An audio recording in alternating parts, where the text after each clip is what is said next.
It's like I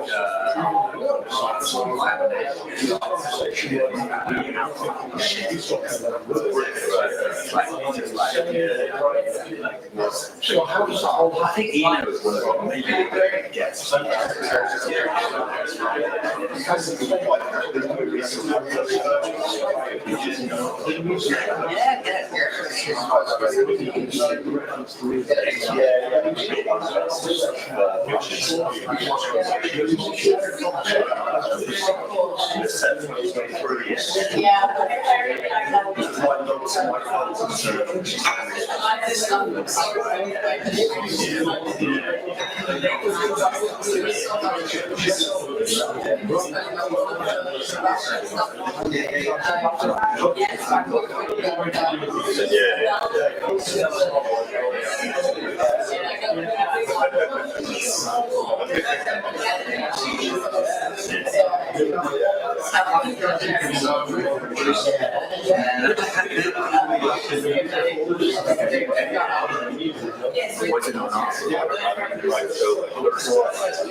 Okay, right. Welcome everyone. So, can you all hear me? Okay, so I know a lot of you, but not all of you. So, for those of you that don't know me, I'm Paul. I work here at the university, and I've helped put on this conference. I'm going to talk a bit about the admin side of the next couple of days, and a bit about the Punk Scholars Network and what we do. But I'm going to hand over first to Mike because he's a more senior member of peers than I am. This is it, isn't it? You know, in my early 50s, I know that you can't believe that I'm in my early 50s, but yeah, I'll do that. Paul just wanted me to say, really about the introduction to the Punk Scholars Network. We can't believe that we've got here to 10. Well, actually, I can believe that we've got to 10 conferences. And 10 years ago, I organised the first one with Laura Way. I thought Laura would be in the room at Leicester. I met Laura at a talk that I did with Grrl, with Penny Mimbo, and Laura and I got our heads together and said, look, should we do a conference? And so 10 years later, we've gone via Middlesex University, Bolton, Birmingham, Leicester, we've been all over, you know, Northampton, and the Punk Scholars Network has grown considerably since it was first kind of formed around kind of 11 or 12 years ago. So I'd like to kind of just, for those that are kind of been involved in that, I'd really like to thank everyone's hard work in that. I think a few people that kind of stand out, other than Grimesy over there in his bench hoodie, has been kind of here from the very start. And Ellen, I think you've been here from the start. Sarah was going to present at the very first conference and couldn't get over to from Australia, so it's great to see Sarah here today presenting, so it's great to see you. And also, of course, a very worthy colleague, Russ, who kind of really is the driving force behind a lot of what the PSN does in terms of editing and kind of designing the books and designing our flyers, etc., etc. So thank you very much for coming. I'm going to hand over to these guys because I don't want it to be I want it to be the Buckingham show, the Buck show. Okay, but yeah, thank you very much for coming. It's been brilliant. Thanks, Mike. So just a few things. So this is like, I feel like I'm back playing music again. We have merch at the back. So the PSN is not for profit. Conferences are free, and that's something that we'll always do and stick with. What we will say though is we appreciate donations.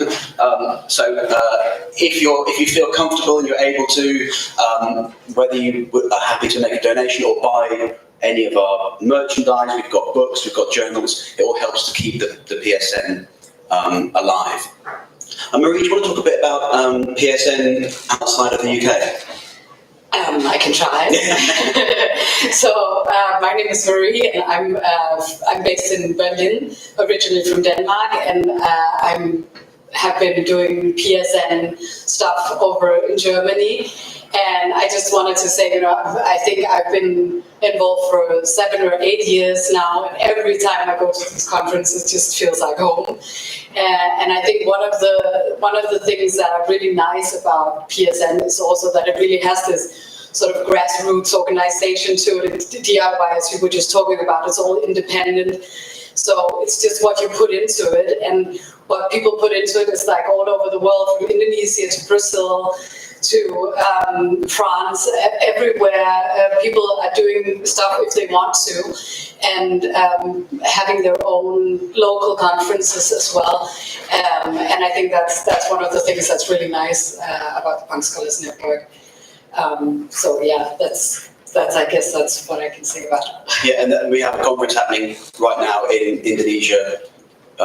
We've scheduled them to happen at the same time, which is either a very good idea or not a great idea, but I guess we'll find out. So yeah, a few other things I forgot to mention. So there's teas and coffees through the other side of the room. We'll have some food at lunchtime. The emergency exits are through there, but also through this way. If you need to use facilities, there are unisex facilities through that door into the very... Mike and I were going to talk about the books and the journal. Shall I start with that? Yeah, sure. First one, Mike had this idea a few years ago to say, well, there's nobody writing about punk scene 2000. So could we do a book? He started with Grrl, putting a book together of mapping punk scenes around the world called The Punk Reader, which was going to be published by the University of Porto through Paradoxical over there, through Kismet. And I was asked to come in as a designer. Can I come in and sort of help on this project? Which I did, and they did a very short run of these books in Portugal. And I thought, well, we could do more with this. I'd been working a year previous to the start of the Punk Scholars Network. We launched a journal called Punk and Post-Punk. So that's been going for 13 years next year. So Punk and Post-Punk, I was on the team of that started out in 2012. Then we had the Punk Scholars Network that got together a year later, and we found actually there's a lot of these things that got in common. They do run in parallel, they're separate. But the journal I lead edit, Mike's a reviews editor on that, Matt's involved in that, Matt's an editor on that. That's a journal that publishes 3 times a year through Intellect, and you can subscribe to that. We do like subscribers or institutional subscribers. We're selling a few spare copies over there for a £5. Very eclectic, multidisciplinary. It's all about punk and post-punk, but it comes from a variety of fields. There's history, there's musicology, there's art and design, there's comedy studies, there's all sorts of things that are ways into understanding this topic. So we run that as one thing, as a journal. So I went to the publisher of the journal with this book and said, would you be interested in this? And they said, yes, this is punk around the world. We'd be interested in publishing that. And they said, well, would you do a book series? And I said, well, yes, we could do a book series. I'd be interested in doing that. And they said, well, the thing is, it's going to go to academic libraries, and these things are going to be published in hardback, and they're going to cost £100. And I said, well, why is that? And they said, well, because it costs all the money to design and typeset and do the indexing and the proofing and all that. And I said, well, why don't I do all that for nothing? So I sort of made a rod for my own back and said, I will design all these books and do all the labour for these books. Mike will do the indexing, we'll do the proofing between us, and we'll do these books, and we can publish them straight to paperback and do them cheap. So that's because so we can reach more people. So we've been going 5 years now, I think. With the books. We've done 9 books in the series so far. That was the first one. More recently, we've done Marie's Punk Art History, The most recent book is Ian Trowell's Robbing Gristle, and Endless Discontent, which is selling very well. Simon over there did his book about art colleges and punk bands. In Search for Tito's Punks, I highly recommend Barry Phillips, a guy who is in a band called D-Mob in 1980, released a record, discovered in 2015 that was a massive hit in Yugoslavia. And lots of punk bands in Yugoslavia made their own version of that song. So you went on a bus trip to Yugoslavia to sort of chart a history, an oral history of punk in Yugoslavia. Met a lot of the original people from Yugoslavia to write this oral history, and he modelled it on a 1923 woman's travel guide to Yugoslavia. So he took this kind of historical document of a travel guide to Yugoslavia, an oral history, met people, wrote this history of punk in Yugoslavia, and it's a personal diary about him getting drunk with lots of people and jumping on buses or missing buses, travelling across that former country, and the sort of divisions. And at the same time, the war trials were going on in The Hague, the post-war trials of Yugoslavia and the breakup of Yugoslavia. So he kind of maps that contemporary history of punk. It's a really interesting book. And we try to publish books that are kind of crossover titles. Mike and I were at Louder Than Words in Manchester, Music Book Festival, a month ago, 3 weeks ago. Yeah. We were invited up there to go up there, and Ian Trowell came. We talked about Robbing Gristle. I interviewed him to sort of try and get our books out to a wider readership, not just the academic markets. We're trying to cross over between intelligent books about the subject that reach out further than dusty library shelves. So that's really what the project's about for those books, and so I wanted to highlight those. Also want to highlight the Punk Scholars mugs. First time this year, PSN mugs, which look fantastic. There are 5. Anything else, Mike? I think it's a reflection of that kind of that DIY thing. And part of the reason for the formation of Punk Scholars Scholars Network in the first place was because scholars at the time were finding that there wasn't actually that much written about punk. I did my thesis in 2004, 2005 on Crass, and I couldn't find anything out there that was written about Crass at the time, except for something like, from the George Mackay kind of Sense and Saxon Beauty. And one of the things that I chatted to Grrl about this, and Grrl said, why don't we create a network where we become our own peer reviewers? We can write, we can publish ourselves, we can peer review our own stuff. And with someone like Russ, you can even now start designing our own stuff. So you've got a kind of a consistent design, and you're not having just a punk on the front with a Mohican, as you would find on kind of that typical kind of punk kind of books and publications. We're a little bit more than that. And so the book series is really a reflection of that, and taking it to Louder Than Words as well, taking it out of academia has been really important for us. And the other thing that's been really important is that kind of in the early days of the Punk Scholars, and it's the same with Matt Morley's Subcultures Network as well, we were getting a lot of flack from people outside of academia. Why are you publishing books at £100 a pop? Why are you doing this stuff? And it's only engaging with people and that kind of fan base and that intellectual fan base outside of what we do in the academy that we've got some really good relationships with those people that aren't academics. And actually, in a recent poll that I did on the Facebook page, 40% of people in the Facebook page aren't academics. And they understand that sometimes books do have to come out at £100 because the university library thing, and they know now that these books are proofed 3 times, and it takes ages for a book to come out. And it's great that we'd be able to communicate and kind of have a relationship with those kind of people that really underpin our research, don't they? The people that are out there doing this stuff as much as us. I think it's also important that the books we're trying to sit on that divide where they're not just in the academic libraries, they reach a wider audience, but at the same time, they're not just a wider audience and not the academic libraries. So that's why we go through something like Intellect, we go through an academic publisher, because then we get distribution through University of Chicago in America. So we get into the academic libraries, we get that network, but we also try and sit outside it. So that was we were trying to bridge that gap with those two things. It's one of the book I want to mention, by the way, that this isn't one of our series, but it's a book called Punks Listen, put together by Michael Murphy and Narma Gurk in Dublin. They do charity books, and they've done 3 books so far.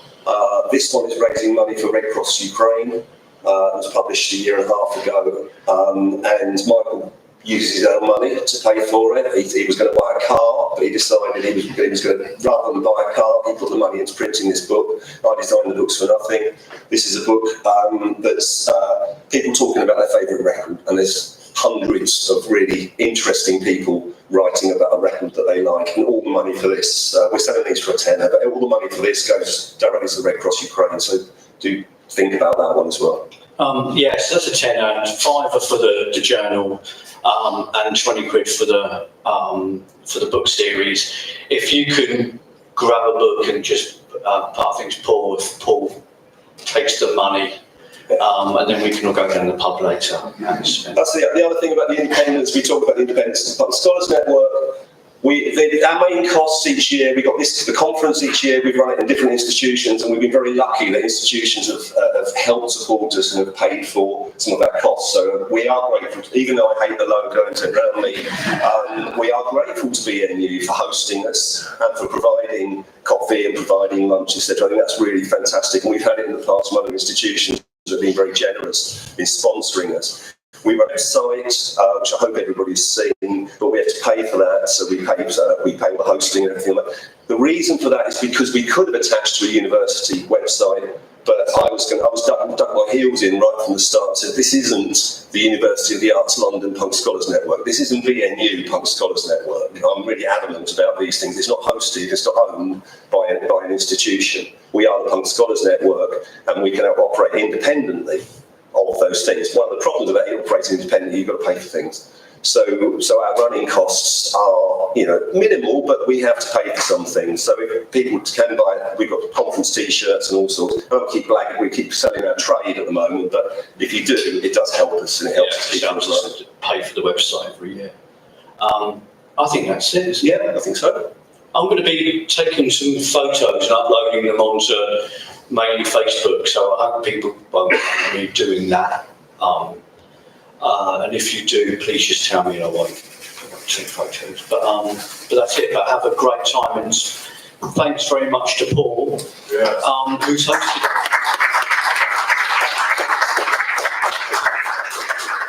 We will put a question around later to see if it's any good. So please give critical feedback. Next year might be in Scotland. Ooh, wow.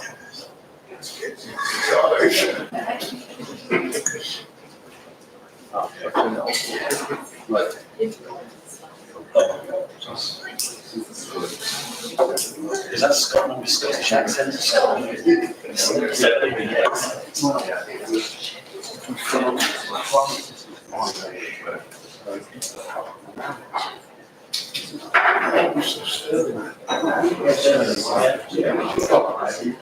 Did you send me yours?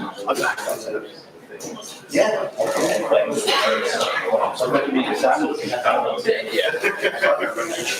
Are you good with those?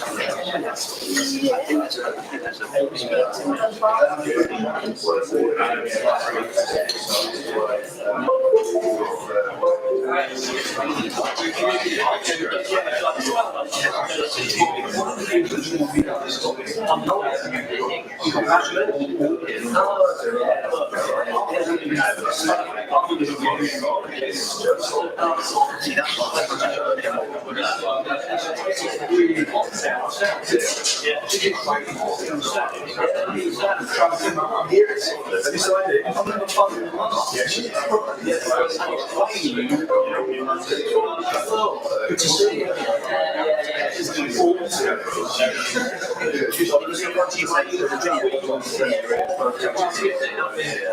The sun is just.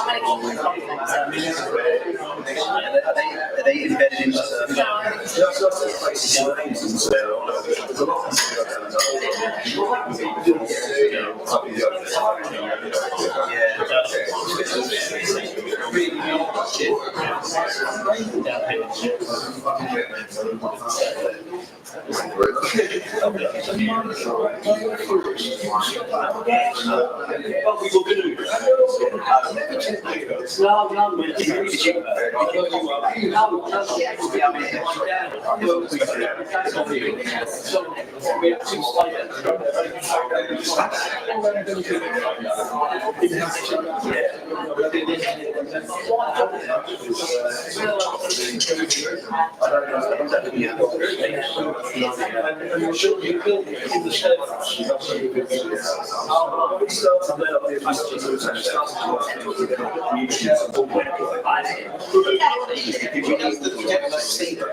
The US one,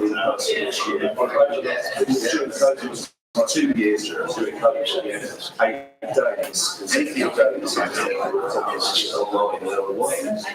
We did that 2 years on everyone's in the US.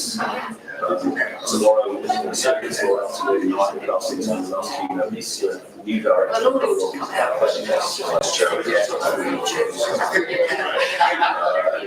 what he's talking about is software. Yes.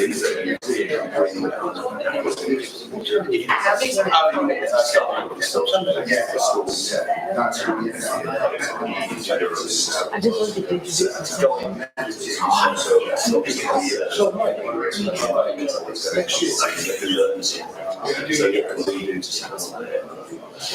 The Skirmish, when I read it,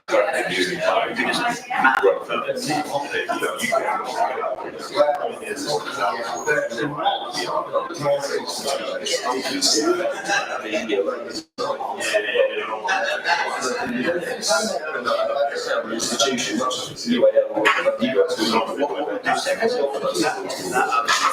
you get back to that. I would just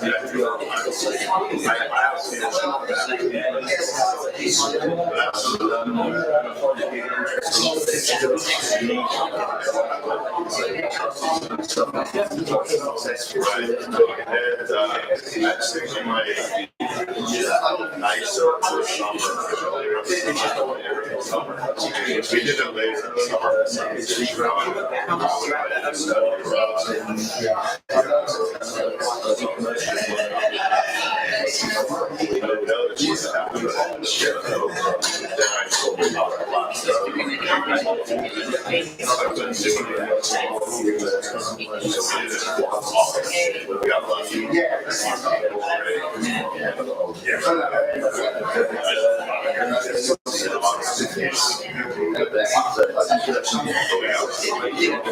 so yeah, I would say I can later on.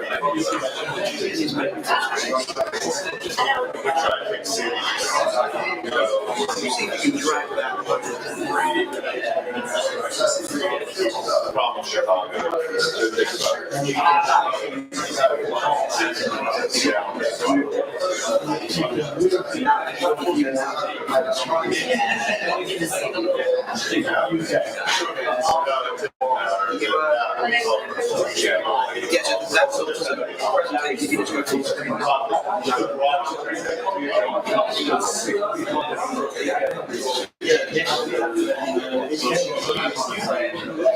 Okay,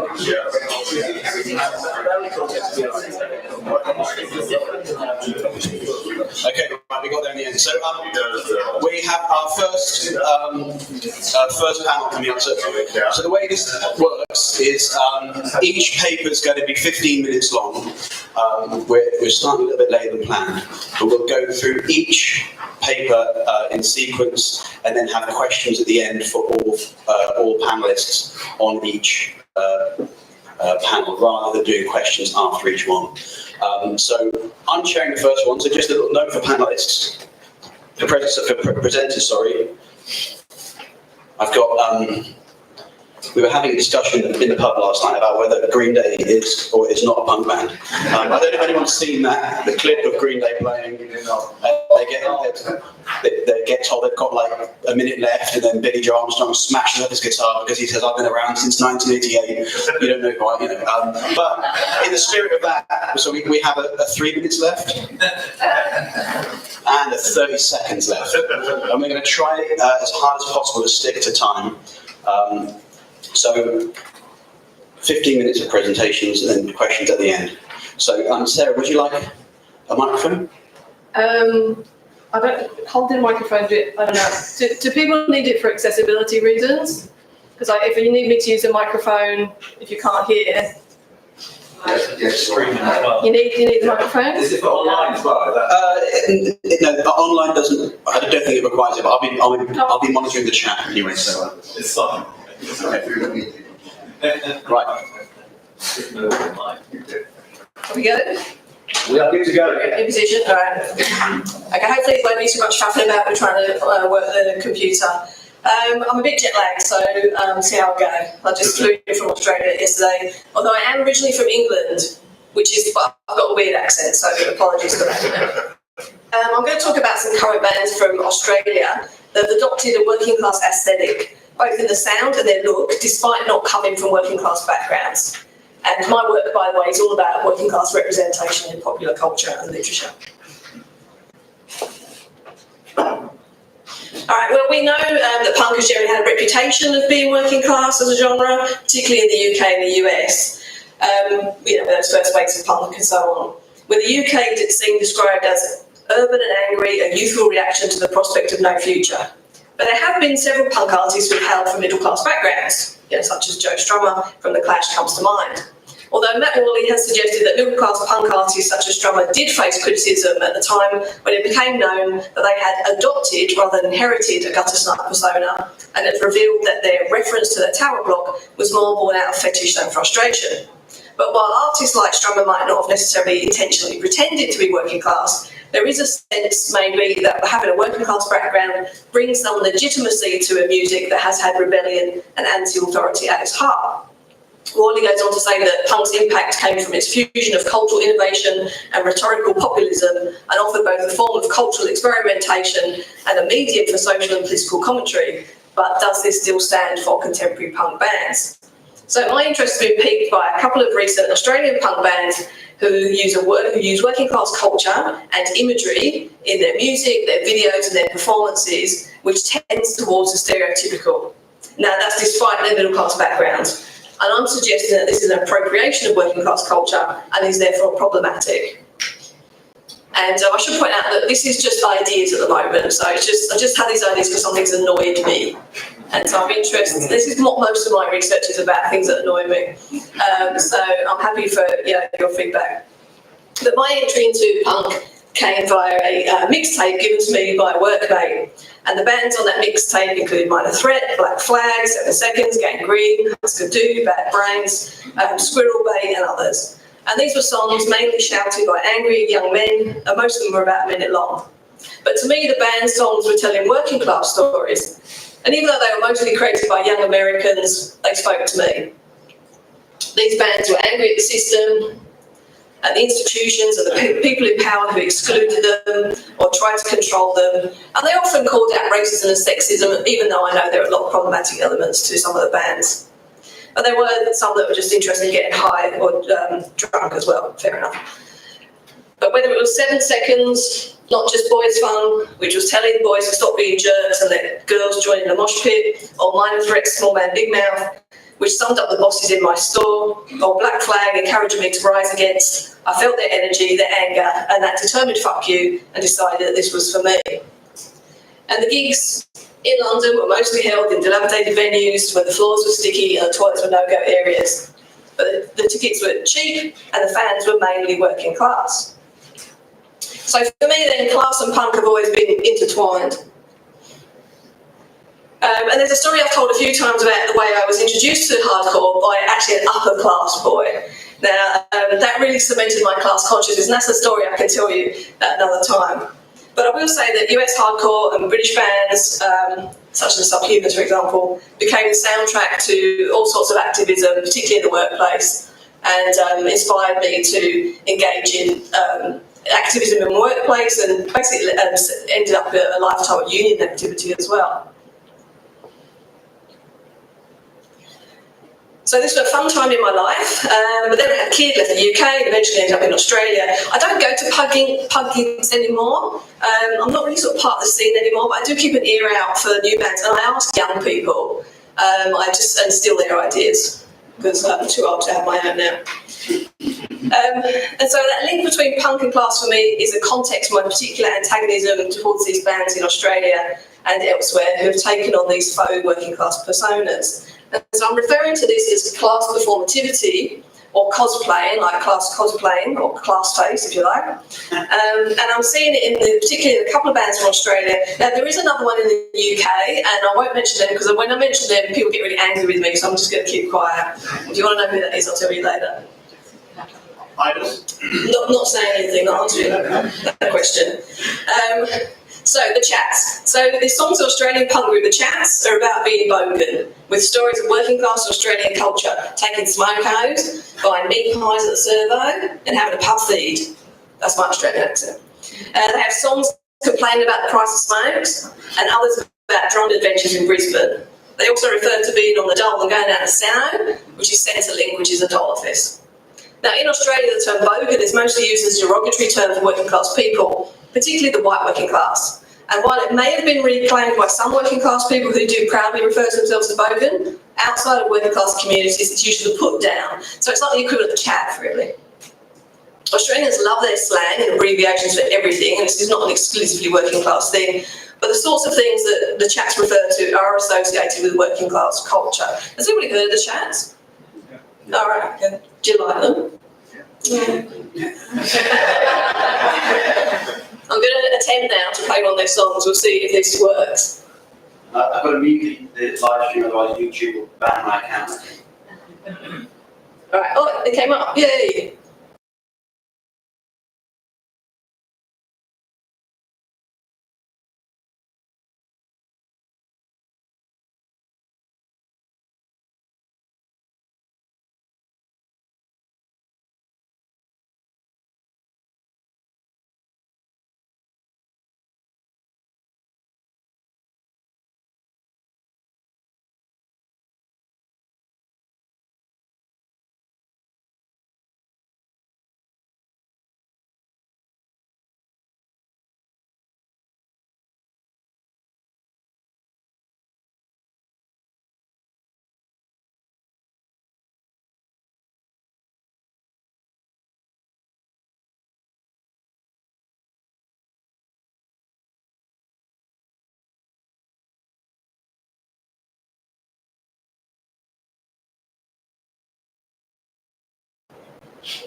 Oh, yeah. Cool.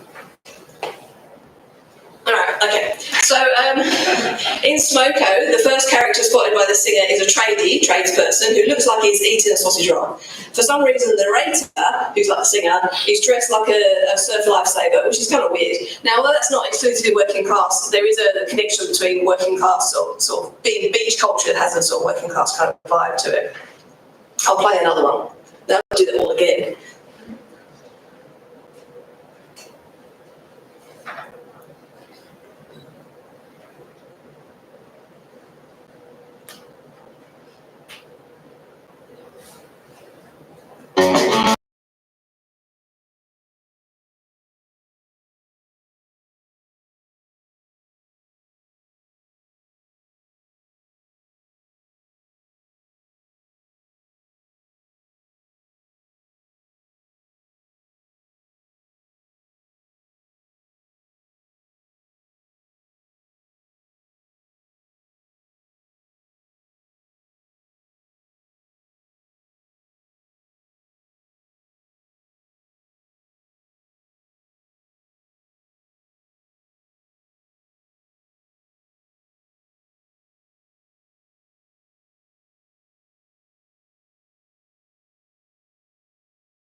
Okay, so in this song has references to spending money on. Sorry, hang on.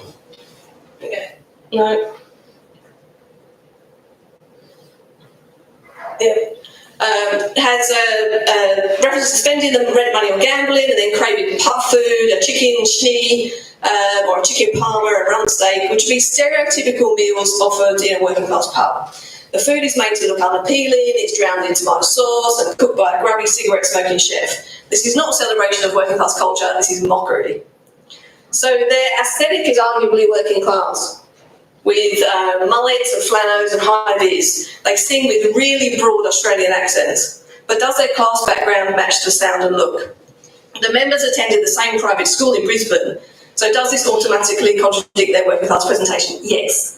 If they are not from working class backgrounds, why would they take on this identity? Is it meant to be ironic? Is it because punk is associated with working class kids, and therefore presenting as working class provides a sense of authenticity to their music? I mean, they describe their musical style as shed rock, which even connotes working class this in Australia too. If it's just a bit of fun, is this problematic? Well, yes. So class, as you're probably aware, is not a protected characteristic, and there are no laws in Australia that say working class culture or people can't be discriminated against or made fun of. But I find the working class posturing to be problematic. Are they attempting to conform to a mainstream understanding of Australian masculinity? That is, a straight white man who likes sports, who works in a trade and drinks beer at a pub with his mates. The private schoolboys are using their punk personas to acquire this masculine legitimacy, which contradicts the spirit of punk as non-conforming. The rebellion for the chaps is against the suit-wearing professional occupation expectations of the private schools they attended. And the reason I find this problematic is that they play at working class while having the comfort of middle-class backgrounds and middle-class families to fall back on. They don't need to get a real job, and they can afford to start a band and purchase instruments. They don't need to act respectably because they're not going to be subject to the same kind of judgments that actual working-class people experience, and they can return to that middle-class life whenever they choose. So another sort of band that does this is Dennis Cavelli, who come from Perth in Western Australia, and they're named after a famous ex-Aussie Rules football player turned sport commentator who died recently. Very sad, not. The band just adopts a similar working class aesthetic and have similar themes in their songs, and they've played with the Chats. They have songs about playing footy, driving shitbox cars, and drinking cheap wine. Yet this band is a side project of another band, and the members are mostly professional, so uni graduates with professional lives. So I'll play a bit of one of their songs. In fact, I might skip to this. Come on.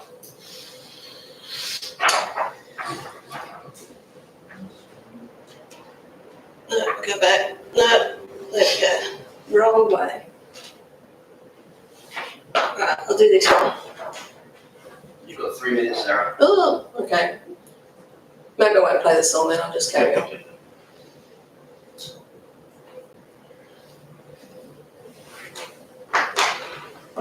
The computer is really slow. Okay, I won't play the song, I'll keep going.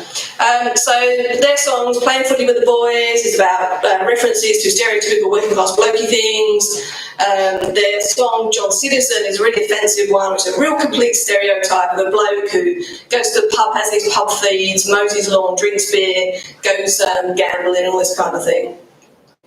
And it's playing on this cliche of white working class masculinity.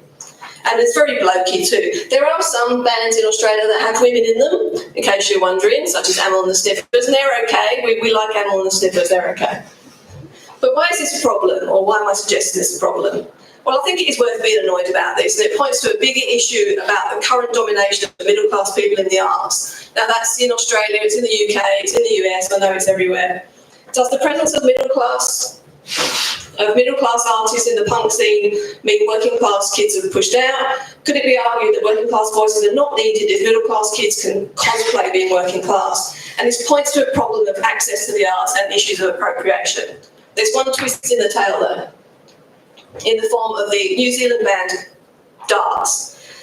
Now, this band are working class, And they turned the tables on outfits like the Chats. They formed in a hurry in order to have a chance to open for the Chats in New Zealand. There's a bit of competition. So they took on the aesthetic of the Chats. So they are working class, but they took on the Chats, pretend working class persona, and turned it back so that they could get the gig, which they did. But it turned out they were really popular, and now they're a thing. And so the darts were actually working class, who were pretending to pretend to be working class.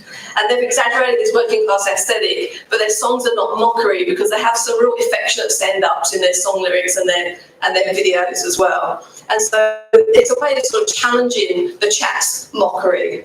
And the reason I know this about them is because they a friend in New Zealand knows them, so it's from the horse's mouth sort of thing. They're funny. It's the insider humour. So Dart seems to be the exception, and I won't play their song now, but you can listen to that later. Dart seems to be the exception. I haven't come across the equivalent in Australia yet, but I have heard that the Chats are moving on from their fake working class bit. They opened for the Foo Fighters a couple of weeks ago, and they're sort of hitting the big time. There's a truly terrible, terrible mashup cover of Smokos by Youngblood, which is really bad. And so I wonder what the Chats and others will do once they get fed up with singing about meat pies and playing footy, as they revert back to the middle class culture that they come from. Maybe we'll see the Chats on stage with the Brisbane Philharmonic Orchestra, turning the songs into opera cycles. Whatever they decide, the sooner they stop pretending to be working class, the better. Thank you.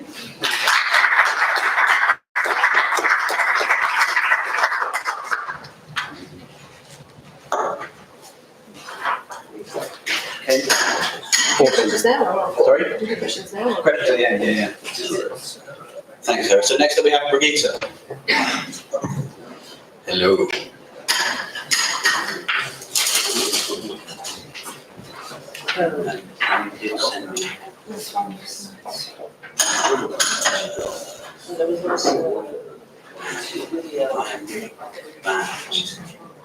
You're gonna show me. There we go.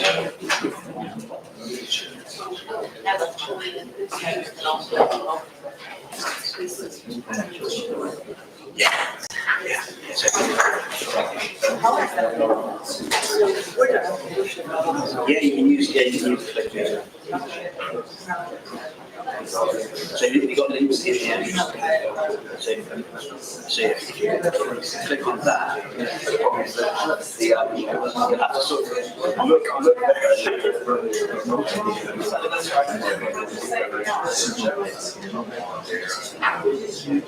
hear that?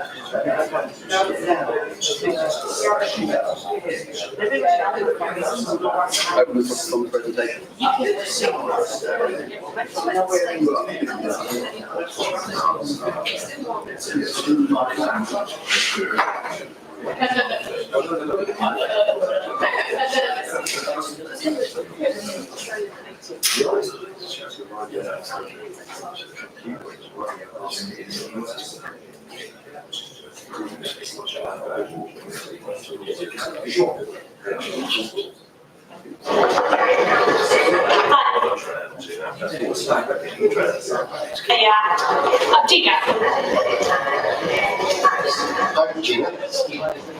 So just jump in then, shall I?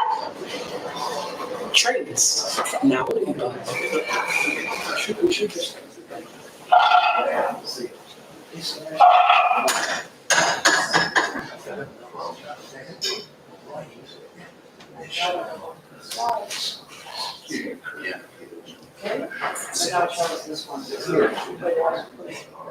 What do you want to get? To get the slides up, it's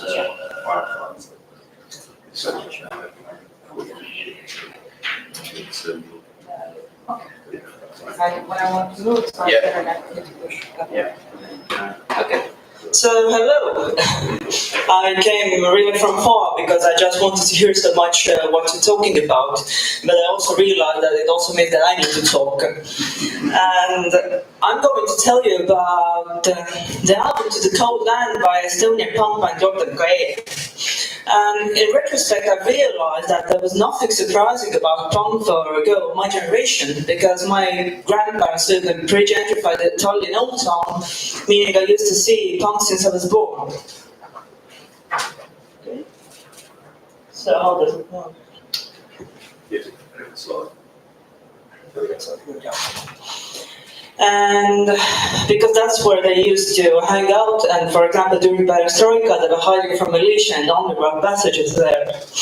And I have also known Estonia as most legendary punk band J.M.K.E all my life, and of course not just me, because older people do and younger as well. And if you go to the concert today, which I did like a few weeks ago, both 60-year-old and 12-year-old members of audience would know the lyrics by heart.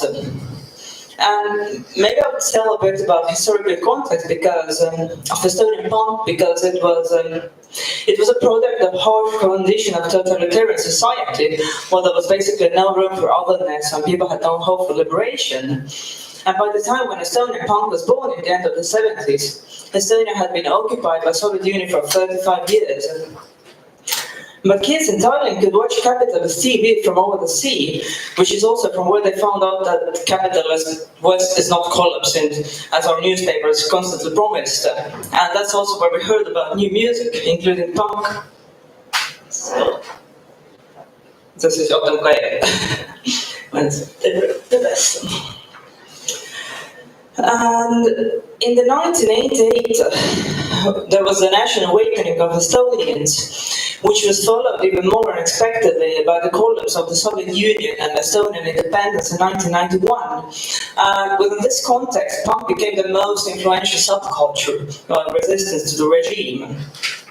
And although J.M.K.E was far from being the only punk band in Estonia, their songs became the unofficial soundtrack of Perestroika.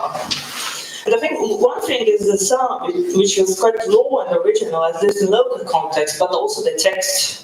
They were like elaborate and sharp and funny, and they brought punk to masses, even to people who would never otherwise have listened to it, because basically punk was in the charts. And I think the reason was that they reflected the discontent of society as a whole. And the songs on the album were written between 1985 to 1989. And when analyzing the track list, it basically creates a poetic narrative of Estonian history from Stalin era to Perestroika. And I think it also speaks about the collective memory of a generation through the way they remember and sang about historical events they hadn't directly experienced. So basically what I did is that I divided the songs into three categories. The first was songs about Stalinism, the second one was about stagnation, and the third one was Perestroika. And the songs of Stalinism, they focus on the period between 1940 to 1950, which was both marked by Stalinist crimes, but also Estonian men, for example, fleeing from war. And for example, there is a song, Beria Still Lives, where Villu Tamme, the frontman, condemns the bloody repressions of Stalin periods, such as concentration camps and KGB. And what is the hopelessness about here is that the reference to past is not merely a reflection, it's an active engagement with the present. Because what he does is that he suggests that totalitarianism is here also 50 years later. And by claiming that Lavrenti Beria is still alive, he says that despite Perestroika, the Soviet Union will never be a free democratic state. So, the second category were songs about stagnation. And those songs reflected the events of the immediate period, the 70s and 80s. That was the era that was marked by personality cult of the state leader Leonid Brezhnev, increasing censorship and Russification and complete hopelessness. So the era in which J.M.K.E became active, it was basically characterized by an atmosphere of fear and apathy. And we'll also record in the interview how he cynically believed that authorities will use every opportunity to put pressure on youth like him. So there's this quote that I really liked. There was a kind of indifference, a sense that there was no future anyway. At the time, it seemed that the Soviet Union would remain in command forever. One day they would probably lock me up, so I couldn't plan for the future. I saw no future. I thought about becoming an artist, but couldn't get into N.E.P.A, which is like Art Institute. At that time, the rector lived in the lower flat in our building. We weren't close acquaintances, but we knew each other. Then he showed me that letter in his office, but when I started to look at it, he pulled it away and wouldn't let me read. Instead saying simply that we were not allowed to let you take the exam.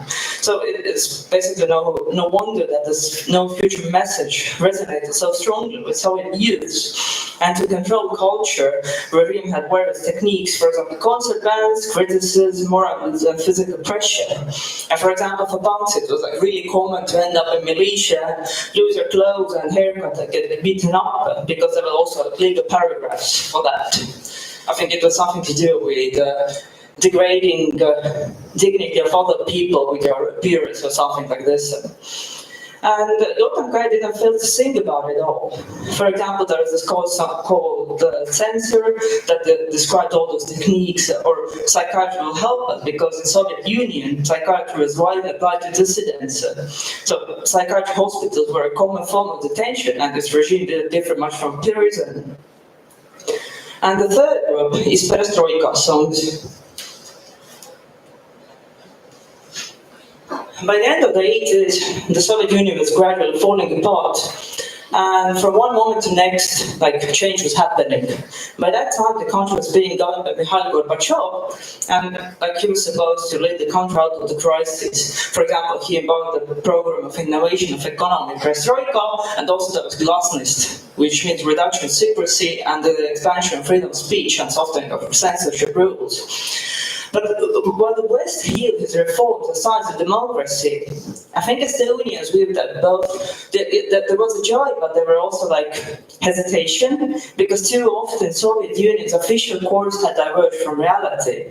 And those sentiments can be heard, for example, in the song To the Cold Land, which is one of my favorites because it sounds so angry and it's so bold. And the track refers perfectly to the skepticism about that the murderous Stalinist policy won't disappear, but is instead waiting for its moment to return. And when I asked Villo how was it possible to sing about those things so honestly, then he answered, then it already seemed that everything was really free. But there was still no feeling that the Soviet Union would fall apart. That seemed impossible. There was a constant feeling that they were doing something, whether Gorba's anti-drinking campaign or then the free news campaign. But it would end in failure anyway. Then the old Soviet would return, and there's no joke when it does, and we would go to Cold Land because we had gone to bolt too quickly. Cold Land refers to Siberia, where hundreds of thousands of Estonians were sent there. But then, out of this excitement and cynicism came singing revolution. And this is the umbrella term for the winds that led to the restoration of independence for the Baltic states. So during this period, patriotic songs were sung publicly, and the legal Estonian flags were brought up, and so on. And alongside, with official pop, J.M.K.E provided the singing revolution, the unofficial anthem, the song Hello Perestroika. I'm gonna play a little clip. So.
So the song offered overly enthusiastic support for the new governmental campaign, but as if in passing, it speaks the truth about the decades-long Soviet system. That it's a dictatorship, the red flag is a symbol of violence, the newspapers lie and punks are beaten up.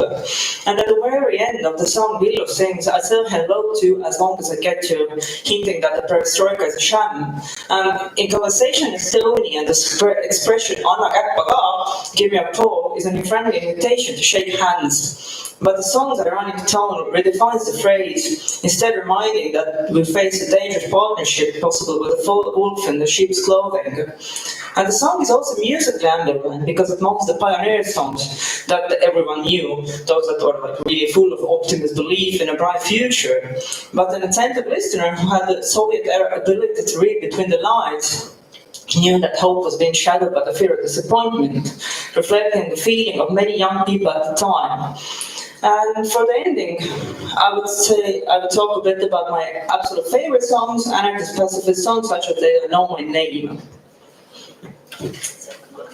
Start with the flip.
I think that's the most complex song on the album.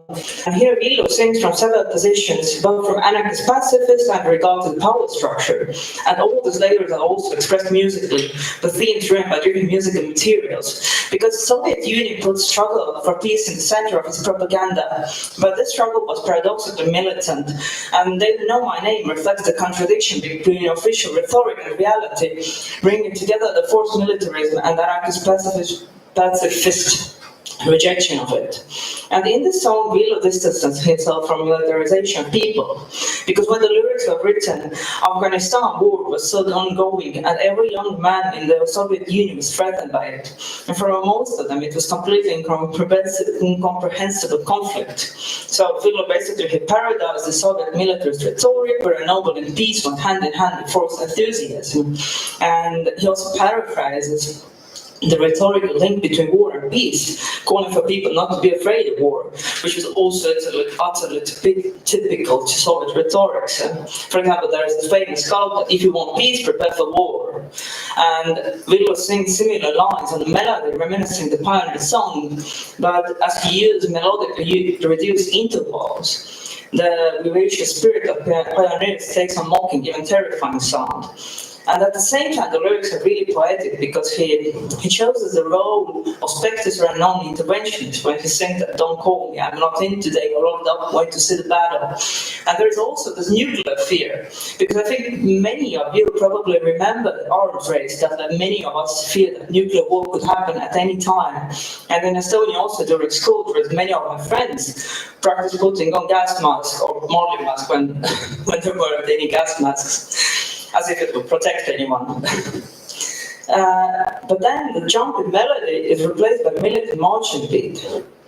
And the singer subtly introduces this fear by singing, "My initials are now flashing in the haze of nuclear winter, but the minister and the general know what they are." And then he continues his static chant before returning to the punk beat, making it difficult to define where this constant irony ends and the actual feeling of pity begins. When he sings that wind, that silence of Skov, where a miracle so beautiful is death and so stunning is a rare country, pity they ever know my name. And maybe when I try to sum up this, then I know that the story is probably very common to many post-Soviet countries, and I know that this record is still very important to many generations in Estonia for many, many reasons. But when I was talking to Villu, it was actually cool how he said that I didn't see any future. But in the end, there was a future. And even though today we're again really worried in Estonia, it also gives me at least some hope. Thank you.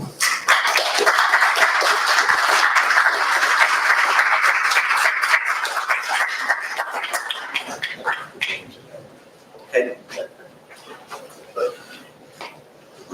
Next up is Martin. Martin, did you send me your slide, didn't you? I did, yeah.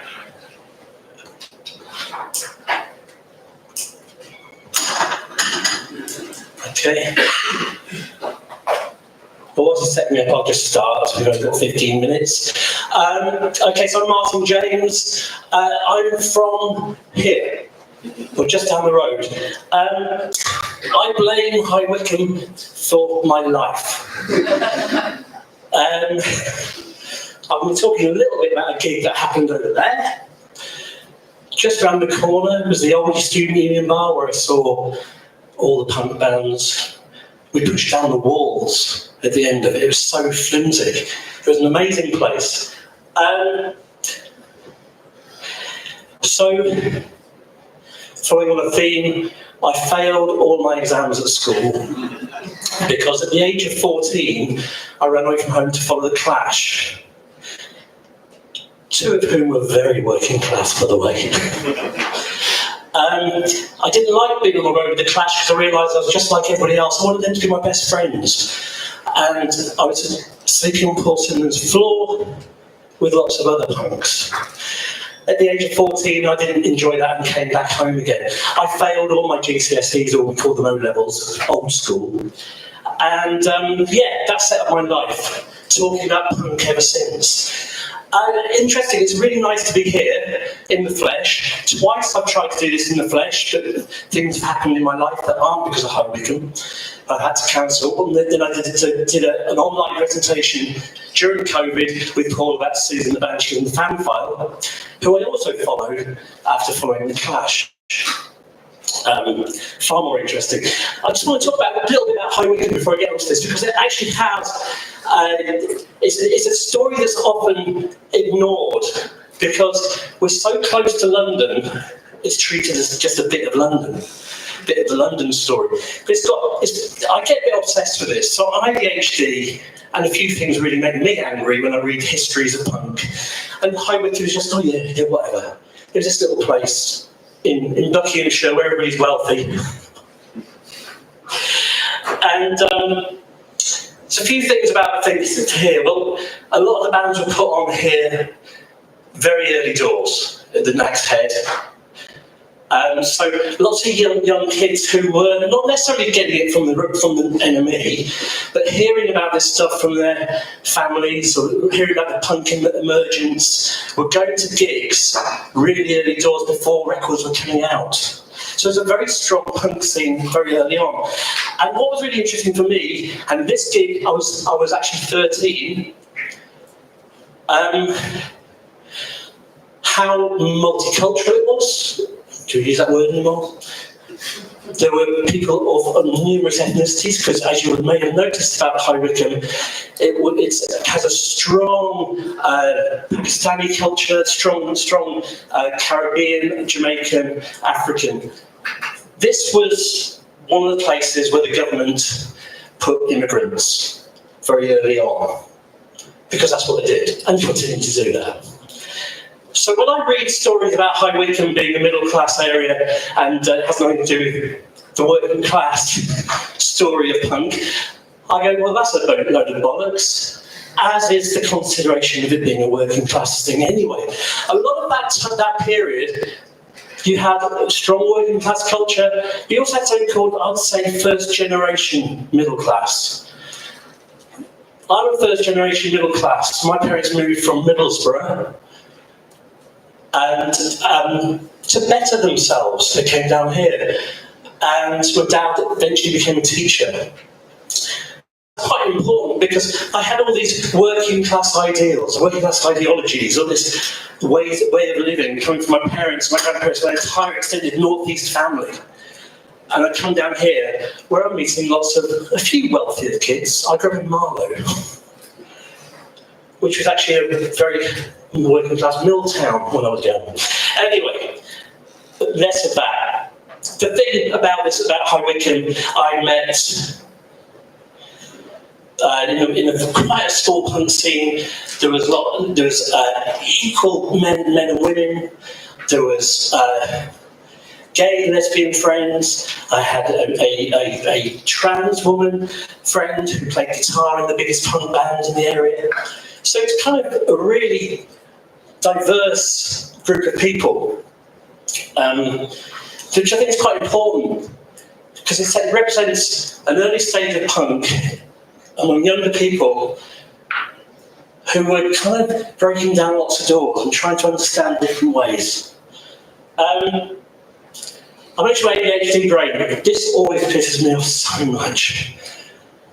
Every time. So when I read England's Dreaming, and the Bible apparently, and he just breezes past High Wycombe. And hang on, that's kind of an important gig. That's an important event. And then every history since has done the same thing. High Wycombe, not part of our mythology. It's not quite Manchester. It's not quite Leicester Free Trade Hall. It didn't change the world. Well, show me a gig that actually did change the world. So, I kind of thought, ADHD brain, I've become obsessed about this over the years. Long before I was an academic, when I was a journalist before that, and even before the early doors, just obsessed with this gig. So I was 13, my friend at the time, my brother's girlfriend, wouldn't let me in. So it was in the main hall. I wasn't allowed in because I was 13. So I had to stand by the door and see what I could see. And actually, the myth-making started that night, which is quite interesting to me. There was a melee, I'll talk more about it in a second. But one of the stories I was told almost immediately afterwards was that Johnny Rotten had fallen through the stage. As a good journalist, I wrote about that in Menzingers many years later. Johnny Rotten fell through the stage, and all the punk protectors at the Uncut and Vox, all those magazines said, "No, he didn't." But I was there. It turns out that was myth. Literally happened minutes after the gig. Go, "Did you see Johnny Rotten? He fell through the stage," because nobody could see. The stage was really low. We're just assuming what was going on.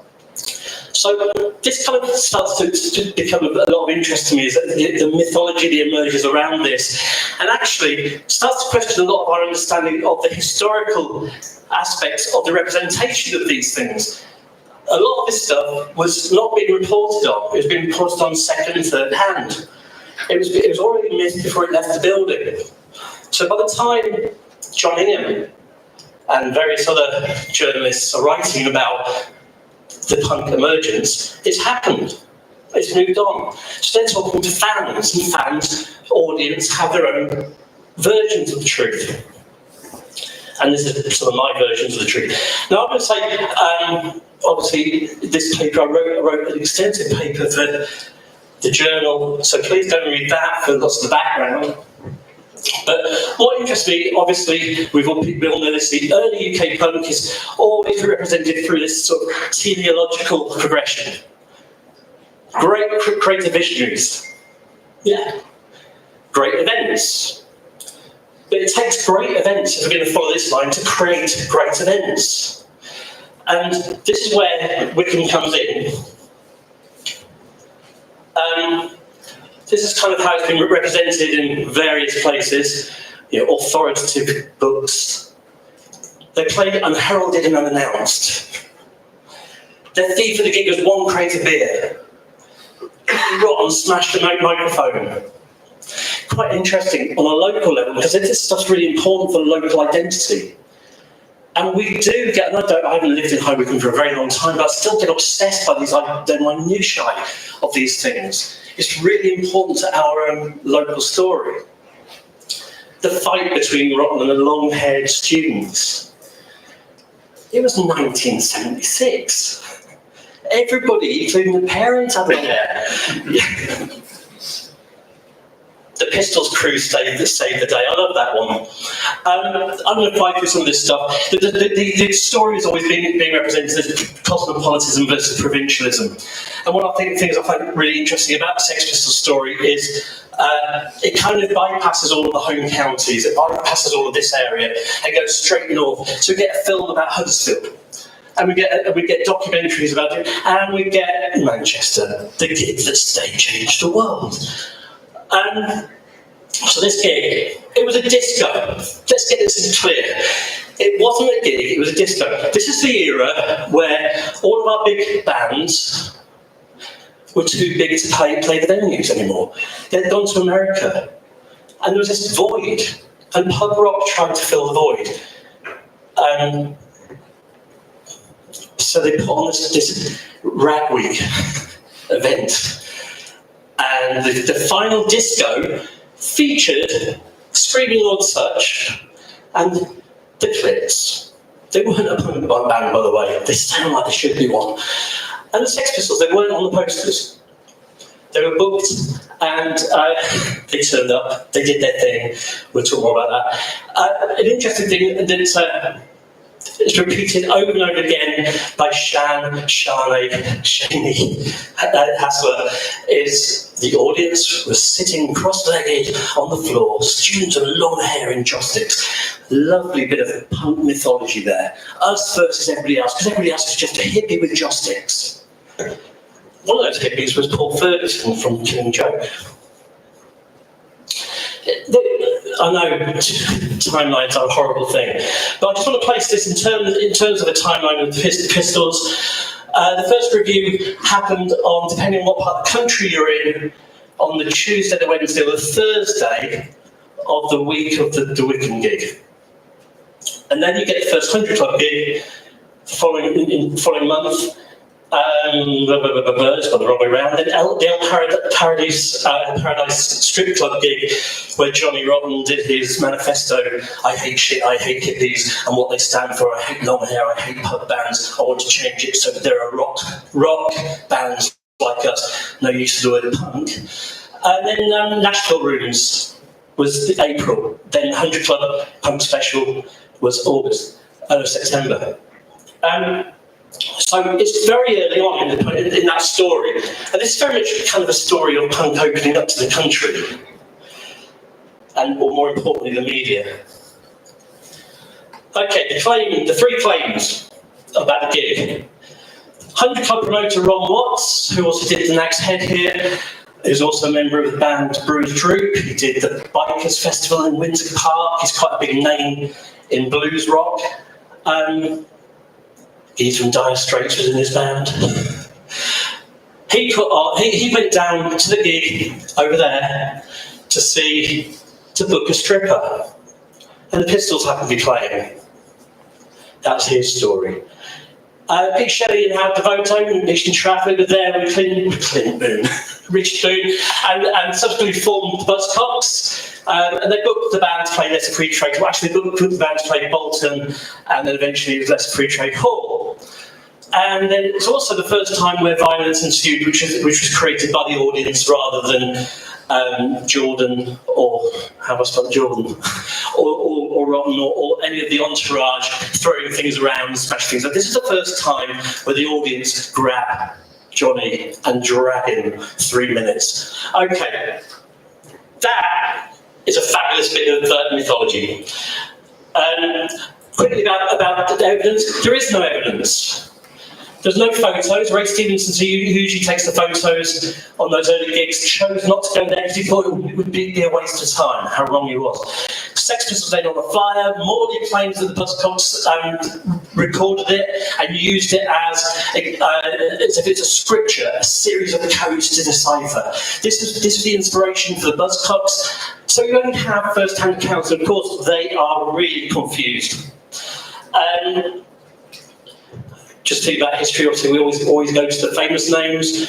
There's quite a few people at this gig that went on to do big things. Stephen Jones, the Big Paul, John Moore from Cold Cut and Ninja Tune, Martin Stone from Pink Fairies, John Chipton, who created all the spitting image puppets.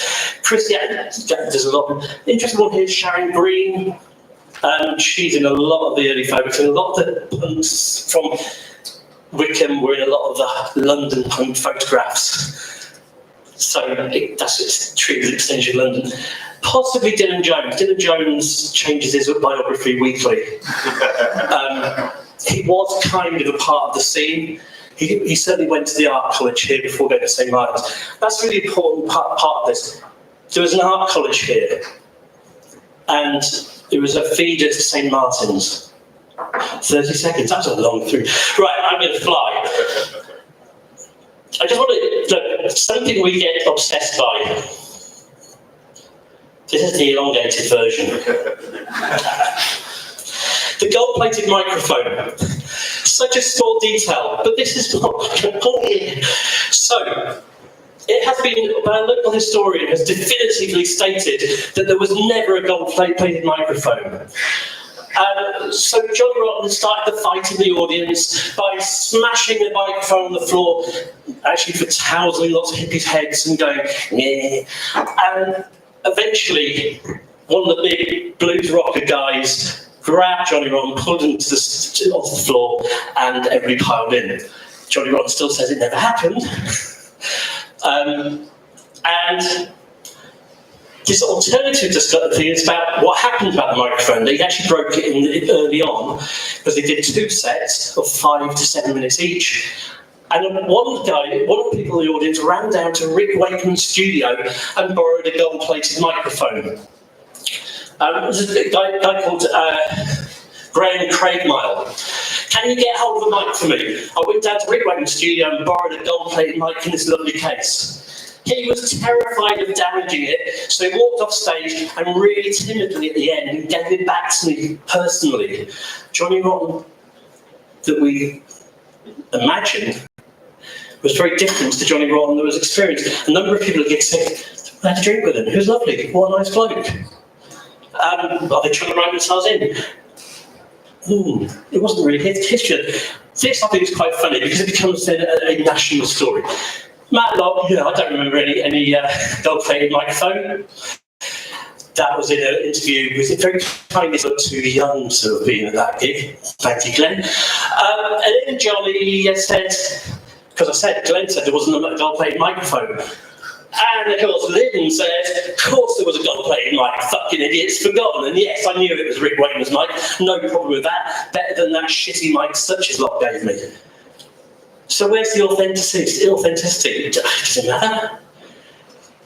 We all have different perceptions of what happened in these things. I have heard the gold-plated microphone story from that very first night. Graham Craig was an old friend of mine. From the very first night, I knew that story. But I also thought he'd fallen through a hole in the stage because I couldn't see, because I was that tall. And I wasn't that to watch.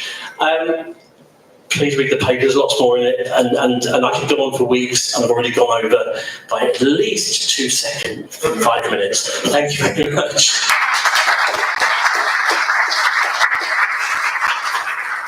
Oh yeah, the stripper was alive, by the way. Oh, thanks, Martin. Wonderful. Okay, so finally we have Viktória. Yeah.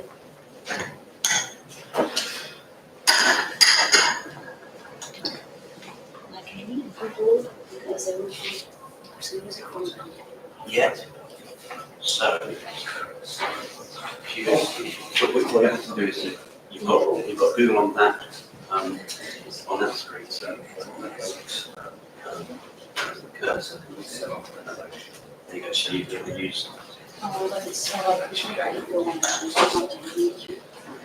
Yeah. So you just go straight. Close these down. So you just go to whatever you want.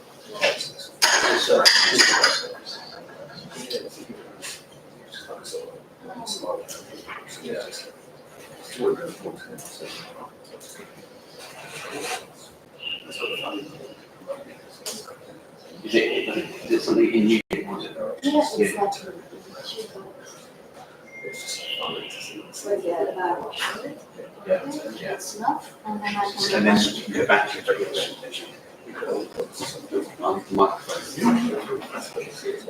You've got the camera as well. Yeah, because I have to look a lot. Yeah, so you've got one here.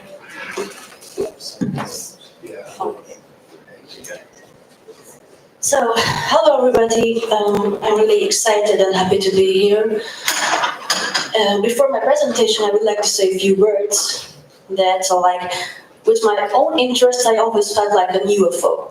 Some of my friends who were like my academic classmates or something, they were like asking me that, wow, you are playing in bands, organizing shows, you have weird principles, you're acting strange, you're not like the kind of person like us who are going to the library and just reading all day and stuff like this.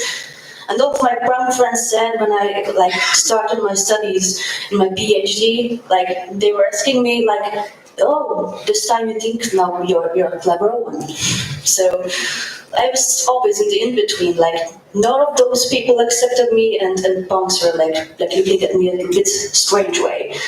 And just one of my teachers sent me the website of Punk Scholars Network.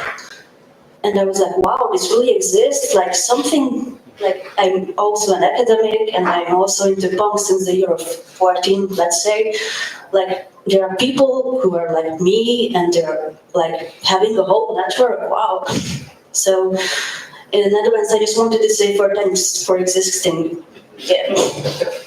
So for the sake of time, I'm going to read. And the title of my presentation is Women from the Hungarian Wasteland, being a riot girl in Eastern Europe, roots and reception of a current release, Riot, Women from the Hungarian Wasteland. So, in the fall of 2023, the well-known independent Hungarian label Trottel Records released a compilation of 6 contemporary female-fronted punk bands called Riot, Women from the Hungarian Wasteland. The title reflects on the hardships of pioneer women in the Hungarian DIY punk scene to validate their presence in a male-dominated scene, just like the oddity of adapting a Western cultural phenomenon of the riot girl movement in a small Eastern European country, drowning in sexism, hate speech, homophobia, and misogyny. On one hand, it can be treated as a milestone in the Hungarian punk scene. On the other hand, some people say it does not make a difference. However, it cannot be denied that in the past 10 years, the number of women participants extended into subculture, as well as some feminist organizations reached a wider audience in Hungary, but basically in the capital. But the visibility, the roles that girls and women could reach are still strictly limited. Since 2010, women in Hungary have been forced to face radical nationalist, conservative politics, which affects all levels of our society and all the cultural spheres, and at the same time still suffering from the socialist heritage. This is the wasteland where we and I are coming from, and where we decided to be brave enough to make a difference.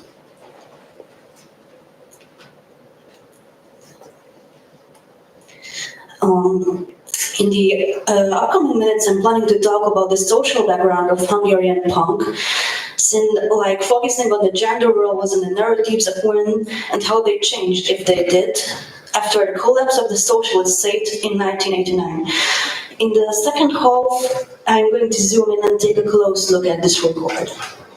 So, the notion that women going out to work is the norm, and it has a progressive effect, as it was in the state socialist countries of Eastern Central Europe for the past 40 years, is a commonplace, as well as a false imaginary serving the socialist propaganda by depicting the socialist society as it was based in a far more developed and egalitarian system comparing to the Western nuclear family.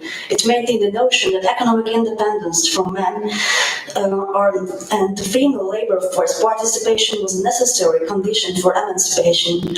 Although women were active in the public discussion of such political issues as peace, human rights, and other opposition or dissident movements before the fall of the Berlin Wall, they had almost zero visibility in terms of the prominent figures of the transition period. After the collapse of the Eastern Bloc, the new political structures due to the missing women actors are often characterized as male democracies.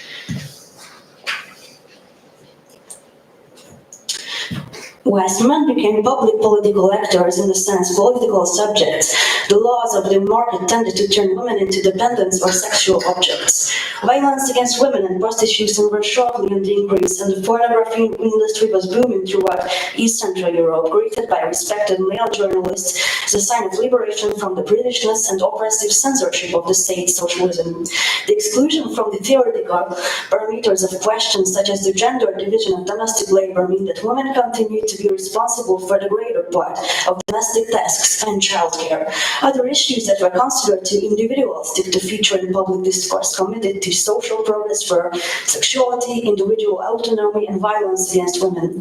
The enshrined double burden for women as workers and mothers was often extended to a triple burden by pressure on women to perform some public, social, or political role. The result was that women in the state socialist countries felt truly overstretched and overstressed. The painful realization that the political democracy or democratic rights as such are by no means synonymous with political representation or with having a voice caused the paralysis of inertia, self-doubt, and anxiety, which led to potentially dangerous political passivity. The official women's unions or women's leagues of the past were just like the official peace committees, bureaucracies that represented the extended arm of the state, despite their protestations of independence and mass membership. Organizations had no experience of defending or fighting for women's rights. Their educative potential was to raise good housewives who could take care of their children and maintain the household. This raises the whole issue of rights under the custody of paternalistic or patriarchal socialist state as having been given as opposed to won. Those rights women did enjoy were taken for granted, which goes a long way toward explaining why there is no explicit feminist consciousness in these countries. In Hungary, abortion during the socialist period was under state control, and after World War II was strictly forbidden. During the Kádár era, abortion was allowed, however, it depended on the decision of the abortion committee. After 1989, the Catholic Church, through the Christian Democrat Party, was influential in bringing abortion rights into question, just like nowadays.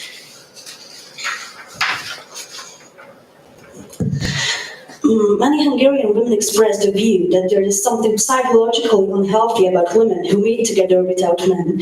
Deviant Mothers is the title of a chapter in Hungarian sociologist Esther Zsófia Tóth's monography, Daughters of Kádár, where she writes about young wives meeting at block estates. These young women were already excluded from the education and labor market due to early pregnancy. Instead of cooking and child-caring, young mothers tried to enjoy their futureless lives, daytime drinking, gathering, and listening to music and performing men-like activities were strictly stigmatized by the majority of society. This might be an answer to why are there almost no women in the home movies of the 1980s Hungarian punk parties.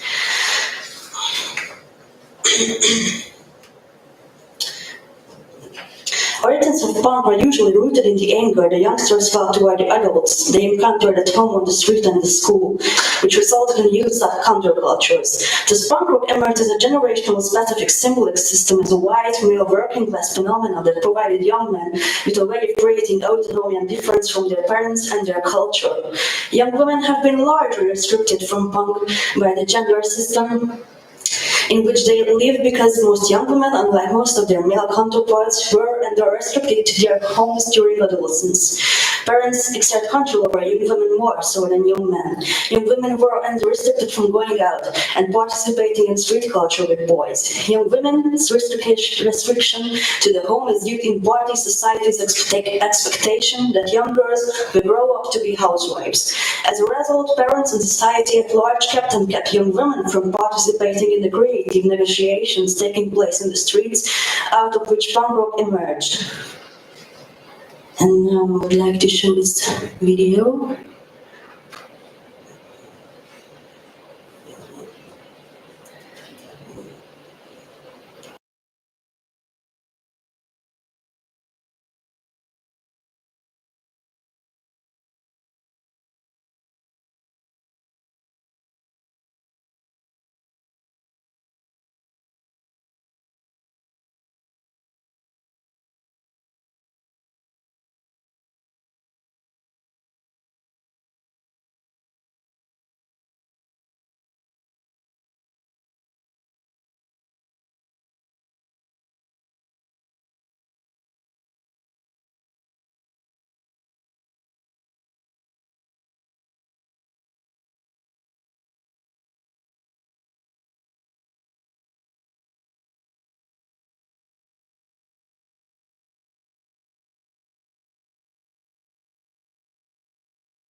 was the band called Push. And how can I get back to this?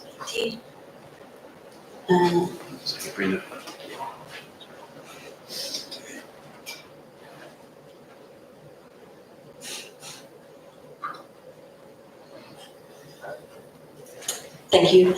So yeah, this was the movie Eastbound Memories, a documentary directed by Lucius Schaffer in 2014. The film is super age material about a group of Hungarian punk bands. And story is this one, about Hungarian punk bands and their circles and how they were struggling under the communist regime. More than 20 years later, the director returned several times to interview the same people about what it was like to be a punk in Hungary, what punk stood for back then, and how they saw life in Hungary before and after the fall of the Berlin Wall. Was it worth the struggle? There are two female interview partners in this film, called Ildikó Asztalos and Tünde Törjék. Looking at a photography of one of them, Imre Mozsik, the drummer of Push, wonders if she had been someone's girlfriend, perhaps even his briefly. It was so atypical for women to enter the scene without a male contributor. As Ildi said, in an interview they met with another former member of Trottel, Tamás Lubaszov, in 1984. They were supposed to be classmates in high school. Punk rock may have emerged as a form of resistance, but failed to resist the gender roles of the dominant society. Some punk scholars agree that punk rock has many ways strives to reproduce the ideologies of dominant societies. Much of punk rock assists in the reproduction of patriarchal as well as homophobic ideologies. When women do enter the punk scene, it is usually sex objects or even objects for physical abuse. Hungarian film Eskimo Women Feel Cool, directed by János Xantus, shows directly this approach towards women. The singer of the alternative underground band, Marietta Méhes, is depicted like a ragdoll, tousled by surrounding men, bandmates and husband, without being able to control her fate and express her rage. Punk music offered not only a way to express anger and fear, but also a way to connect with the world beyond the Iron Curtain. In Hungary, former punks were anti-communist, like J.M.K.E. or right-wing because of the Soviet regime, but in most cases apolitical. Sex Pistols made a huge impact on the first Hungarian punk bands, not only in terms of music and aesthetics, but in the lack of ethical stance as well. Sex Pistols singer Johnny Rotten believed that society is in a perpetual state of decay, and that we are doomed for destruction of characterized by defeatism and nihilism. They subscribe to an apolitical stance because struggle is meaningless and individuals are powerless to affect change due to the corruption of the government and politicians on both left and the right. It was pretty easy to identify with these ideals in a country where screaming rage was usually muted. Narratives and women in Hungarian punk, there are a lot of them, however most of them were written by men. Having a woman in the band did not guarantee that the lyrics reflected their gender roles or identity for being all-female band does nowadays. In 1980s, Rage, an alternative band that operated for just 2 years, playing grinding punk music with highly socially critical lyrics and usually performing at the legendary place Fekete Lyuk. Their singer was Bende Zsuzsa Benő, and I just translated just few lines from them. It means opportunity. Was I'm an opportunity was the title of the song, and it's often reflects on objectification and sexual exploitation of women. There's another band called Not Normal, and it's from Szeged in Hungary. It's brought to you a long time after the imprisonment and emigration of CPG members was formed, and although being an all-male band, the lyrics also included some criticism against sexism and exploitation of women. There's some new women can be example of this. In the lyrics, they also make a parallelism between the function of household utensils and women. However, they go further and name reproductive tasks, the acceptance of low wages and domestic violence as women's duties. And that's really funny that most household utensils in Hungary are named after women, like vacuum cleaner and handkerchief as well. Innovatively, most influential punk band of the 2010s is Rákosi. Although their 50-day origins are rooted back to small cities in the countryside. Named after the Stalinist dictator of the 50s, they were well known in Western Europe as well. In their lyrics, the voice of the oppressed was intensified by telling their tragedies in very dispassionate everyday language. Prostitution, suicide, domestic violence, femicide, alcoholism, modern AIDS, slavery, and far-right-wing populism as the most serious contemporary tragedies of Hungary became visible. And now, I'd just like to say a few words about the record. Like it was released by Trottel Records, which is like an independent label since the 90s, and it was like built by Tamás Lupacov and Ildikó Asztalos, you can see on the picture, and from now they have like more than 90 records released promoting independent young artists, as they just released Riot, Women from a Hungarian Wasteland. Yeah, this is like a band they had in the 80s called Trottel, and this is the record I supposed to talk a bit more about. But like, yeah, it was released in the spring of 2023, and like with a female-fronted punk bands.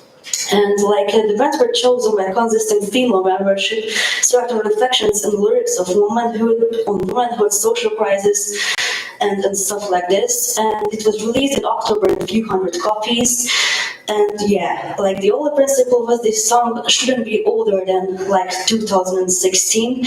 The exclamation mark in the title suggests that we should not make a quotation between the Riot Grrl movement in this compilation, as there is no movement behind it, like it was usually in the Western. And some bands have strong feminist agendas singing about abusive relationships and domestic violence, sexism, misogyny, and male-occupied spaces where the women are excluded from, whilst others are singing about social problems like alcoholism or like war, and there's an anti-war protest song in it.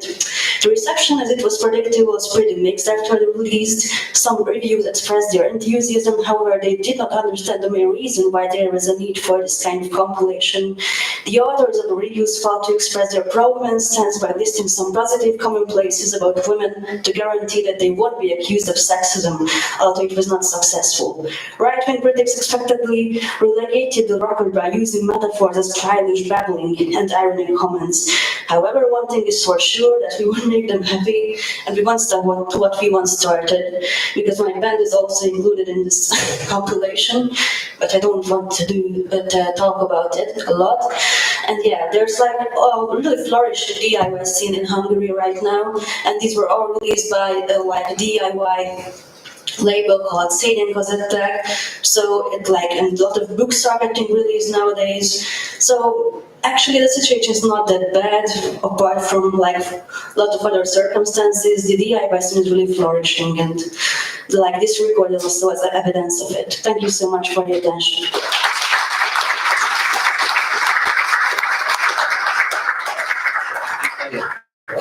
Right, so can I ask all speakers to come and stand at the front? We're running slightly over time, so whoever was chairing this panel needs a good talking to, I think. I guess what we'll do is just, I don't have any questions that come to mind for me. Does anyone have a question that they'd like to ask? Okay, at the back. Yeah, hi, James from Edinburgh. Great set of papers. I really enjoyed that. It's probably a question for Sarah, most of all. And I think, Sarah, you were looking at working class in terms of authenticity. I wonder if it's also useful to look at it in terms of how its class identities are not at all stable, so they're often moving. So I was thinking of what Martin said about what the high-wing punks, the early ones, were kind of first generation moving into the middle class, so they were moving. And I was thinking about a couple of other examples, like I'm interested in Grrl, so Cobain was probably, his family was just about scratching into the middle class and pretty much falling back. And Shane McGowan was, he went to prep school, he went to Westland for one of the best private schools that was kicked out there for drugs. So he was kind of, his identity was shifting. So I wonder, maybe the problem with the chats is that they're kind of presenting that working class identity as monolithic and stable, whereas often it's more interesting when it's shifting, we're moving about. So that was a question. Yeah, they're definitely presenting a stereotypical view of Australian working classness. To be honest, and at risk of sounding flippant, I'm not interested in middle class things. Like, I'm only interested in working class things because middle class things have enough middle class things to advocate for them. So my issue with the chats is that they're not working class, but they pretend to be in a really stereotypical and mocking way. And they've done it, and that's how they've become successful, through that kind of mockery, and that's what disturbs me. And if it wouldn't be such an issue if working class people had the same opportunities to be involved in whatever it is they want to get involved in, but they don't, and that's the issue. So they're taking on this working class persona because it looks kind of cool and funny and whatever. but it means that there's working class kids who can't start bands because they don't have the opportunity. So, yeah, I don't know, it's the whole kind of the first generation middle class, I think that's really interesting, but it's not something that I'm really have sort of thought about too much, but that's not really an answer, sorry.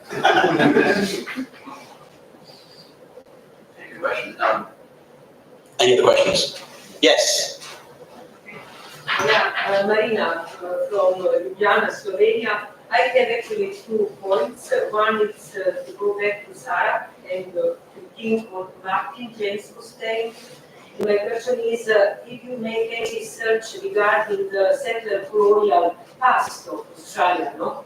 That is really important to be put inside the story. Because you talk from today, it doesn't matter if that was historical and it was long interest, because it's a specific constitution of the Australian society. And how you see these things? I mean, the working class, yes, but it's purely white, it's all these questions and thinking what Martin was saying, that I completely agree with. He said, okay, but let's pull all these other positions that were actually part. It was the same in Slovenia, by the way, in Ljubljana, from which we were talking about. And this one question, and the other, I would like to pose to Viktória Taskovics a question, because I thought that your way of depicting socialism, and we are all coming from ex-Yugoslavia, from socialism and so on, practically the other way of thinking socialism from what you said, really talking about impossibilities and so on, is not maybe possible to actually connect in relations to ex-Yugoslavia. We were actually having really a very important fight against fascism, and that really made the socialism different. Hungary was actually a fascist country, and you didn't raise any questions, and it has big happened after the Second World War. You know, what kind of society we had? I mean, we had also working class. My mom was working class, but it was another setting of the civic society. We have another ideas and goals in all the society. Doesn't matter how poor and rotten and fucked up we were, but we were all coming. I mean, the children after that from these anti-fascist struggles.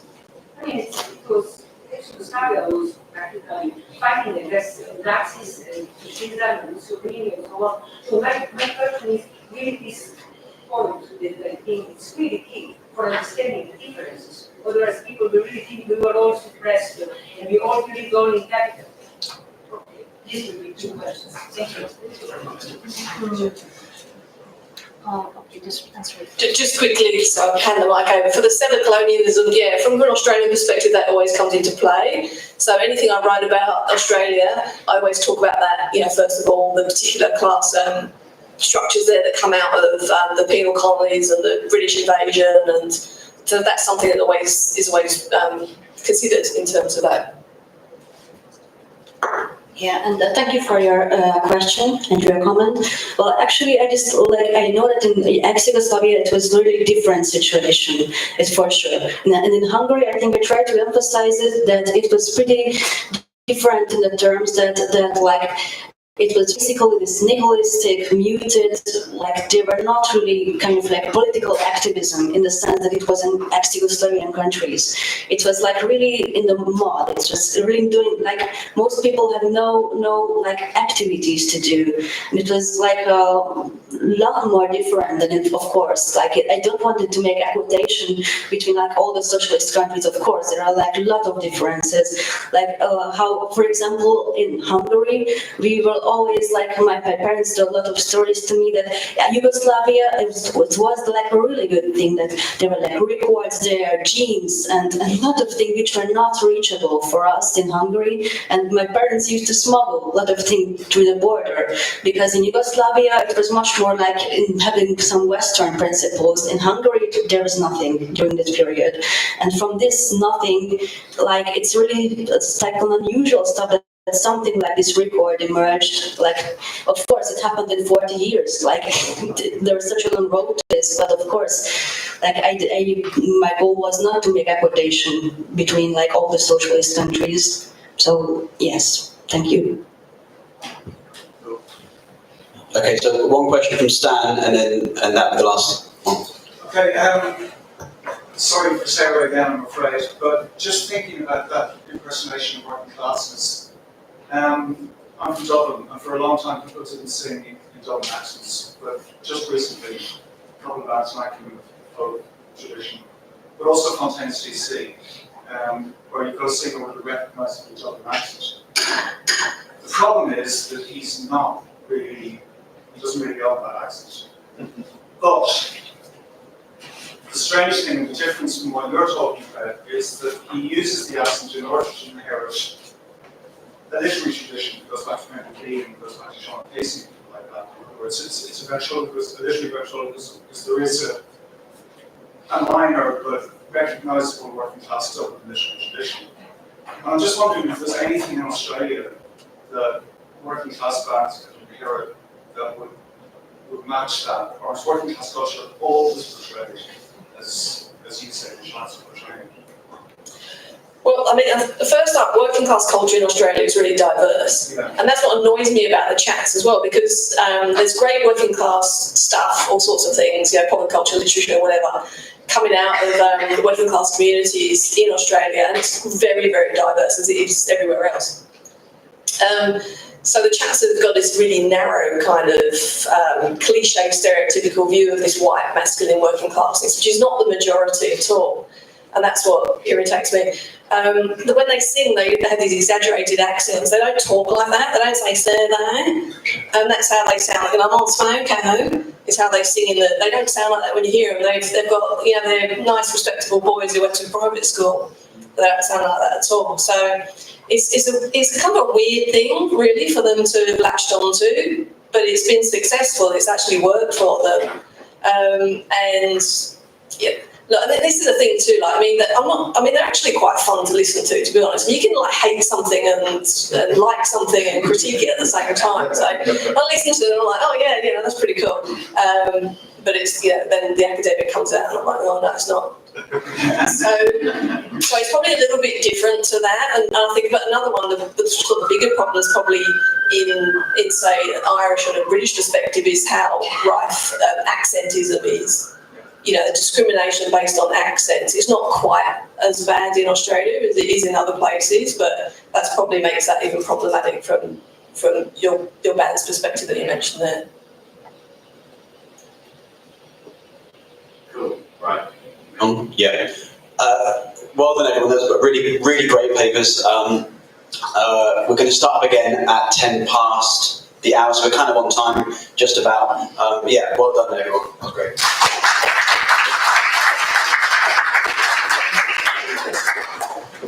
So just to be clear, we're going to start at 10 past. There's still coffees and teas through there. The toilets are that way.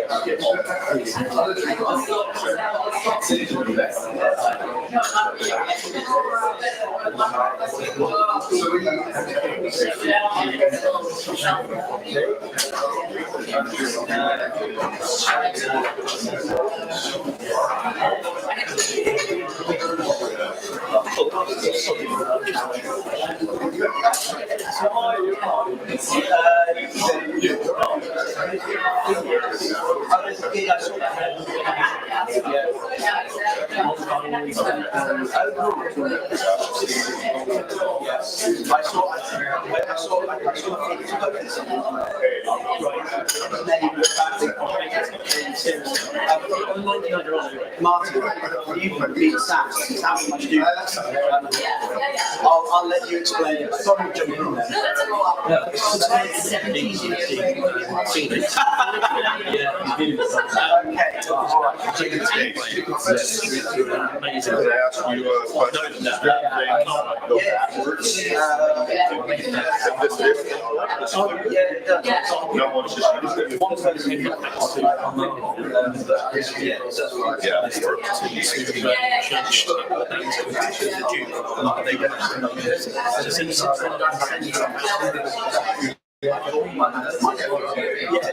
Does anyone else I'll check out.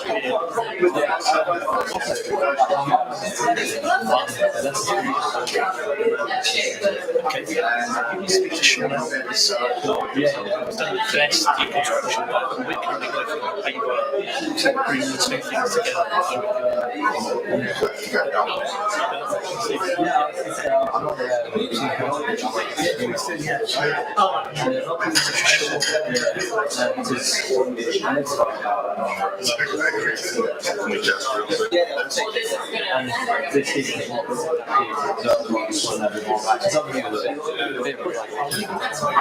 I think it's because it's in presenter.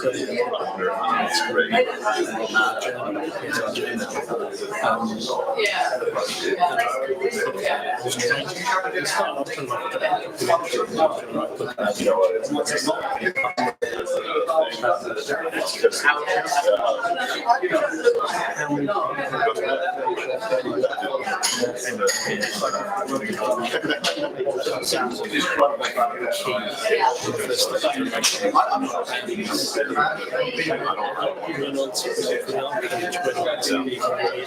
I'll leave you to do it.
Sorry.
in about 1 minute. Thank you. If we could just settle down.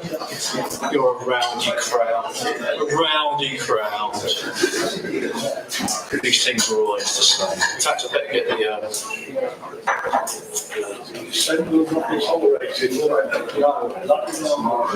Good luck,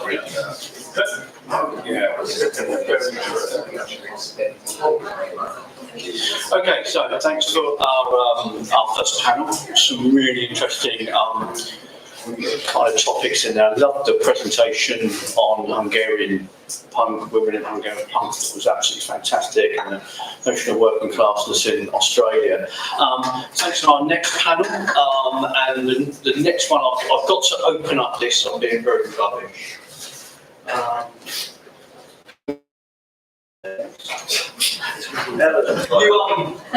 You guys settle down too easy. That's what happens. And so we have Bernhard, NEPA effect, the Menzingers sense of place as a nostalgic act. 15 minutes starting Okay. now. All right, thank you. All right, hi everybody. I'm Ellen Bernhard, Instagram for punkscholarnetwork.us if you're interested.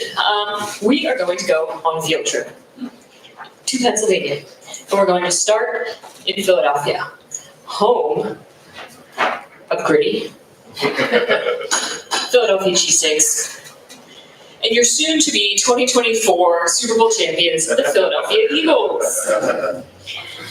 We're going to head north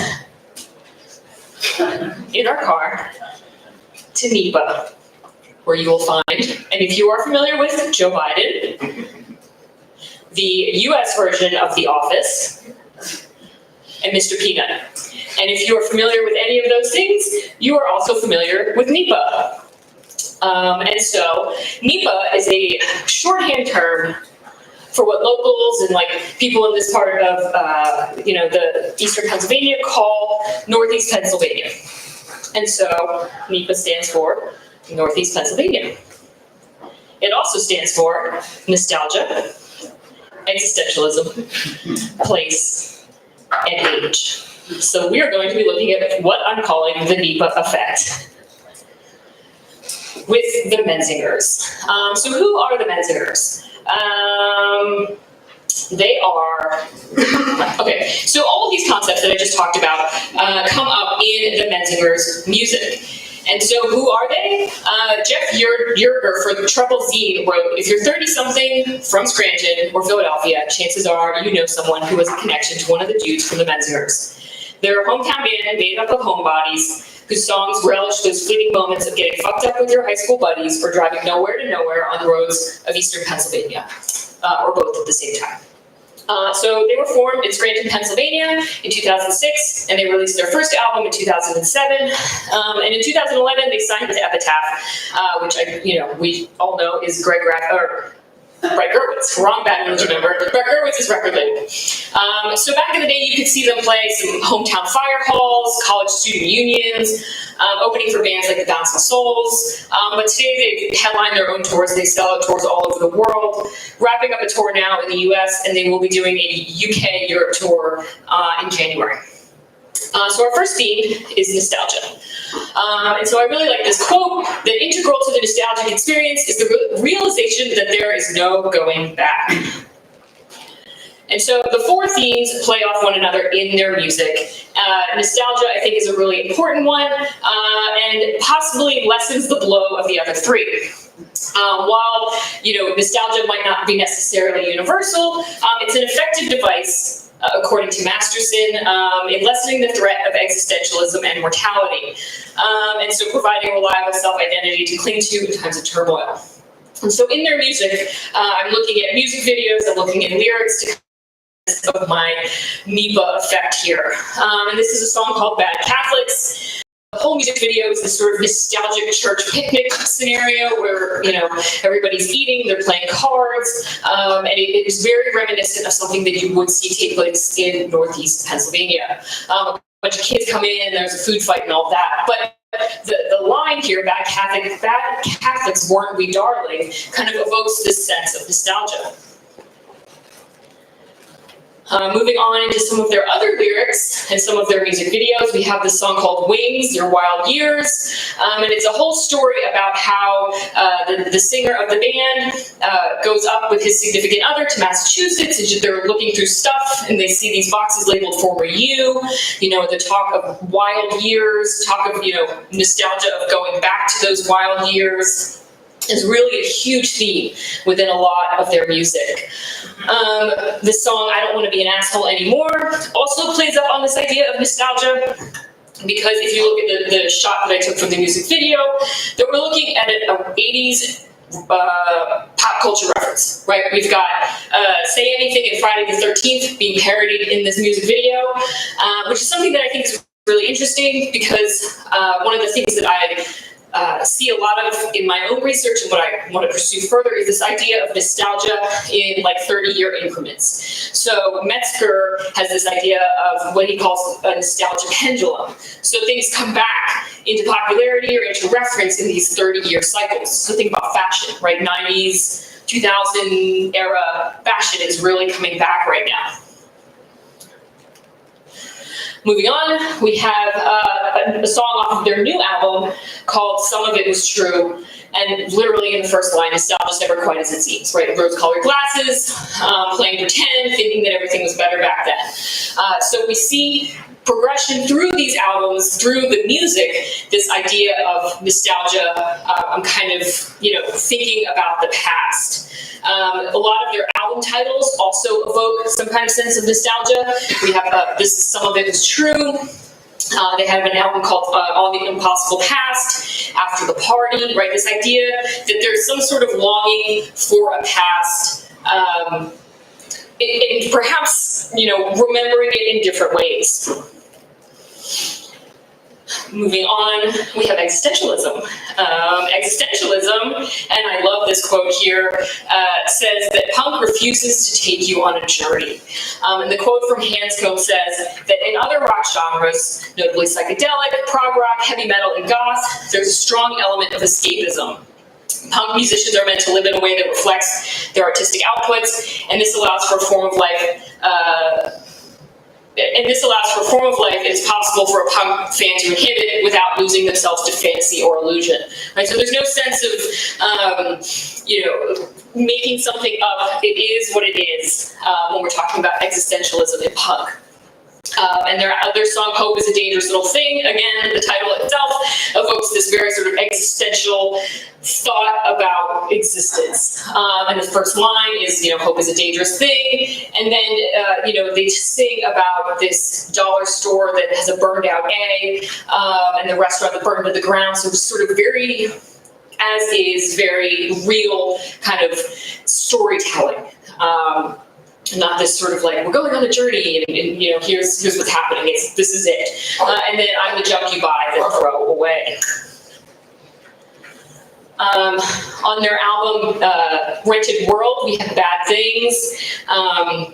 Again, right, when I swore life had a purpose, when I was sure the whole thing's worth it, and they singing about the rodent in the wall, that they both have things in common. And so the line here that so burn the fucker down, I don't care anymore, again, doesn't tell us more than what we've got here, right? Just sort of straightforward, like this is exactly what we're doing.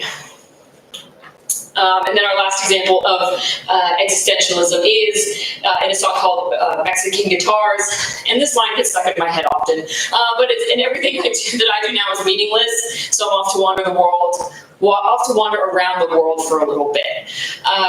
So again, right, none of this is really kind of giving us much hope. But I think it's very relatable, which is sort of what my kind of argument is. So moving on to place as our third kind of characteristic of Menzingers' songs. And this is Nawadi et al. Said, we engage in a reflexive relationship with the places we occupy.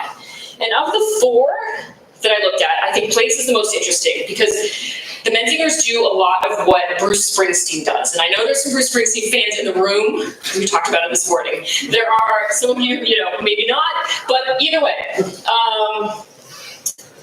The Menzingers do a lot with place. in terms of specific places, locations, references to things that are maybe subtle or not so subtle. And all within, a lot of them are places within the New Jersey, Pennsylvania, Philadelphia area. So in their song Gates, they're talking about the Pawpack Cliffs, which are up in the Poconos. And their song Ava House is a direct reference to a venue in Philadelphia that they used to kind of, hang out in. It's actually right above the garage, those 4 windows up there. According to my Google search, is what Ava House was. I don't think it exists anymore as they sing about it in this song. We have more examples of place. These are 2 more. To go back to Bruce Springsteen, we have the Stone Pony in Asbury Park. So they do sing about the Stone Pony in the song Your Wild Years. So another song very full of nostalgia, very kind of longing for a specific place. And they reference the Walt Whitman Bridge in Philly. And here we have, as far as I know, doing my searches on Google Maps, is the Turkey Hill in Main Ave in West Side in Scranton. So this is the only one I could find, so I'm assuming that this is it. But they were, in this song Bad Catholics, singing about driving around to the Scranton area, getting stoned, drinking, smoking cigarettes, and then they pillaged the Turkey Hill on Main Ave West Side. And so one of the things that I think is really important to kind of consider when we talk about place is the idea that music can become an actual representation of that place.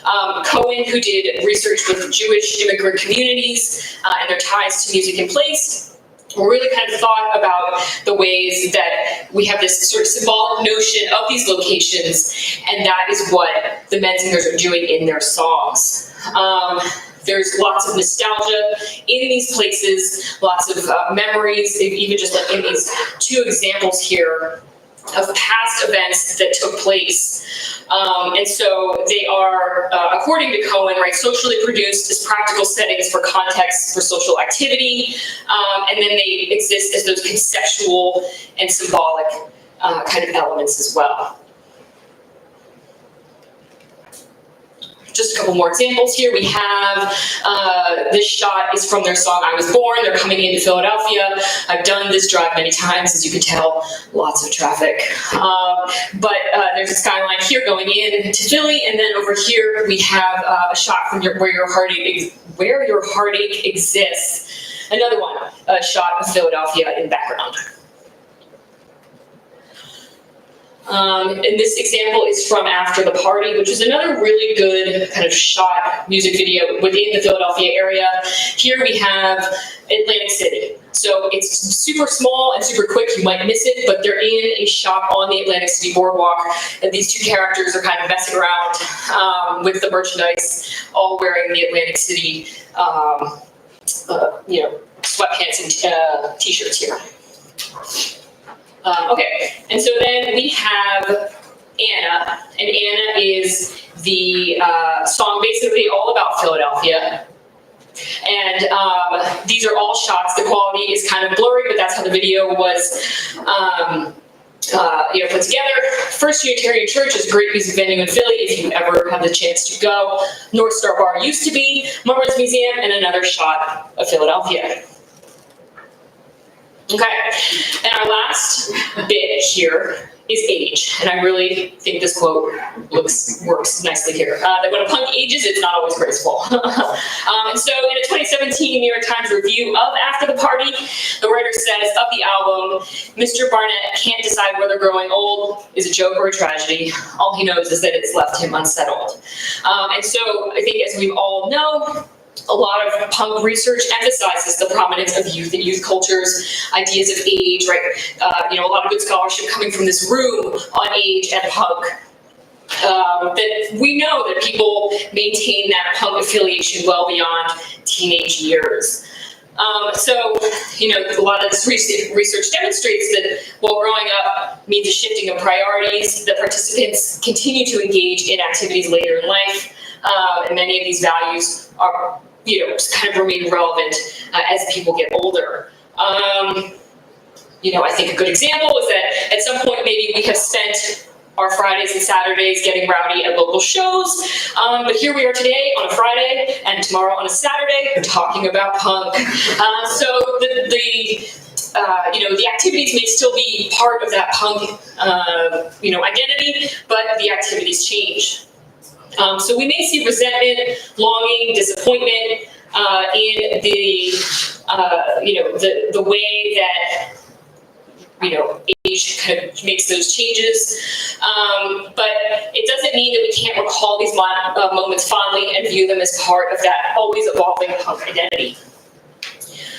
So we've got some more examples. I think Talon Lies is their most popular song, and it opens with "Where are we gonna go now that our 20s are over? The decade taken hostage by my own guilty conscience. America, you're freaking me out." Same. How do I steer my early 30s before I shipwreck before I'm 40? So we see the times kind of changing, and age is still a factor. Okay, so our conclusion is that there's a lot to look at here.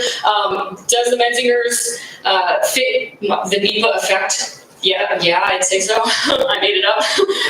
But I think that we can think about how all these factors come together when we look at punk, right? When we look at all these things individually, what can they tell us together about the music, people, identity? There's a stubbornness and pride that people have from this part of the world. Philadelphians are very familiar with the phrase, the Philadelphia motto is "no one likes us and we don't care." So I think you have some of that going on here, having to live in the shadows of New York City. And certainly NEPA is not part of that, conversation when we talk about things like punk. So it's built into the ethos of the region to have that loyalty and pride, and they tell a story that we all have, right? We may not be from NEPA or Philadelphia. Maybe we haven't attended shows of the Stone Pony, but everybody has stories of missing a relationship, some activities from youth. We're calling it old music venue, and that's why I think that they found such a following with their music. Thank you.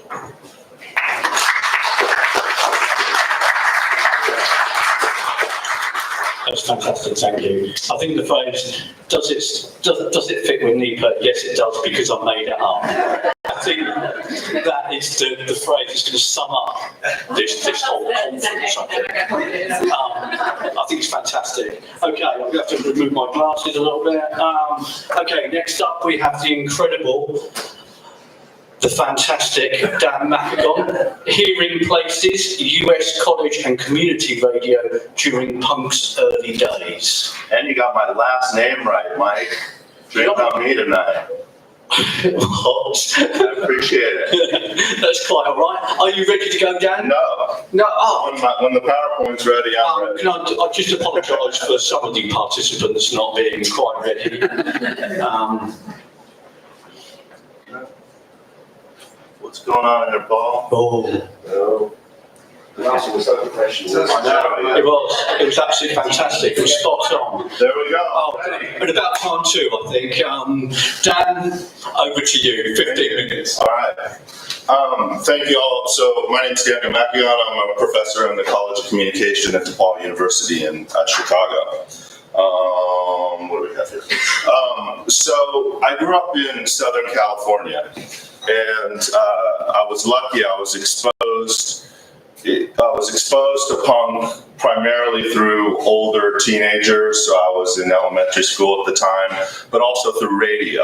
So we had a big commercial radio station in Southern California that still exists called K-Rock. There was a guy, Rodney Bingenheimer, who did a show called Rodney on the Rock. So some of you may know that name, and some of you that are record collectors, you would know the Rodney on the Rock compilations that came out through Posh Boy in the early 80s.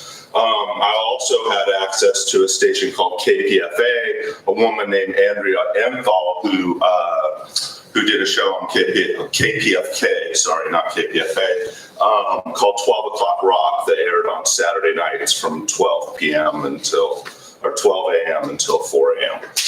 And she played a lot more kind of international stuff. Later on, my parents moved to another part of Southern California, and I was landed right between two amazing college stations, KXLU in Los Angeles, that was at Loyola Marymount University, and KSPC that was in Pomona, which is part of the Inland Empire. And I ended up going to Loyola Marymount University. I'm sure as professors or budding professors, you like to think that your students come and study with you at a university because your university has a reputation and there's rigorous academic stuff happening at your university. I chose to go to a university because it had a college radio station that reached Los Angeles, and I just wanted to play punk rock records, and found my way from there. So radio has always been important in my life, and I think the great thing about radio is that when it works well, we feel as if the DJs are speaking to us directly. And when it works well in terms of college and community radio, we feel as if we are now part of a scene and the DJ is partially orchestrating that scene. It's different than television, I think. If you watch the nightly news, I don't know, for me, or a talk show, I don't feel as if David Letterman, when he was on the air, was speaking directly to me. But when I hear DJs, I sometimes feel like we're having a conversation. They just can't hear me shouting back to them. So in my presentation today, I'm going to talk a little bit about early college radio.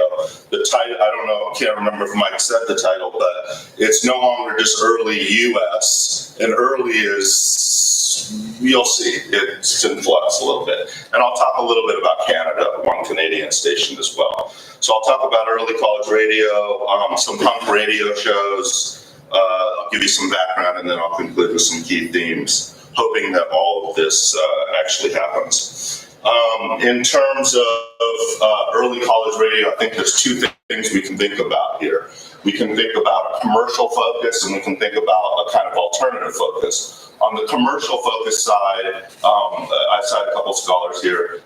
Richard Brand wrote about that radio was becoming big business in the US. So it was important that universities educate students who might want to work in the media to train to work in the media, right? So there was a commercial focus on behalf of educators in the United States. In college radio, also later on, Trottel wrote about how college radio has served as a training and development resource for commercial and non-commercial radio. So like National Public Radio, for example, which might be the US's equivalent of the BBC, for example, at a radio level.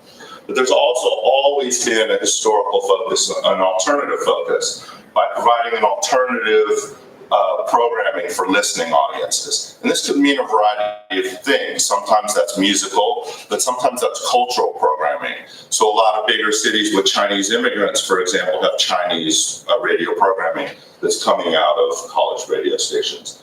There was also an alternative focus. There was a big influence of free-form FM rock radio that emerged in the 1960s, where people were moving beyond the idea that you just play pop songs that, at that time were 2.5, 3 minutes long, that you could play, you could talk, that the radio could be political. And that was a big influence on college radio.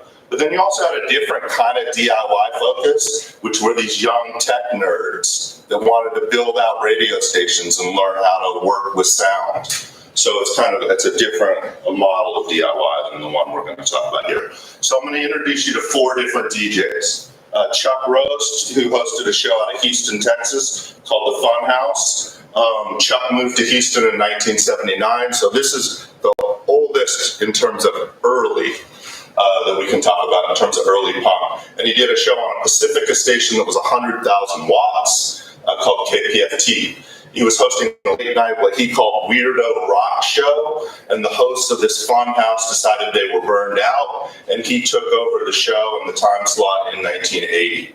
He hosted that show for 15 years, took a year off, and then he hosted a show at KTRU, which was at Rice University, and he did that for 10 years. That station has since been sold. The university sold it off to, I think, either a classical network or to National Public Radio. The second DJ is Rodney Anderson in Chicago. He was a second DJ on a show called Fast and Loud. He was a senior in high school, and he met the host of the show, a guy named Doug Kahn, who was going home for the summer. This is 1983, and Rodney was starting at Northwestern University in the autumn, and so he did the show during the summer and became a co-host. This is a 7,200 watt station in the Chicago area. Rodney was already into punk, but Fast and Loud was one of the first shows in the area that focused exclusively on punk. There was a block programming called The Rock Show, which was kind of like alternative, broadly speaking, but not a lot of what we might call various subgenres of punk.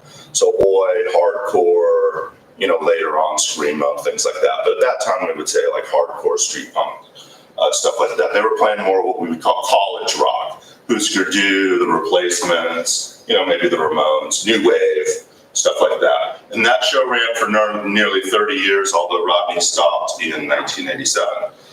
Joni Lindstrom still hosts a show in Boston called the Late Risers Club.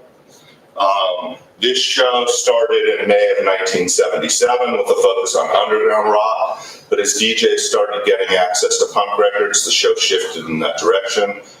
This is WMBR 720 watts, so it's not a lot of wattage, but it covers the Boston area, and that's it at MIT. And she started doing a show in 1987. Again, she's still doing it. The show's still running. It runs from 10 a.m. to noon every day. She does a show on Thursdays. And Joni told me that she grew up in, quote unquote, nowhere, Vermont. Vermont, for those of you who don't know, the U.S. geography is in the northeast of the U.S. And so teens in her town either, she said, didn't listen to music. That just blows my mind. Like, I had some friends when I was young, like, listen to one band only. It made no sense to me. Or people who didn't listen to music at all. How could you, live your life not listening to music? Anyway.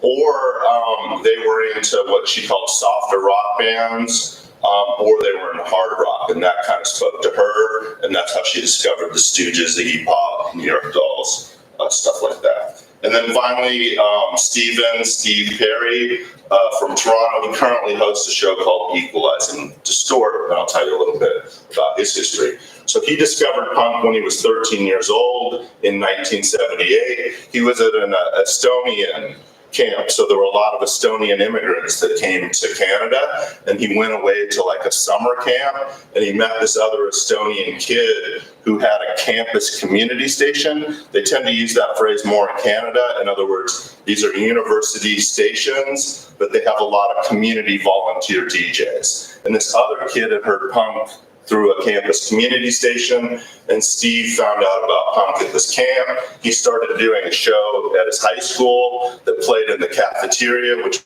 apparently pissed off all the kids at his Catholic school. And then when he went away to college at York University in 1985, he started doing a show at CHRY, which was a 50-watt station, and he started hosting Equalize and Distort in 1999 at CIUT in Toronto. And this show focuses on a variety of punk genres with a lot of local blend on Canadian, but also international punk. So in Canada, there's this thing called CanCon, Canadian content, where 35% of all media needs to be Canadian produced content. So the other thing that I'll say before I dig into some themes is that the great thing about all of these shows, and that excites me about college radio, is it's national and international, but it's also very local. So local bands and being key to the local scene is important. So the first theme that I want to highlight for you is one of exposure. That these DJs they're like preachers in a way of punk rock. Like, I want you to come into this church of this new religion, which is punk rock. I want to invite you. It's invitational. And they do that through exposing people to new forms of music. So Joni, I'm going to quote a bunch of people here. I wish I could take on their accents and the voices, but I can't. I should have planned in advance, and Laura could have come up and been Joni, for example, maybe, I don't know. But she said whatever people could get their hands on in terms of how they would get these records to expose listeners. Whatever people could get their hands on, that was getting played. Then more and more things started getting to the station. It always surprises me how many bands were on major labels. We forget that a lot of the early punk bands were on major labels. And those records were all getting sent. But then there was also a lot of record store buying. There were a couple good stores that people would go to, and some of those records would make their way into the library from people's personal collections. So they weren't just hoarding the records, they were buying the records themselves and giving them to the station so other DJs could play them. And Chuck said, I would write to bands I would see in the back on the Maximum Rock and Roll, be they in Italy or wherever else in the world, and I would set up these things where I would buy a few from them. I was really passionate for a while about foreign hardcore. It was fast, it was hard, it was exciting. And since I was contacting people to try and book them anyway in the United States, you would write letters. I wrote letters and said, hey, maybe you're interested in booking, or you could call into my radio show, or send me something and I'll play it on the radio. That I would like to buy and resell. So I might buy like 5 copies of something and then would send a promo also, and they would send a promo to the radio station. And so it's really important to understand that people could read about these bands and zines, like especially Maximum Rock and Roll, which was much more international. Flipside was the other big zine in the US, but it was much more of a local Southern California focused zine. And so this is a way to hear these bands. You can read about them, but what do they sound like?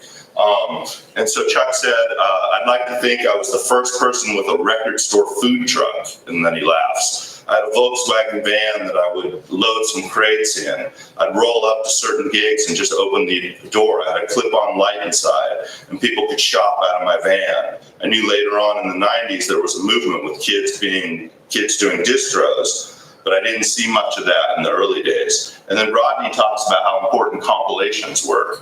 That it was a great way for international bands and national touring bands would bring the records, but we were always local.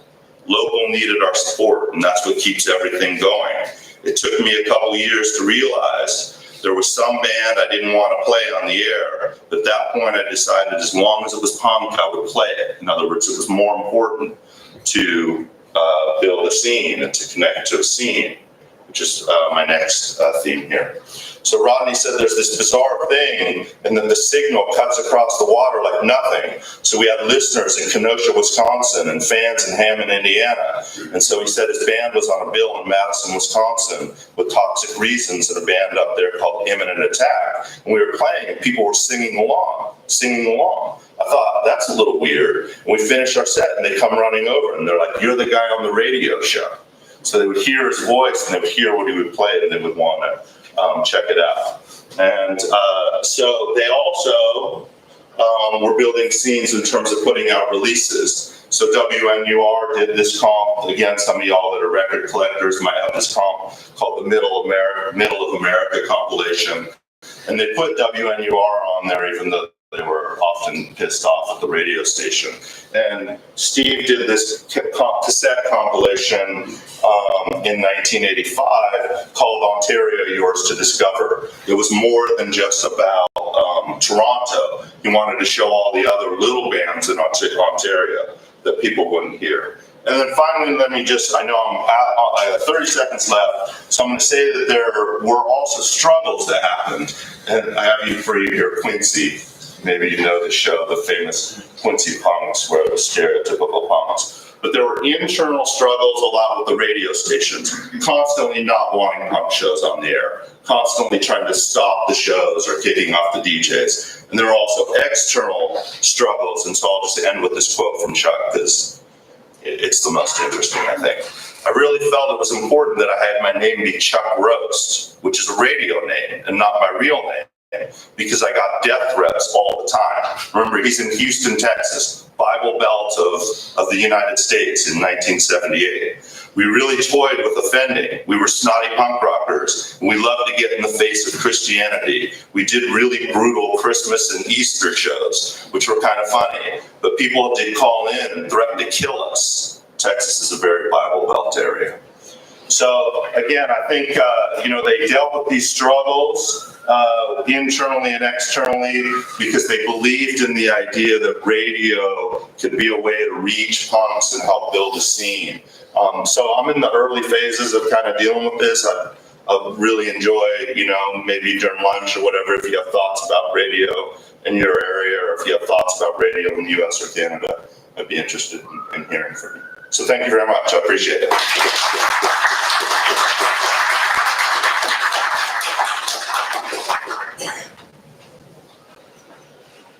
Is Maria up next? Yes. I'll help Maria out. Okay.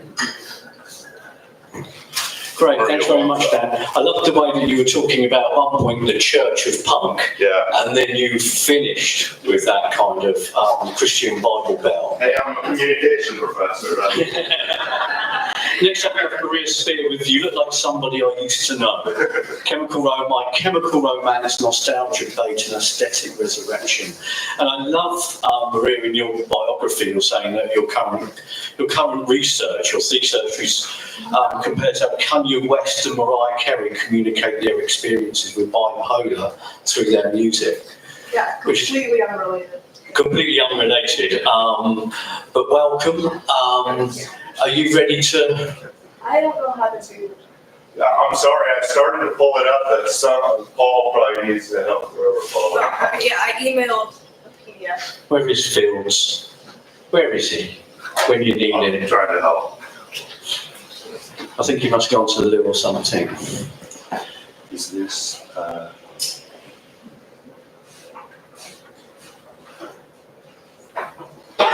Maria's other research interests include cover versions of popular songs, film music, and performance of queer identity. You know, wow. So there's just not you guys sticking to one topic then. You're kind of a bit greedy. Yeah. You know, you can't. PDF, right? Yes. It's not, is anybody familiar with PC tech? Why it's not mirroring? No, I'm not a PC user at all. Sarah, did you? I failed doing it too. Couldn't go back to use it.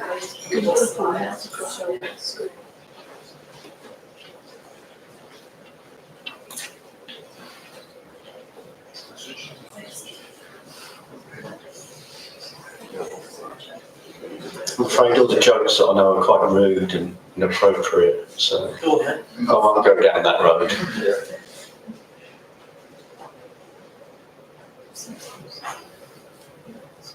it sings a song though. Oh, God, don't go down that road. That's part of the song. Yeah. Yeah. Probably rude and inappropriate. There you go. Ah, there you go. That. You have to then use the Okay, so yeah, you got Yeah, so you gotta look look up at that here. screen. Yeah, That way. Okay. Okay. great, that's fantastic. Good job. Should put in like one forward and back. See it. Will that work? You all did it. I just scroll. Oh, it's a PDF. It's a PDF. The thing is, you need to do it on this, but that's your screen. So you know. Yeah. Yeah,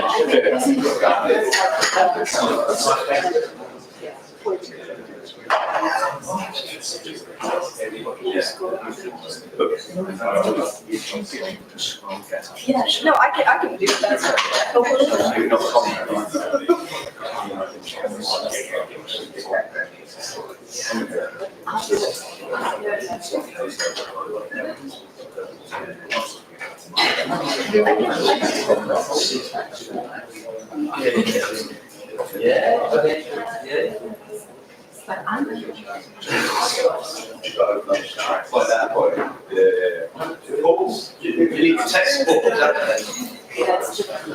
Yes, Paul, we need text. Okay, right, what was it? It's a PDF, and how do I just go to the next? So it's a PDF. Well, I have to scroll with that. This is a great question. It says my Yeah, exactly. What's that? Hey, Paul, if you scroll up and hit that arrow in the right corner, it'll make it large. The one, yeah, the one. Yeah, keep going down. There you go. Yeah. And now you just gotta use the. Do you know how to use it? Everybody getting them to turn off the meter. So you gotta use what you use here, like just see. Maybe at lunch. Yeah, I don't. So we've got there. So let me welcome you to Maria Spear. You look like somebody I used to know. Hello. Is this like loud enough? Thank you. Hi, I'm Maria. Very excited to be here. Yes, this is my presentation. I'm going to be looking at a festival performance from American rock band My Chemical Romance and sort of its relationship to this recent wave of nostalgia surrounding sort of 2000s emo and pop punk music. So When We Were Young is an annual music festival that takes place in Las Vegas. And as you can see from this poster, the festival primarily programs acts that reached their peak popularity sort of in the late 90s to mid 2000s. And in 2022, My Chemical Romance and Paramore co-headlined. Even the festival's name makes it clear that its emphasis is on nostalgia, and attendees have the opportunity to reclaim and reconnect their youth in a sense by seeing a bunch of acts that, even at the time of their popularity, didn't have that much to do with each other. Some had previously toured together, but most are known for their association with each other that's come about from sort of a MySpace era scene built mostly by fans and not necessarily by the artists themselves.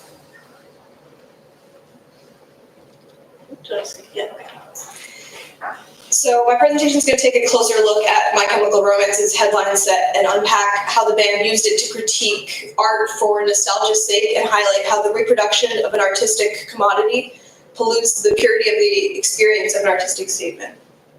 In particular, My Chem's criticism of nostalgia bait and their commentary on their own artistic legacy is communicated through representation of like actual sort of physical decay. So first off, I'm going to contextualize My Chemical Romance's 2004 album, 3 Cheers for Sweet Revenge, and how it factors into their set at When We Were Young. And then I'll point to sort of how the band's performance engages with ideas posited in Benjamin's The Work of Art in the Age of Mechanical Reproduction, and how it makes a statement about the era of emo and pop punk that it's satirizing. And then I'll look at how we can sort of critique and complicate the statement that they're making by considering the fact that the band is still participating in the festival while sort of satirizing it. So the music video for My Chem's massively popular single Helena off their sophomore record and what would become their mainstream breakthrough record, 3 Cheers for Sweet Revenge, saw the establishment of a really distinct look for the band that the members wore throughout the touring and promotional cycle for the album. The red and black attire, very distinctive makeup, and the armbands with the MCR logo on them became an extension of the musical universe of the album and really kind of defined that era. Arguably as much as sort of the subsequent album, 2006's The Black Parade. But it was the Revenge era uniform that My Chem decided to don for their set at When We Were Young. And as you'll see in a second, it was with the added bonus of 3 hours worth of prosthetics and makeup and hair pieces to turn them into the versions of themselves that they might be if 2004 was like much longer ago and also had sort of never left. So that's what they looked like at the festival. You'll see in the top right, bassist Mikey Way opted out of the old person prosthetics and instead went for a mouthful of blood. There's sort of interesting implications to this that play into the band's internal mythology and history in a number of ways. Why is Way the only one to not have aged, aside from maybe not having wanted to sit through hours upon hours of prosthetic treatment? Is he a vampire draining the other 3 of their youth? Is it an extension of the mythos of the Revenge era music video for The Ghost of You, in which he died in the Battle of Normandy? Maybe. Much like how his was the only Black Parade uniform to be posthumously decorated with a war medal. They really like to commit to the bit. I don't know. The more sort of grim interpretation is that it's the band saying that had they kind of not stopped when they did, had they not evolved, and had they been obliged to stay trapped in their sort of 2004 musical and visual aesthetic, Mikey Way or any one of the other members might not have survived the era and made it to old age.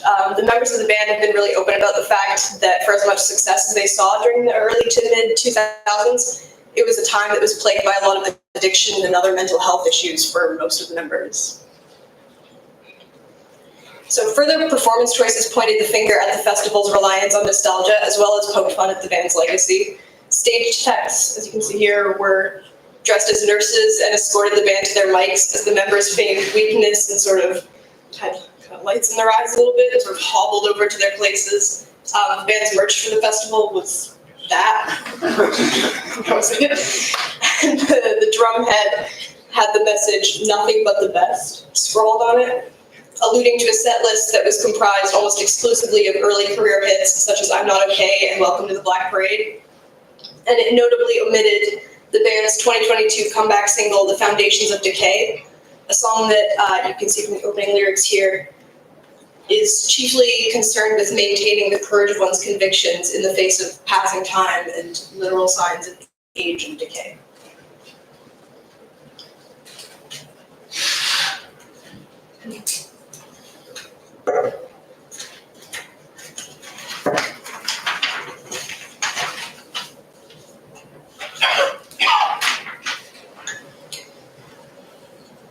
So there's an element of, depending on how you look at it, either revisionism or reclamation in When We Were Young's assertion that the 2000s emo scene is and always was worth championing in this kind of major way that they're doing. And it might be fun and very easy to look back on the time and the artists involved as sort of uncomplicated by the cultural context that demanded this sort of separate space for like the outcast to feel included. However, this isn't necessarily the case. Hayley Williams of Paramore spoke about this during the band's set at When We Were Young, which took place the same night as My Chems. She said, in the early 2000s, when Paramore came onto the scene, roughly about 2005, the scene was not always a safe place to be if you were different. If you were a young woman, if you were a person of color, if you were queer, and that's really fucked up if you think about it, because this was supposed to be the safe place, wasn't it? But there's space for you now, and we all survived a lot to get to this night. In a later interview with Zane Lowe for Apple Music, she expanded on that night and that statement by saying that we needed a moment to say that we are grateful. We are so grateful that this scene has changed, to look out and see all types of people enjoying this music and being allowed to enjoy it. But we're not always grateful for the experiences we had, and we're very fortunate to have made it out. Similarly, My Chemical Romance has been very open about the fact that the band's initial run before its 2013 breakup and then reunion in 2019 was full of strife that kind of nearly ended the lives of its members on multiple occasions. And so by capitalizing on nostalgia for a time that never really existed in the way that When We Were Young asserts it did, the festival is also deconstructing the aura of the art it is commodifying. So Benjamin's conception of the aura of a work of art largely concerns itself with spatial and temporal distance. As he writes, even the most perfect reproduction of a work of art is lacking in one element: its presence in space and time, its unique existence at the place where it happens to be. This unique existence of the work of art is determined the history to which it is subject throughout the time of its existence. So try as a festival like When We Were Young might, it cannot inherently recapture any magic that might have been felt at the time that it banks on, because it's trying to recapture that. And it tries to particularly for sort of capital gain. My Chemical Romance is making quite a literal visual metaphor as a connection to Benjamin's concept of the decay of the aura. He was mostly writing about sort of 20th century developments to the actual sort of reproduction of art. But when he writes that it is the desire of contemporary masses to bring things closer spatially and humanly, I think this rings true. So to reproduce the sensations, to bring it closer and closer, and to pry an object from its shell is to destroy its aura. So My Chem finished their set with a deep cut from their 2010 album Danger Days, The True Lives of the Fabulous Killjoys. It's a wild title. The song Vampire Money was originally written as the band's response to being asked to participate in the Twilight film series soundtrack due to the band's perceived vampiric aesthetic and what would have been their assumed willingness to cash in on the vampire craze of the era. And there was also actual vampire money that was the confetti that ran down as the finale to their set.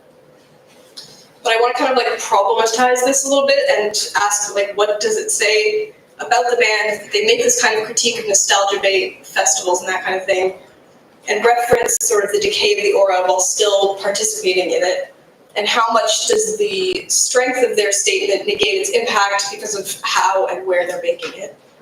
They were still like paid for the festival, and they're headlining it again next year.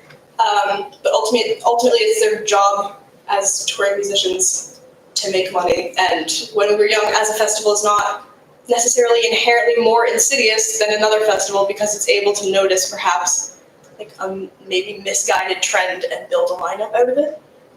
I don't know. So in terms of my like conclusion / next steps / disparate thoughts that I'm thinking about and want other people's thoughts on and need help with, I'm just very interested in sort of this like diluting of the aesthetics of like 2000s emo and pop punk and how it's become like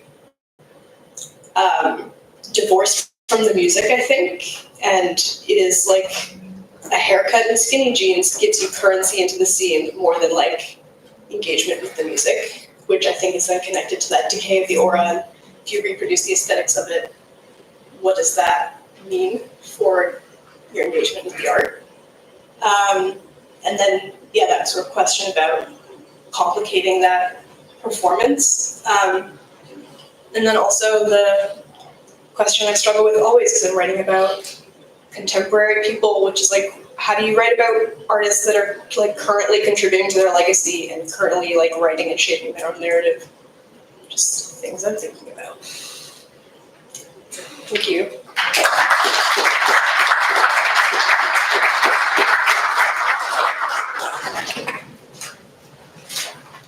Fantastic, thank you. That's really good, thank you. And I think just seeing the conclusion up there, I think it's really, really good to emphasise that these kind of conferences, especially the PSN conferences, and I see this sometimes, this doesn't happen elsewhere in academic circles. This is a really kind of safe space to share ideas and to kind of raise ideas and to put it out to you guys as peer reviewers and those that might know a little bit more about this subject, really just to feed back and give more ideas. So I think it's a really, really important thing to say. It should never really be a critical environment in a negative sense. We're just setting up for Laura White. Laura's work on ageing nostalgia and older punk women's fandom also feeds into the book launch tomorrow morning with Laura, Matt Grimes, isn't it? Yes, Matt Grimes, and Bernhard. Yeah. It's good that you two are taking charge of tomorrow's book launch. So the book launch tomorrow again feeds into this notion of ageing and time and nostalgia, so please don't miss that. But next up we have the incredible, the fantastic Laura White, Ageing Nostalgia and Older Punk Women's Fandom. 15 minutes. Thank you. Hi. Thank you. So, I'm Laura, and I'm currently based at the University of Lincoln. Can you hear me okay? Is that all right? Yeah. Though I won't be for much longer because I'm literally working my notice at the moment. So, I'll be joining Roehampton in a couple of weeks. So I'm going to talk about ageing nostalgia and older punk women's fandom. So nostalgia is something that we draw upon, it's said, in the construction, maintenance and reconstruction of our identities. And the relationship between nostalgia, music and ageing has been evidenced in the literature. So in this paper I'm going to draw upon my interviews with older punk women and participant created zine pages as well that they made to explore how nostalgia for a particular focus on music fandom is used by ageing punk women to construct the significance and meaning of punk to them in the present and in a context in which they are now older. There's lots of things to think about here, isn't there? Hold a microphone, can't cope.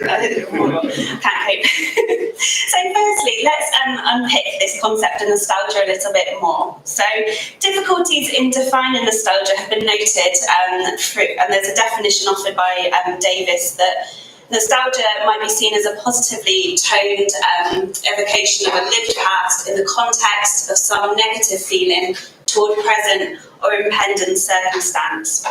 And in a similar fashion as well, Jacobson describes nostalgia as involving a longing or yearning of return. It involves giving a positive meaning to the past, which also includes a bittersweet feeling.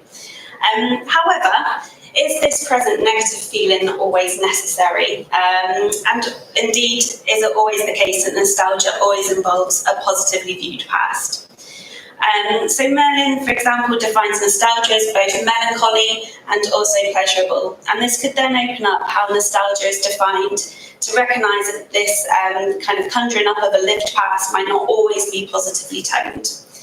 Pickering and Keatley very neatly capture this by suggesting that we should recognise nostalgia too as also capable of using the past as a basis for renewal and or satisfaction in the future. So in this sense, nostalgia can be utopian, and it can provide security in one's sense of being, or kind of giving them some ontological security. So connecting this up then with music and ageing, evidence suggests that nostalgic feeling can be prompted by engagement with music during one's youth. So Matt Grimes' work, for example, 2020 and also forthcoming, concerning those who once identified as anarcho-punks, considers their use of nostalgic narratives of idealised past, but also how they draw upon nostalgia to construct continuation of the ideologies, beliefs and values that they had acquired during their affiliation with anarcho-punk in their youth. Reunion gigs by punk bands are something often viewed too through their relationship to nostalgia. So Lohmann's research with Asian Dutch punks, for example, comments on the notable trend at the time of the work for punk nostalgia, demonstrated by the organisation of reunion gigs and also the re-releasing of old records.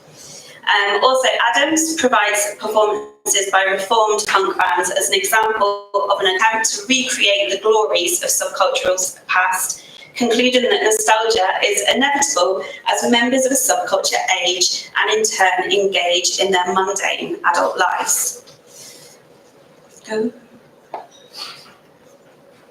So across my interviews with older punk women, when asked about their initial entry into punk or their initial exposure to punk, music was presented as key. So I'm going to explore this a little bit now through a focus on bands, songs and nostalgia.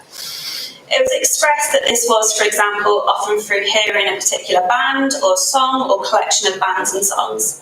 So talking about this, reflections about music were typically bounded up in nostalgia, with these pivotal bands or songs demonstrating how the music created emotional responses in the women. So like the quote there from Jess, she says, "I still feel how I felt when I first heard it." Presenting those emotional responses to the music experienced in punk past as still being generated in punk present highlights how these emotions have been sustained despite the passing of time. So it serves to create a connection between the punk youth and the older punk.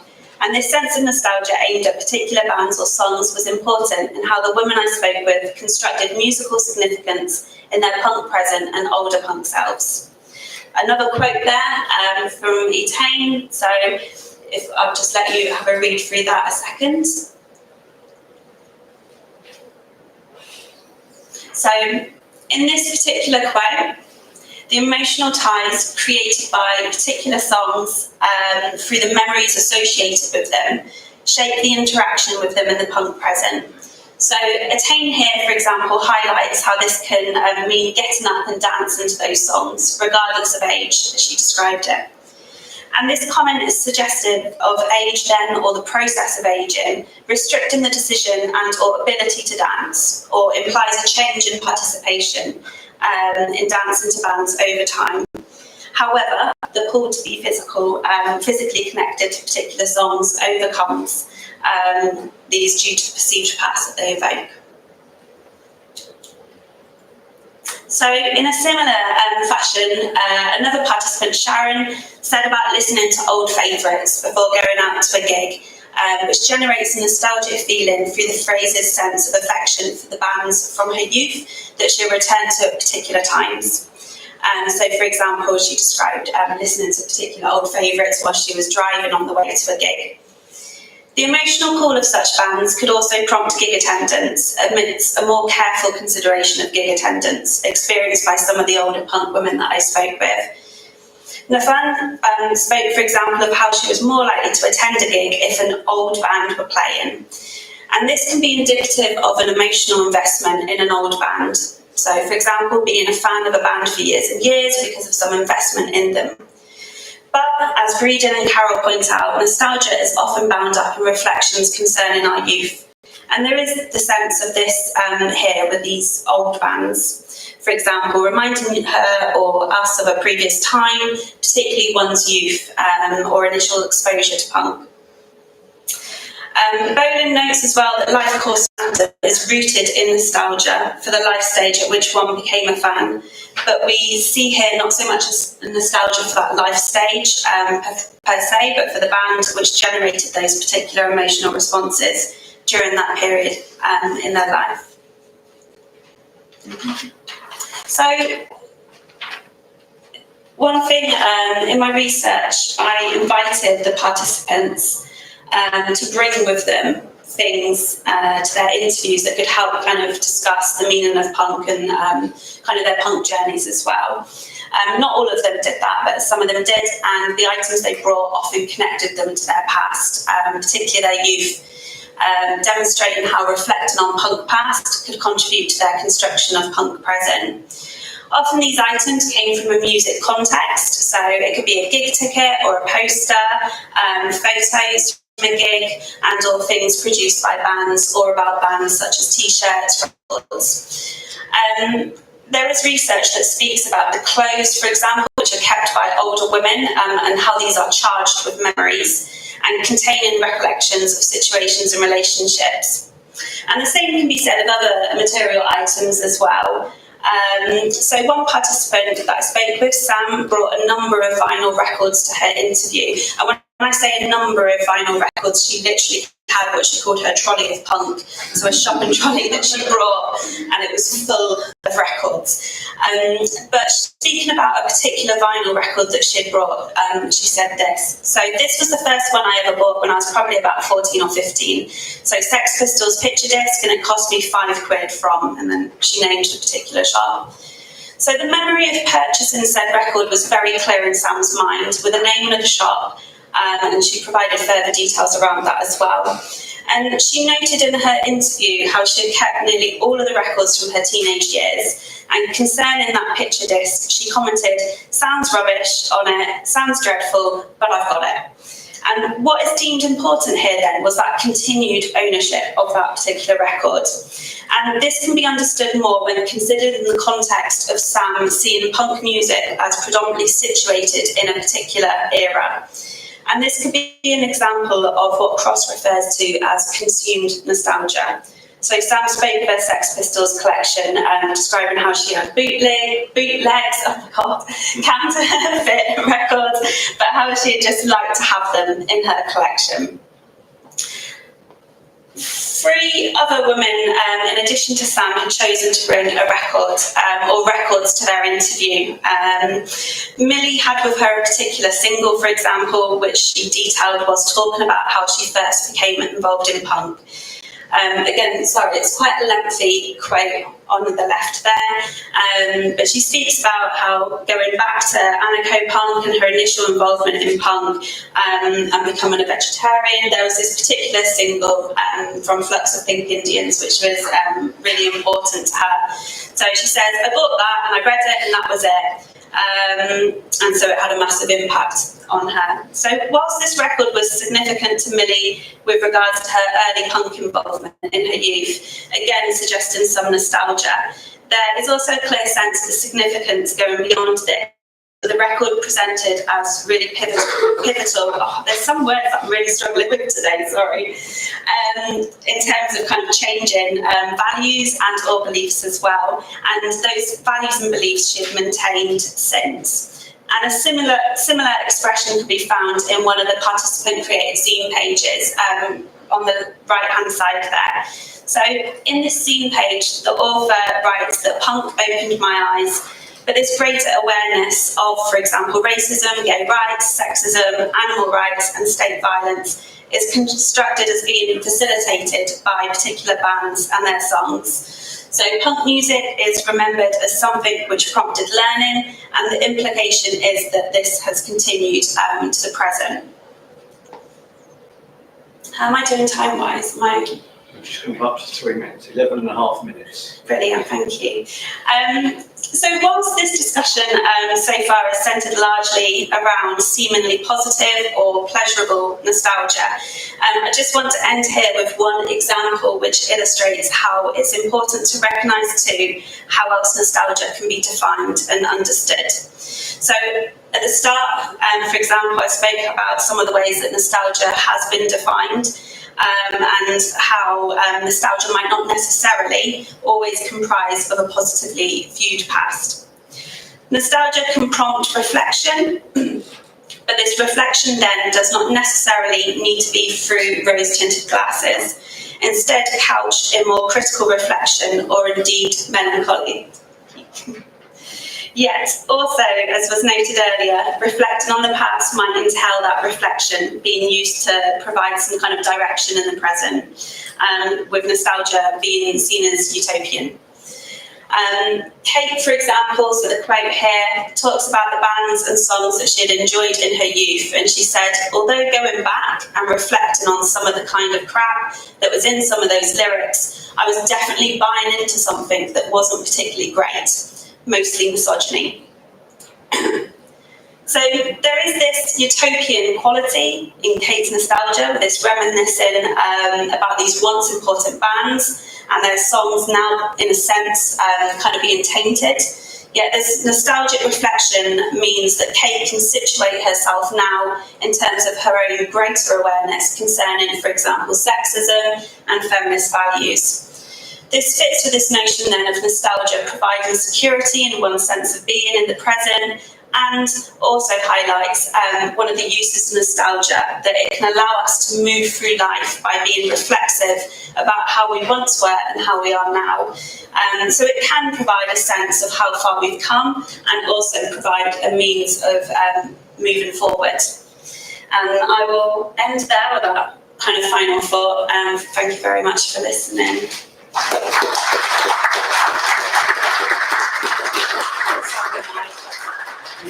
You said it was going to be fantastic, and I've ended up chucking my paper all over the floor. Well, it's very punk rock, isn't it? It's just, destroy, isn't it? Right from the very. So can we get our speakers up to the front, please?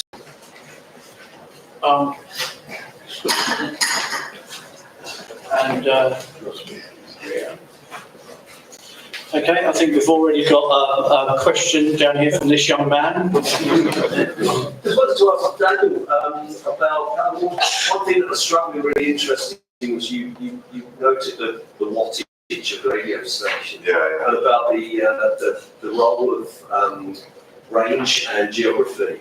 So obviously radio, I think, was central to Delta blues and to dissemination of popular music in the 1930s in Southeast America, the United States.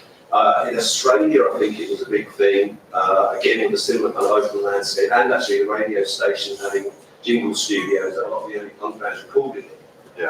So you talked about city centres, radio stations, but are you considering kind of the expanse of, say, the Texas Panhandle or wherever it might be, the open plains? So there's a couple things. At one point, too, just to expand on that, has nothing to do with punk, were these border blaster radio stations. The transmitters were in Mexico. And so the wattage could go from Mexico all the way to Alaska. And Wolfman Jack, who some of you may know, this caricature guy, but he started as a rock and roll DJ there. But yeah, to answer your question, absolutely. So let me just say this as a kind of plug. So the interviews that I did were all interviews that I did for Razor Cake, which is a punk fanzine, and I was doing a web column about punk radio, basically, and I kind of burned out on it and switched to photography. But so I interviewed a lot of different people and presented some of that here. So the plug is kind of, we can do our academic work and also share that with popular audiences as well, which I think is really important. But one of the photographers that I interviewed, this guy Rob Coons, who shoots in the Bay Area of California, talked about how his introduction to punk was through college radio. And he would go and hang, he was like a, middle school kid, and he would go hang out at this college radio station and annoy this DJ. And he was in rural Indiana. So absolutely, I mean, I think I cited, because those were older shows, more urban shows, because I bought into the early punk, and I'm stuck to the title. But no, rural college radio is probably even more important than urban, because in cities like Boston and Los Angeles, for example, you have other outlets to be exposed to punk. Great, thank you. Okay, so we go to Marie, and then we go to Paul. Rick. So I have two comments really. One is for Daniel. Just something that you might want to check out is a really great book called Radio Territories. Okay. And it's about radical politics and radio throughout time. There's really great theory in it as well. Among others, my colleague Mikkel writes about the Italian autonomia movement in the 80s and the role that radio played for them also in occupied houses, for example. So I think that might be an interesting book. And then to Maria, I really enjoyed your presentation too. I think in terms of Walter Benjamin and the work of art in the time of mechanical reproduction, I think you might need to tone out a little bit how you can use that, because it's written, he's writing specifically about reproduction, and in the sense also of multiplication in terms of photography. So I think there might be some of it that you can use, but that you need to look a little bit about how you can use it exactly. Yeah, I was looking more at how he sort of teases out like the reproduction of like natural phenomena. Yeah. Yeah. Yeah, I think there's some of that you can use for sure, but just in that text specifically, it's a lot about photography as well, and multiplication, which is then sort of a little bit of a different scenario. Yes. But one thing, if you're looking at sort of like art history, then one thing that might be productive would be to go further into sort of the romance of it. Because if you're talking about nostalgia and then My Chemical Romance, I mean, you can talk about the romantic era, you can talk about melancholia, nostalgia, fairy tale, romance, mythology. Like you have a whole area of topics that are really close actually to the music and to the phenomenon you're speaking about. So there might be some phenomenon themes that you could go to there. And then one last note about the money, I came to think about, and you may have thought about this too, the Filthy Lucre Sex Pistols tour, because they play so directly on the money and the humor of that. Like that might be a parallel that could be fun to look at. I hadn't thought about That's it. Thank you. I've really enjoyed all of the papers, and Laura, there's a lot in what you've said that I think resonates with some of the work I'm doing, so I was really pleased to get some validation of my normally rubbish work. Maria, I'd just like to point, I really just a comment about My Chemical Romance specifically and their recent performance, and I was very, very interested in your perspective.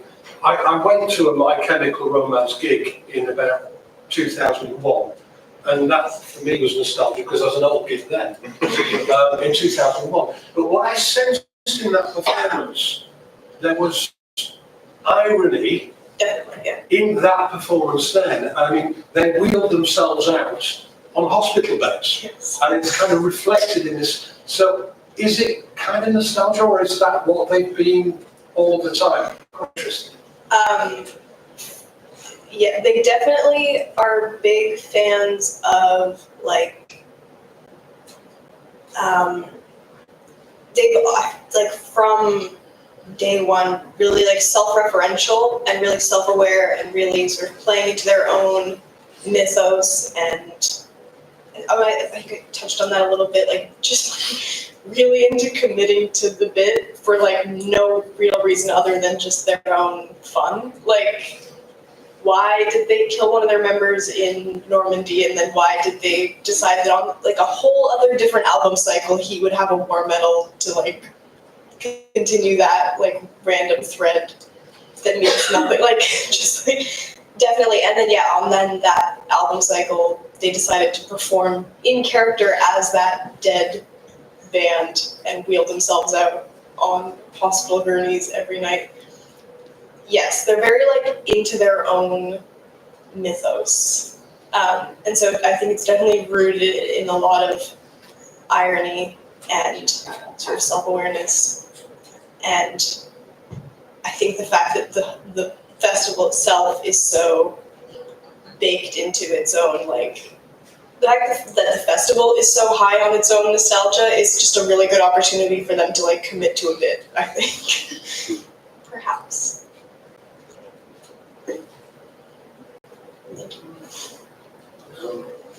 Any more? Yes, lady there in the back. Yeah, I think it was really fantastic. I have a question for Laura.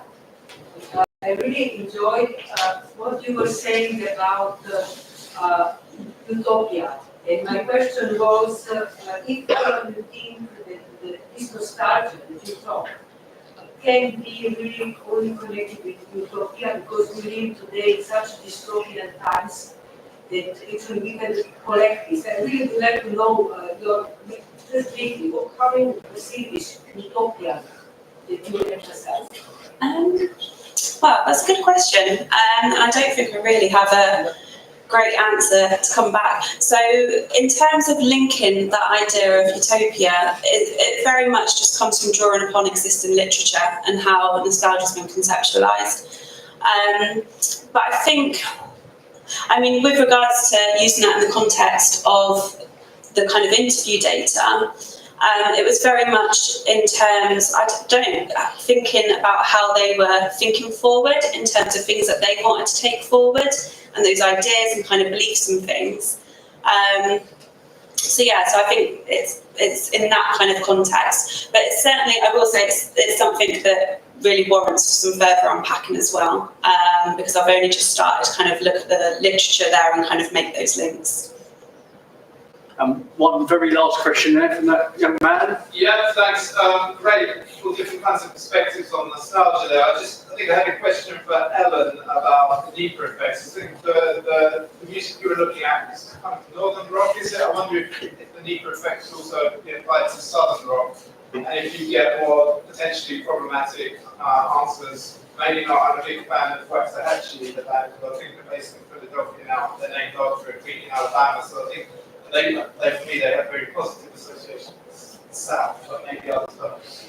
Yeah, I think that specifically with the Menzingers and that area of the country, I kind of touched on it at the end. There's this sort of like, you have New York City up here and Washington, D.C. down here, and Philadelphia is like smack dab in the middle. And it's sort of this area where there's this like kind of stubbornness and pride in the area itself, right? And I think that everywhere has that kind of pride, but it would be interesting to apply that kind of concept to other artists, other locations to see, is it, does one of those elements kind of come up more than others, right? Maybe the existential dread is really high in the Scranton area artists because Scranton, but maybe somewhere else where things are a little, weather's nicer and it's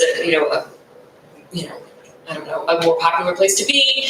Then you might find that something like place is the thing that resonates more. So I think it'd be interesting to kind of weigh the four of those, see how they kind of end up, and, you know, do they all kind of balance out? I think, yeah. Great. Well, I think it's 1:30. We're going to take an hour's break, aren't we? Can we have one more round of applause for these four?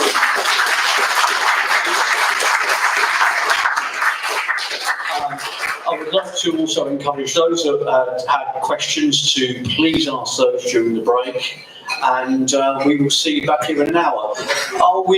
Is there food through there, Paul? Yeah. Excellent. So, excellent. Thank you very much, Paul. Thanks, guys. Thanks, Mike. Great job. Thank you very much. Yeah, good job. Great introductions and keep. Thank you.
So I'm going to hand over to Marie.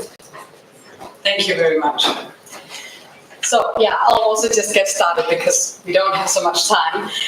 I'm an art historian and a curator, and so I will be talking about art, and specifically about putting radical artistic movements into the museum, which means I do also look at punk as being an artistic movement, a music, a social, and also an artistic movement in the tradition of, for example, Dada and Surrealism. Which is why I will focus on Dada and Surrealism and punk as sort of two examples to dissect this question of radical, rebellious movements who were against institutions, so how to preserve and how to exhibit. And because I am an art historian, I will specifically be looking at how art museums have exhibited these movements, because, and that is sort of already part of the point, you could, of course, in the case of punk and in the case of Dada Surrealism, just as well focus on publications or politics or lifestyle, fashion, sexuality. You could also say that just like punk, Dada especially was not art that was made for any future, was not a movement that was concerned with becoming part of sort of the cultural history writing, and certainly not to be sort of part of the canon. But one moment in time that really put this exact question of how to put, how to show, how to preserve, and also how to understand really and advance the heritage, the legacy of a movement such as Dada. One moment that was that put that question on nice edge was 1968. What you see here are protesters gathering outside the Museum of Modern Art in New York to protest the exhibition Dada Surrealism and their heritage. If you're not able to read the sign of the protesters in the front, it says, "Dada is dead, go home, idiot."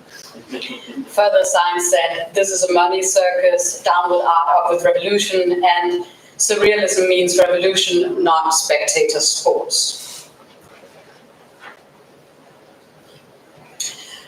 So these protests became a prominent rallying point for the question of Dada and Surrealism's legacy. Late 1960s, you had that radical leftist factions building on the philosophical and political heritage of Dada Surrealism in New York, for example, factions like Ben Maria and with Black Mask, later known as Up Against the Wall Motherfuckers.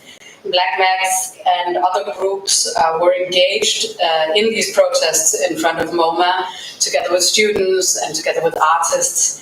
And importantly, also the overall political climate, especially for the young generation, was political protest, and many of the themes of Dada Surrealism really echoed with the anti-war and also with the anti-work atmosphere, with direct action, and Surrealism also with these psychedelic experiments of the late 1960s.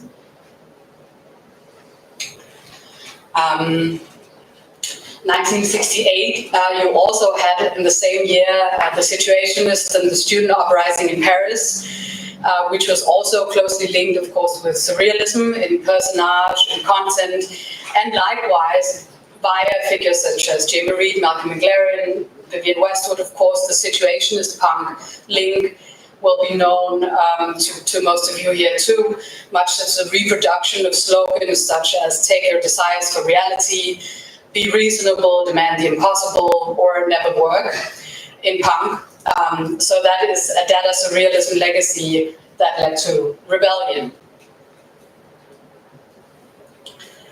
But if we go back to MoMA and New York, then that exhibition was a wholly different version or a vision of Surrealism's heritage, one that did not lead into the radical political movements of the 60s and the 70s. And what was happening in the museum world in the late 1960s were instead sort of these large-scale retrospectives that were going at Dada and Surrealism with the purpose to historicize, to to academically tame, and the biggest problem or the biggest accusation to petrify, indeed to paralyze data surrealism. So we might look at, you know, the stillness of the white walls at MoMA that was inside the building, framing pictures hanging neatly, orderly, well organized, and outside, as the village voice wrote, and I quote, "In the beginning there were cops, squads of them, platoons of them, cops in helmets, cops in paddy wagons, cops lining the Servos barricades along 53rd Street, cops in plain clothes and full dress, cops by the dozen, the score, the 100. Oh my God," a woman with a poodle gasped, "what's going to happen now?" So what happened was, of course, a protest, a demonstration, a smaller riot. And of course, this was also about shocking the bourgeoisie, as Dadaists and surrealists had once sworn to do with their art and their actions. But that side was not reflected inside the museum, where the curator, William Rubin, completely discarded the revolutionary agendas that had been crucial to both Dada and surrealist artists, and instead sort of reduced the movement to purely aesthetical affairs, indeed saying in one interview, and I quote, "Action disappears into history. The only thing that remains that is concrete are the works of art," end of quote. But shocking the bourgeoisie had once been part of surrealist and Dada exhibition practice too. Both Dada and surrealist exhibitions were scandalous affairs, living places, outrageous places full of nonsense slogans and mannequins dangling from the ceiling in the case of Dada, or in the case of the surrealist, cave-like, immersive environments of strange and spectacular encounters full of sex and revolution and politics. So indeed, in contrast to that straightforward, cool modern presentation at MoMA, the surrealist exhibition practices of the 30s and 40s were designed to challenge rather than to facilitate the audience capacity to view the art. So it was not neutral. But maybe, as Max Ernst put it, 50 years after Dada, and mind you, we are now just round about 50 years after the outbreak of punk, he said, and I quote, "Dada was a bomb. Can you imagine someone half a century after the explosion of a bomb, intent on collecting the shards, pasting them together, and displaying them?" End of quote. Well, and I guess that's half the reason I'm up here talking, yes. I will be collecting shards and pasting them together, and also displaying them in books or exhibitions. However, there are multiple ways to do so, both in terms of archiving and in terms of exhibiting.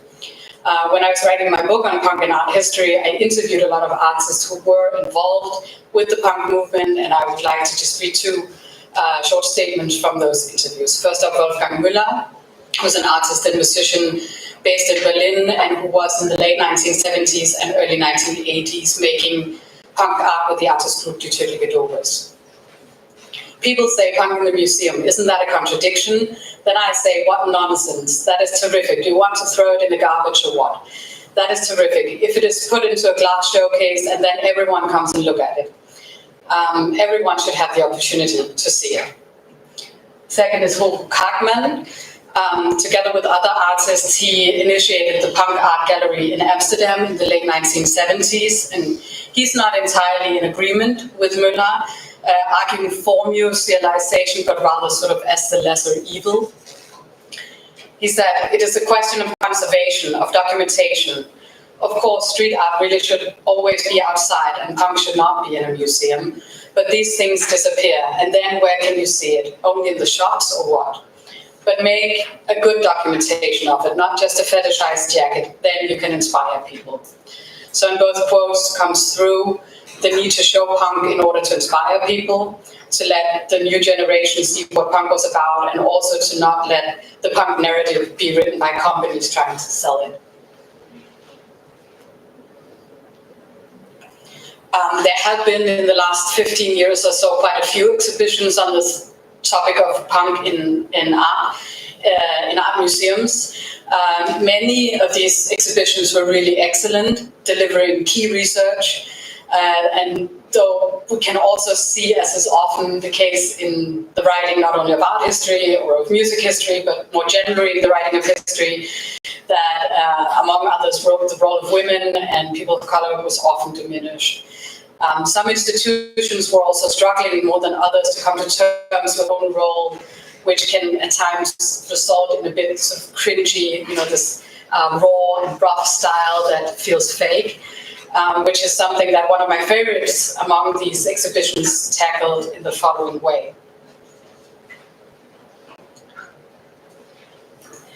So this is punk, its traces in contemporary art, which Davidjants curated in Barcelona in 2016, and I'll just read his line of reasoning aloud here. During the exhibition setup of punk in Macbeth, there was always the question of how to get punk into the museum.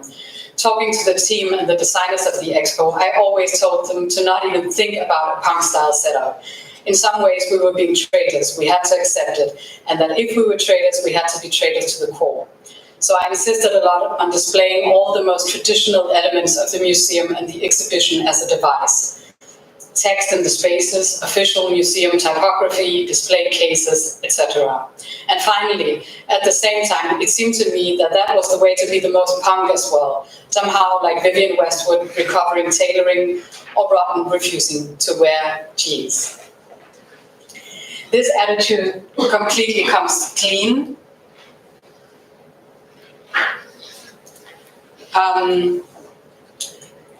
And the exhibition in a way stays true to its own nature, which I would actually agree with Davidjants here, is in the end more punk. What was good about it was that at the same time, this was really followed up by a pure punk content, punk method. So rather than full imitation of a punk style in an otherwise elevated museum, you have, for example, the entire catalog was made available for free. You can still download it from the Makagon homepage. Furthermore, the links to radical political groups of the 1960s were highlighted. The focus was moved away from the few overly known positions to include, for example, a lot of local artists. Feminism was emphasized, and the absurdity of punk in the museum was rather put to the front than tucked away. So is it a paradox, a no future culture in the museum, and are we museum people traitors? My take would be yes and no. I can see why people react with skepticism to preserving punk, to devouring it into museum collections, institutionalization. I guess the question is, how can we avoid, as Arthur C. Danto put it, to define artworks in museums and, as I quote, treasures that have passed the test of time, end of quote. Because treasures is kind of what Rubin did back at MoMA in 1968, thus leaving behind the unruly parts of data surrealism and sort of putting the artwork into the canon of the 20th century art, but only as an aesthetic. I believe that it makes sense to collect those shards and paste them together, but not to put them on a plinth of what Gavin Grandin has called zombie neutrality, but rather to enable that documentation, that actual engagement with the object, which can be done in different ways. I don't think there's one rule. The data surrealists had their ways back in the early 20th century. Torres showed another. Oral history integrated into the exhibition is the third. I have one last example of an exhibition and then I'm done. Said Gavin Grandin shares the story of how in the exhibition Disobedient Objects, which he curated with Catherine Flood at the V&A, these were all sort of examples of grassroots social movement design. And there was a makeshift tear gas mask based on a design originating in Syria around 2011, but appearing most visibly in Turkey's 2012 Gezi Park occupation. And when, during the exhibition time, the first of the Black Lives Matter protests of 2014 broke out in Ferguson, the download of the how-to PDF of the tear gas mask at the museum website spiked. And as Grindr notices, rather than coming to die in the museum, the object moved through the museum and into the streets. And with that, I will leave you. Thank you very much.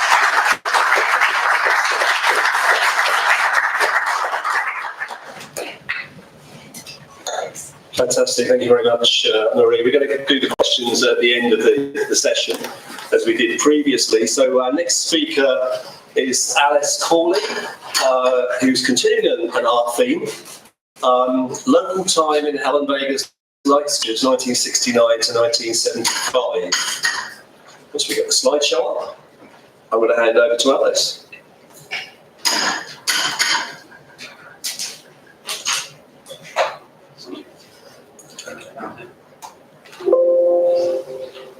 That's an interesting noise. Oh dear.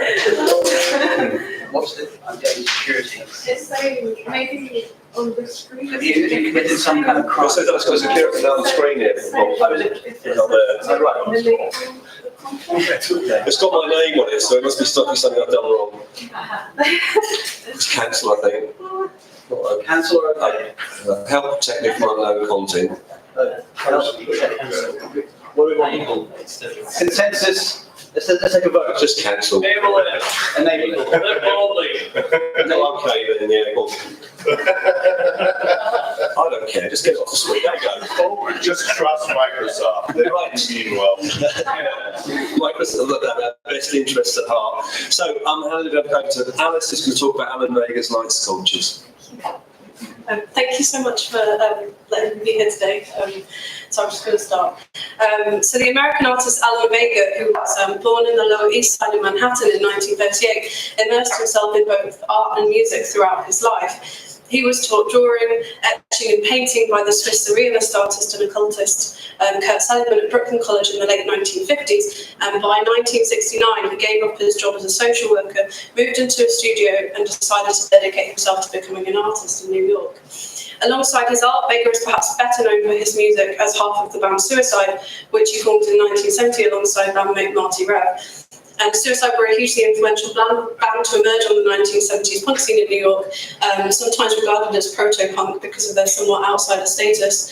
And as Vega himself has said in a 2008 interview, quote, "We were the ultimate punks because even the punks hated us," end quote. My paper today examines Vega's involvement in the downtown art world during the early 70s, focusing on the light sculptures that he made between 1969 and 1975. One of them is here.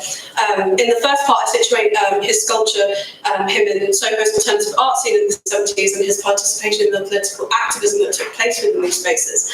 And the second part, I kind of focus on his light sculptures more specifically. And address what art critic Carter Ratcliffe describes as their local time. And I suggest that it's the sensorial intensity of his sculptures jolts viewers towards a social and political responsiveness. And in this way, I argue that his punk aesthetic is entwined with his political consciousness. So to this end, I'll now move on to discuss his involvement in Museum, a project of living artists. So in the black and white photograph that's shown on this slide, taken in 1975, the artist stands next to one of his junk light sculptures, a mass of televisions, tangles of electrical wires, and searingly bright light bulbs. He began making and exhibiting these sculptures when he moved into the downtown alternative art scene of Soho in 1969, living in the Artist Space Museum, and this is his studio in that space. So Museum was a cooperative art studio space formed in 1968. The space was initially located in the second floor, 5,000 square foot loft on 729 Broadway near the Bowery between 1968 and 1971, after which it moved to a basement space on Green Street in Soho. It remained there until 1997.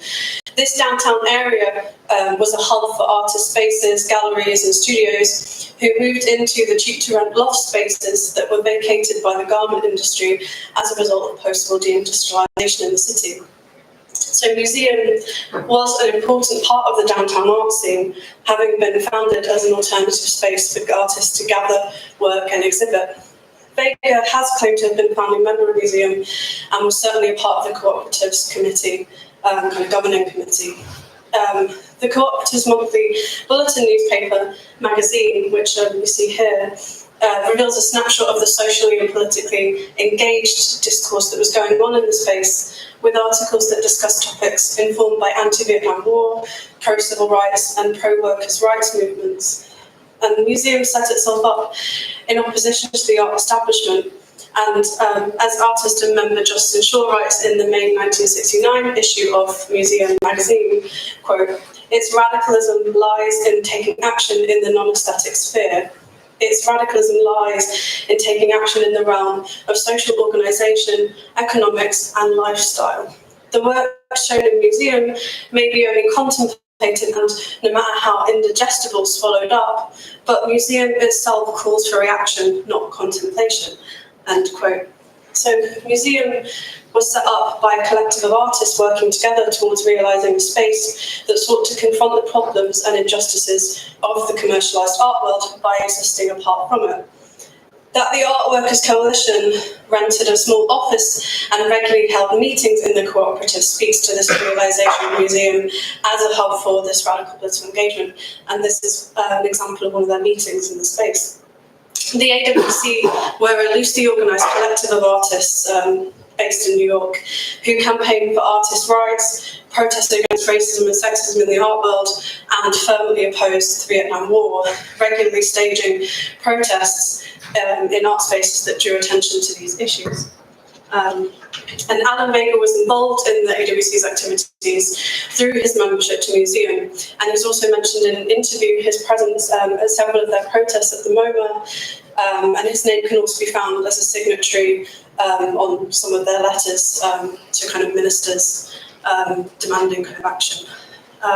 Referring to the AWC, Vega has remarked that, quote, a friend of mine who went to art school with me told me about going to the meeting of the Art Workers Coalition.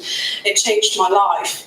I got on with these people, and within a project of living artists, that's a museum, I suddenly found myself part of a scene. There was so much in the air in those days about revolution, I decided to change my life, end quote. All of this goes to show Vega's keen involvement in the downtown alternative art scene of New York, participating in the political organising that occurred in close proximity to his studio space at the museum.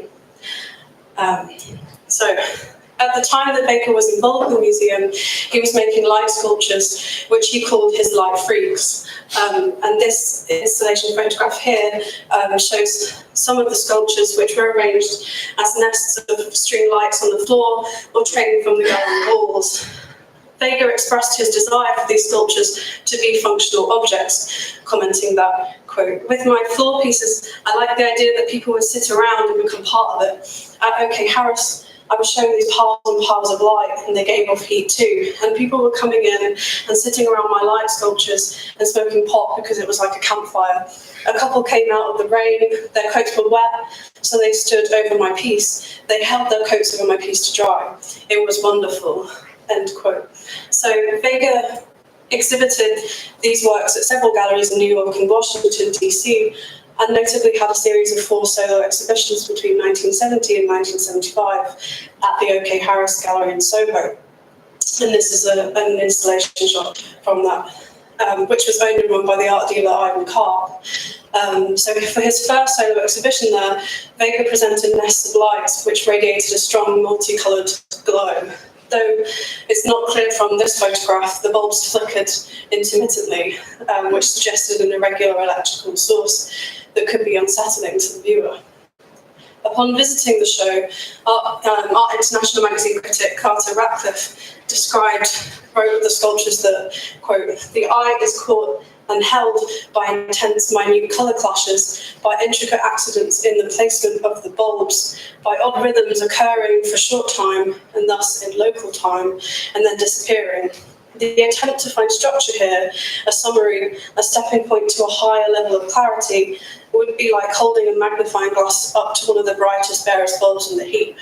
Bernhard's, that's how maybe, invites you to fry your brain, end quote.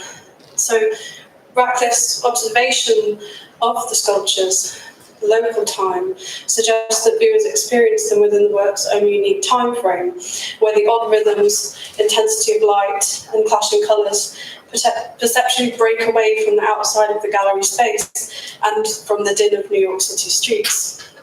They have a sensorial intensity that is both captivating and overwhelming. It's through the shift in the perceptual environment of the gallery space and in the alternate experience of time that the sculptures perform, that is to say, through the sculpture's sensorial enveloping of the viewer through light, heat, smell and sound, that I suggest Vega's artwork holds space for the viewer's contemplation of political consciousness. And when the sculptor Dwayne Hanson invited Vega to exhibit his sculptures and to give a lecture on his art for Hanson students at the Miami-Dade College in Florida in the early 70s, he exhibited some of his light fruit sculptures, describing them as mountains of light, similar to the ones exhibited at OK Harris in 1970. And rather than talking about his own work, he gave a lecture on radical and revolutionary art, discussed the politics of the Vietnam War, and called for anti-war protests. Evidently, Vega was politically switched on to the issue of the Vietnam War, as his involvement in the museum and the AWC also attests, and this motivated his art practice. In this 1972 photograph, Vega poses with his floor-light sculptures, similarly to how he hoped viewers would engage with them, expressing a desire for his work to facilitate communal experiences within the gallery space. And with the name Light Freaks, Vega was also drawing reference to the countercultural term freaks and the freak scene, which is a mid-1960s expression loosely referring to people who rejected the restrictive societal standards of thinking, dressing and being. And for his 1973 exhibition at OK Harris Gallery again, Vega showed more of his work, bunches of light that were arranged in piles on the floor, similar to his previous exhibitions there. He also exhibited at least one sculpture hanging high from the wall close to ceiling height, with one sculpture in particular titled Suicide. The work is comprised of a nest of light bulbs enmeshed in a network of electrical wire, with the bulb radiating a purple hue. Unlike other examples of his sculpture, which were generally bulbs scavenged from waste in public spaces such as the subway, he used to go around stealing them, the filaments of the light bulbs used for this work are shaped into letters and individually spell out the word suicide. The appearance of this word in the work creates an overlap between his performances with his band Suicide and his art practice, and infuses the sculpture with the same political undertone to which the group was named. So for anyone who may be less familiar with their sound, Suicide played punk music that sounds out loud, pulsating electronic landscapes with fractured lyricism, musical encounters that could be disorientating and trance-inducing, gut-wrenching and confrontational, much like his sculptures. And their music was informed by the social and political microclimate of New York City, which I might gesture to as a kind of local time, resulting in songs that reflected the anxiety, desperation and anger that they felt at that time. He has stated that with his confrontational performances, he wanted, quote, people to get the street back in their face. We were pretty much starving, angry and pissed about the whole Vietnam War, end quote. So Suicide was so named because of his feeling that this country was committing suicide, to quote Vega, a result of his anger at the immorality and inhumanity of the Vietnam War, intense national economic strains due to the global oil crisis, and more locally, New York's impending municipal financial crisis. The anger that Vega felt concerning the American political situation at that time was such that he spelled it out in this sculpture, with each letter starkly illuminated, nailed it to the gallery wall for viewers to bask in the sculpture's purple glow. So in conclusion, as can be seen in his sculptures, Vega recognised and adopted elements of the political radicalism of the museum cooperative into his own art practice, and continued to be informed by the lineage of radical and revolutionary art that he encountered there. His sculptures radiate a transcendent luminosity that is an intensely sensorial experience, and by calling them light freaks, Vega aligned his art with a political radicalism and a countercultural desire for new modes of perception that encourage communality as a challenge to existing social structures at that time. Thank you.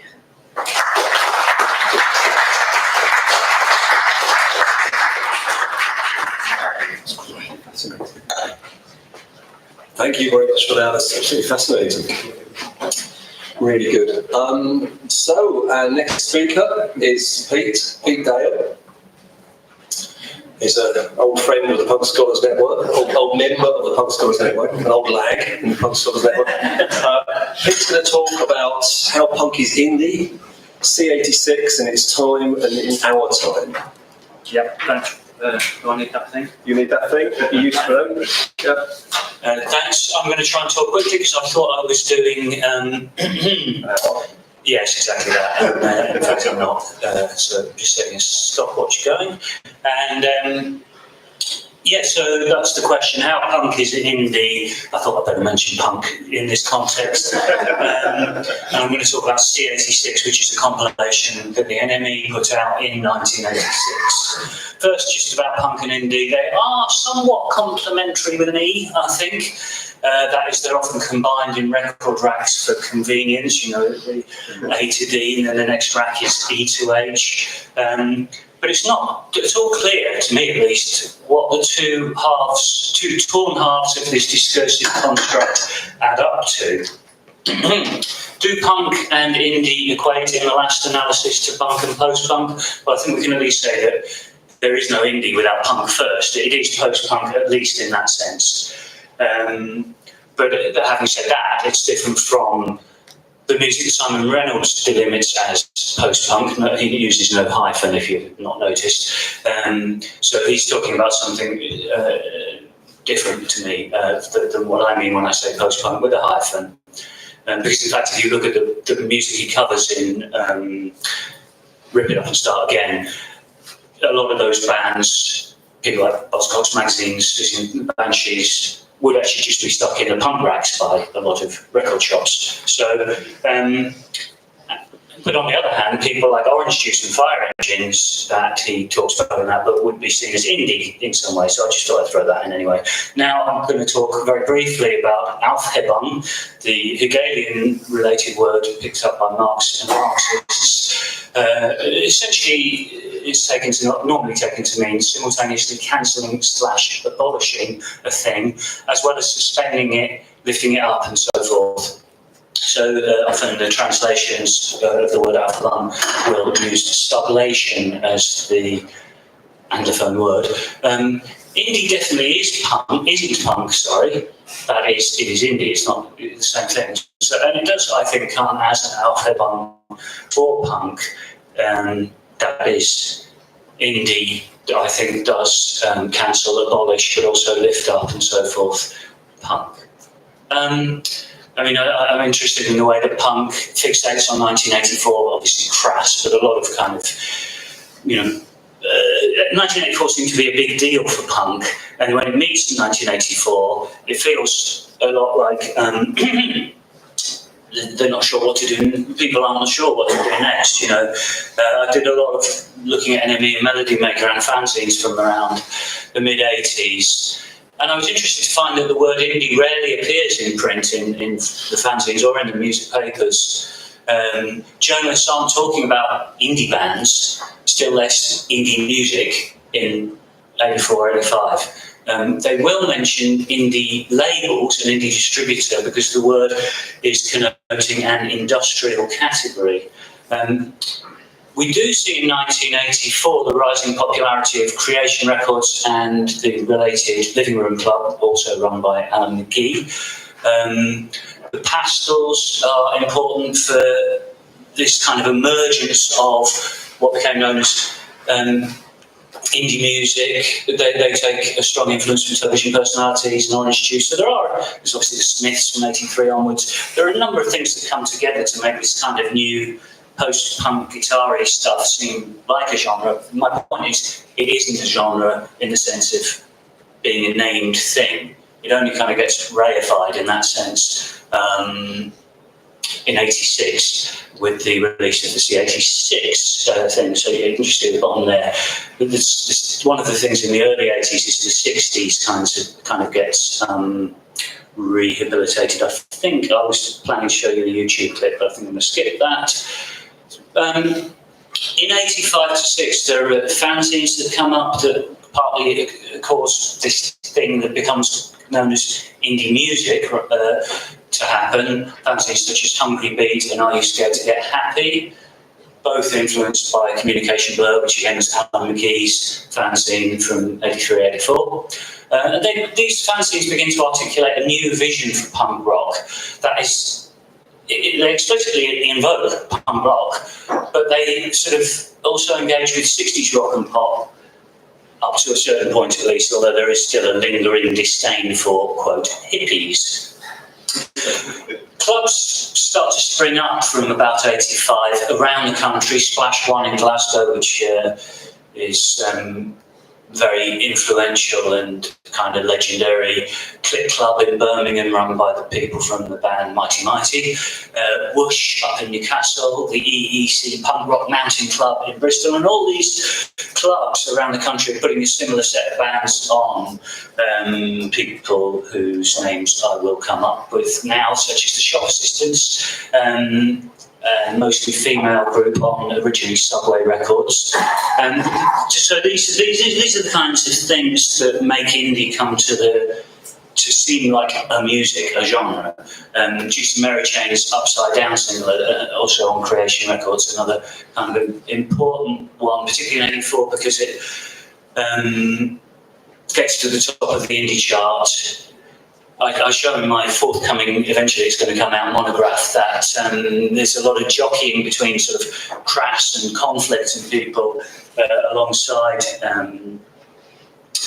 the Juicy Mary Chain, Anna Smiths in those indie charts. So it's kind of interesting, and it does show you that indie definitely isn't a genre at that point. There's a lot of variety in the charts that say indie at the top, because all it's supposed to mean at that point is how the record was issued.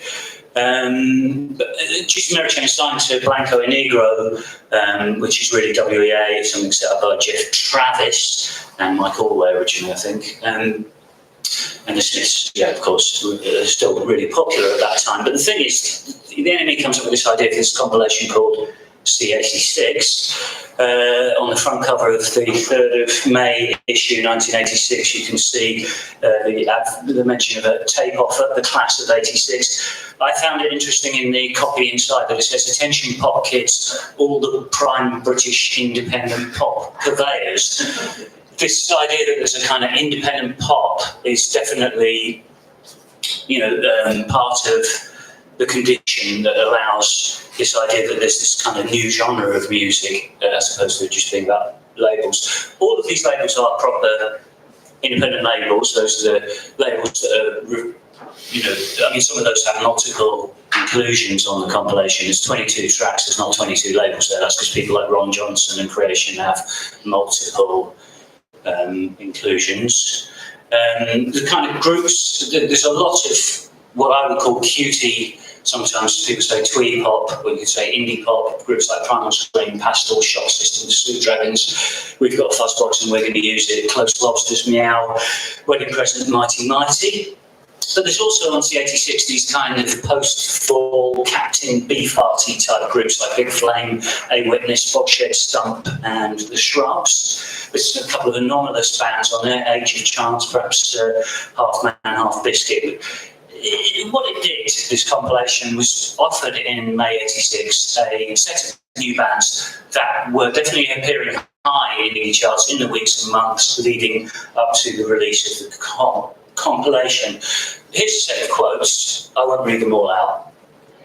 I'll give you a second to look at them.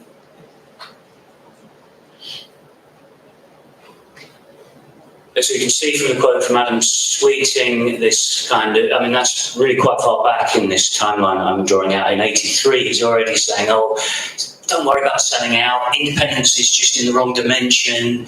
The review I found from February, it really starts to hot up in '86. The journalists are like, no, we don't want this independence thing. We'll just have the genre. We'll have the music. Let's get rid of the independence. So, and you can see that's, in this review of Lennon Liggins, that it's like, so what if you played on John Peel? You need to actually be in the charts, kind of thing. I'm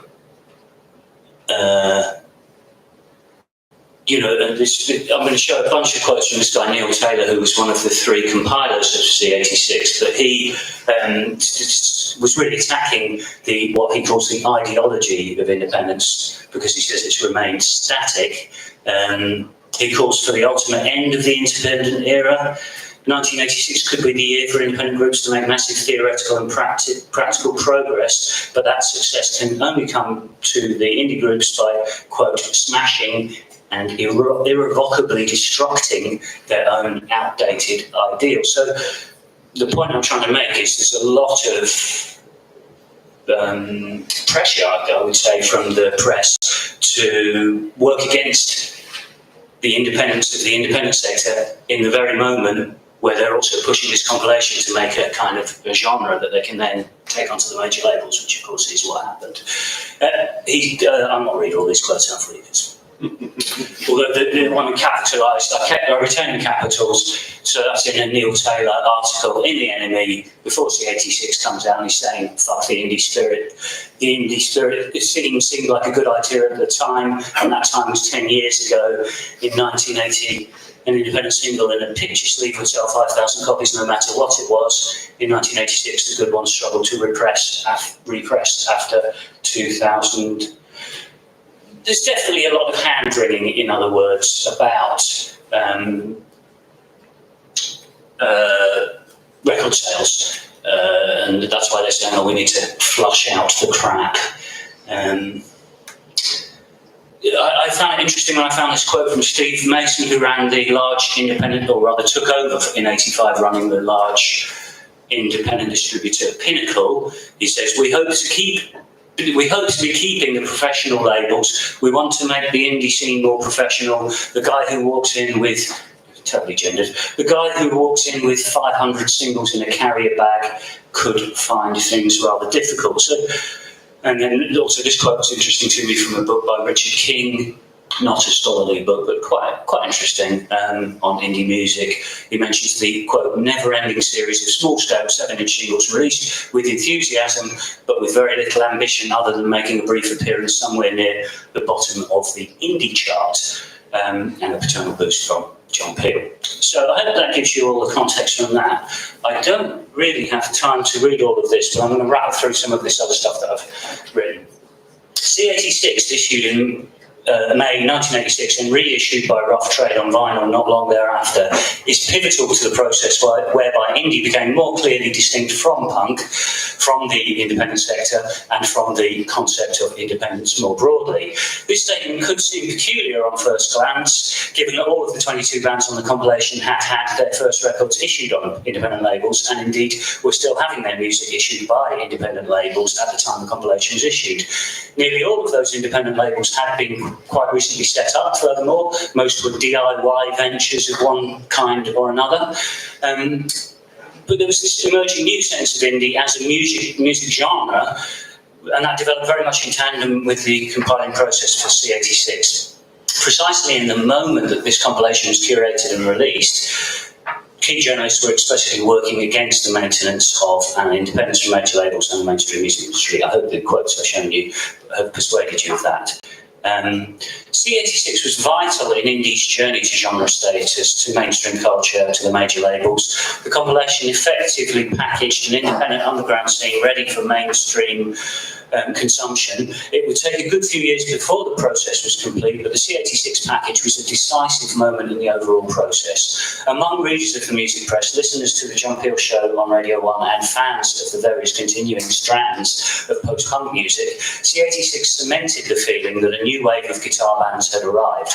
That wave, many seem to have felt, represented a coherent aesthetic trend, and in time, indie would come to be used as a genre term. So in a clear sense, the compilation presented a sellout, that is, selling outside of the independent sector, was explicitly the ambition of most bands, most labels, and nearly all of the music press journalists who, for a while at least, pushed indie guitar bands as the next big thing. I'm going to skip a couple of paragraphs, because I don't have time to talk about them, but actually, I'll go straight, because I've only got 30 seconds or so, to my last paragraph here, which says, some punks probably think that indie is the antithesis of punk. All I would say in relation to that is that you have to identify for me what punk is before I can tell you whether indie synthesizes punk in the 60s or perhaps works as the antithesis of punk. Either way, indie as a genre is on the map by 1986, and the context in which that happened has, I hope, given you food for thought in relation to the question of punk and temporality.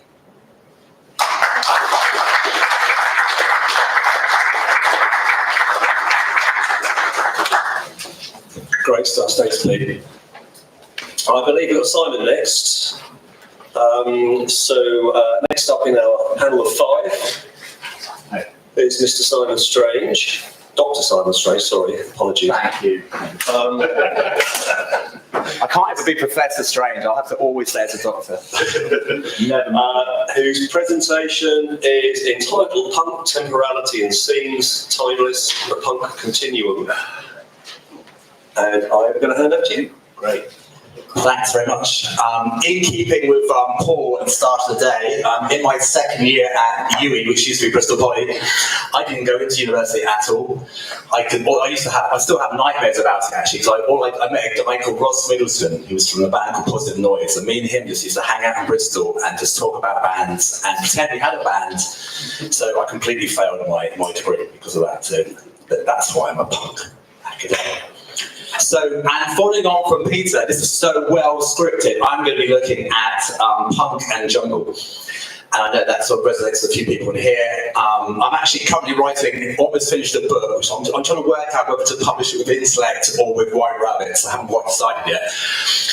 But it's looking at my world in punk music scene in Paris, in the Bristol sound, around trip hop, around indie in Glasgow, not punk in Glasgow, indie in Glasgow in the mid-90s, and also the jungle scene in sort of the end of the 90s, so just in that point. And I had a very small part in all those scenes, and that's what my book's about. It's about being a very small part in all these scenes and the concept of scenius. So that's what I'm going to be talking a little bit about today. So when does a scene become a scenius? That's a good question. So Straw looks at a scene as a cultural space with a range of musical practices. It has local, translocal and virtual dimensions to music scenes which often overlap and interact. But a scenius is a step change. It's something that's a flashpoint. It's something which happens and it kind of, something like, I would say punk, maybe from like 77, 79, maybe is that the scenius? So I'm looking at the idea of scenius and how that relates to sort of different, what has been called scenes or subcultures. So jungle has connections to hip hop, sort of London parallel to New York, as Trisha Rose said. There's also an eclectic mix in jungle. I used to go to Metalheads, but also to Anoka on a Monday night to the Blue Note. So there's that Indian classical music as well as the jungle DJs. I used to find the tempo. I'm a jazz musician as well, so I used to find the connection between jungle and jazz quite interesting, and it's almost like halving the tempo in a lot of jazz music. K-Punk Mark Fisher talked about this idea of scenius and jungle as well. So he called jungle as a fictional space as much as a genre, a brutal 90s update of William Gibson's cyberspace. Jungle's innovations were collectively driven, not attributable to individual authors, but to scenius, the interaction between DJs, producers, the massive on the dance floor.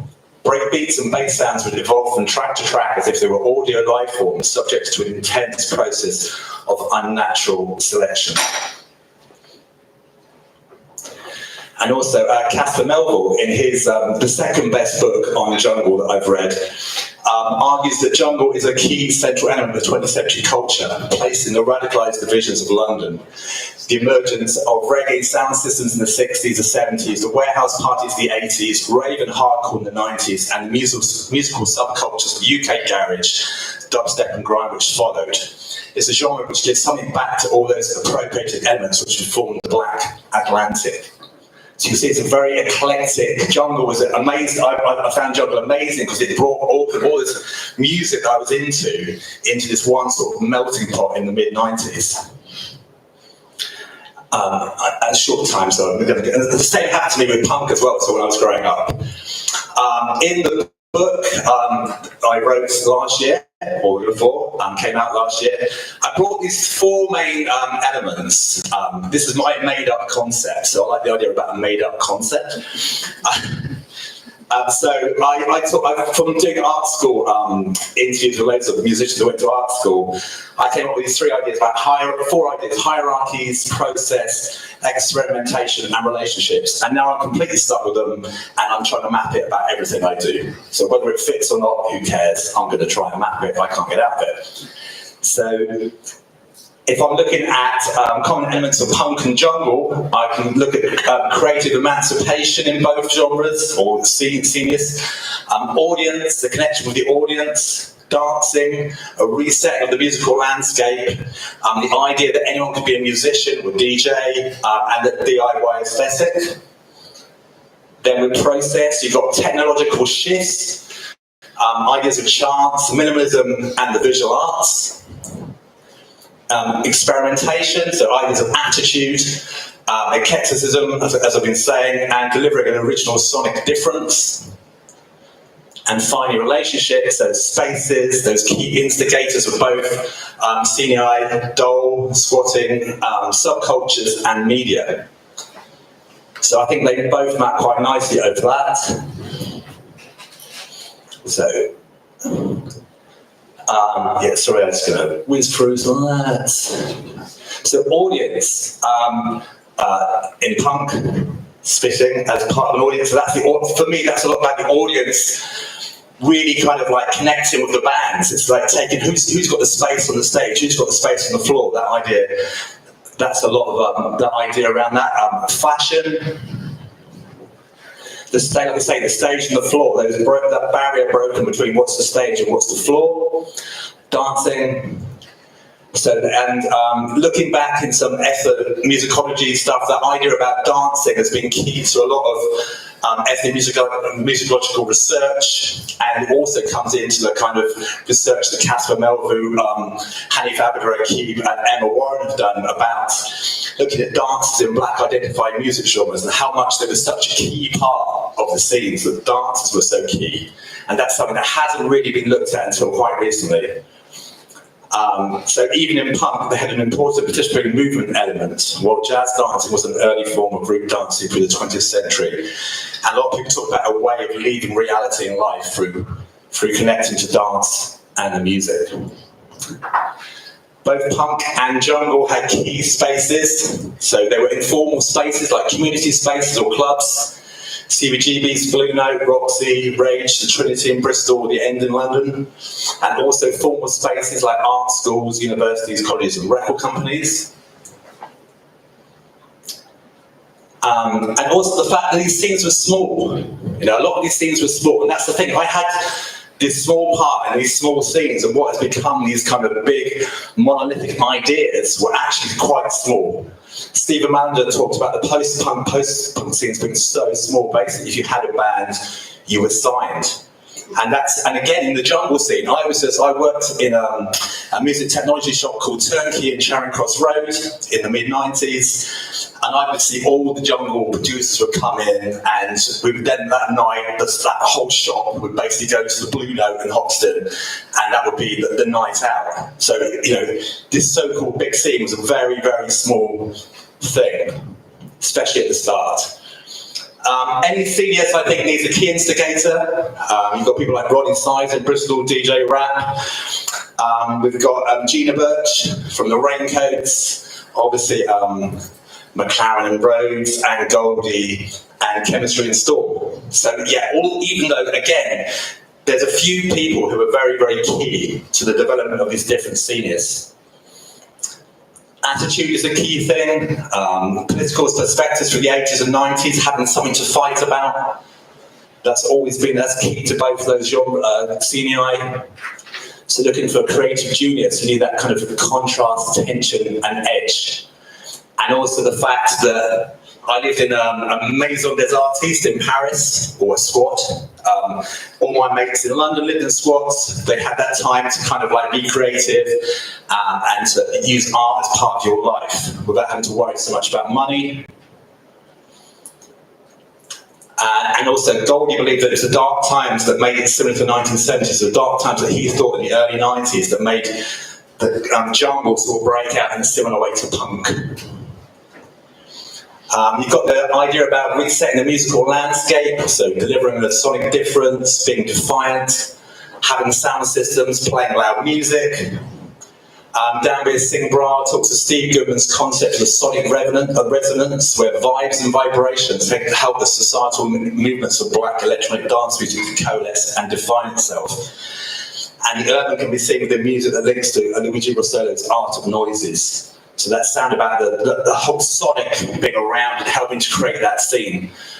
When I was in Bristol, I spent a long time in Bristol, and there's an idea about the Bristol hum, which is really they think it might be the estuary that goes near Bristol, and it kind of goes underneath the city, which creates this kind of hum that resonates, and then the music that has come from that city connects to that sonic, so it actually relates very specifically to that place.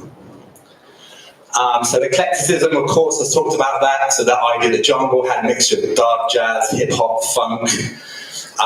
So that connection to hip hop, and then some visual and punk-based similarities coming from street neighborhoods. And then punk has all kinds of influences. You could say R&B, rock, metal, reggae, minimalism, and the rest.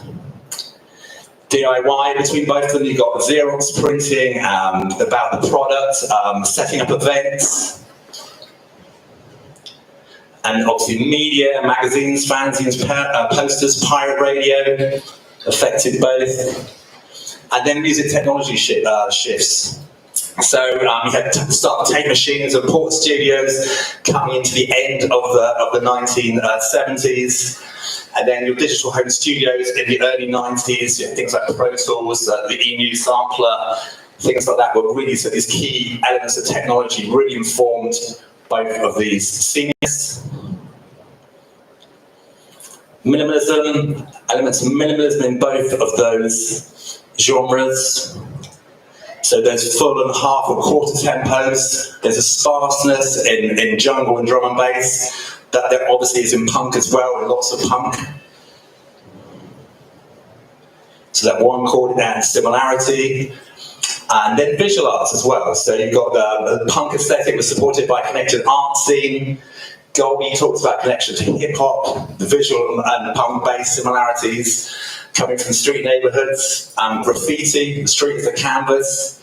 And then there's the different elements of fashion. So there's this kind of DIY element more in punk, and it's more of designer and rave influence elements within jungle, although a lot of those are still DIY. So why is all that important? So for me, it's like trying to map these different seniors, or senii, gives us, like Mark Fisher said, like these kind of things are dying out. So if they are dying out, or we're just getting older, we need to kind of like trying to map, for me, it's mapping these things and seeing how we can utilize those in music education, in bringing up bands, in communities, and showing the importance of community in place. So thank you very much.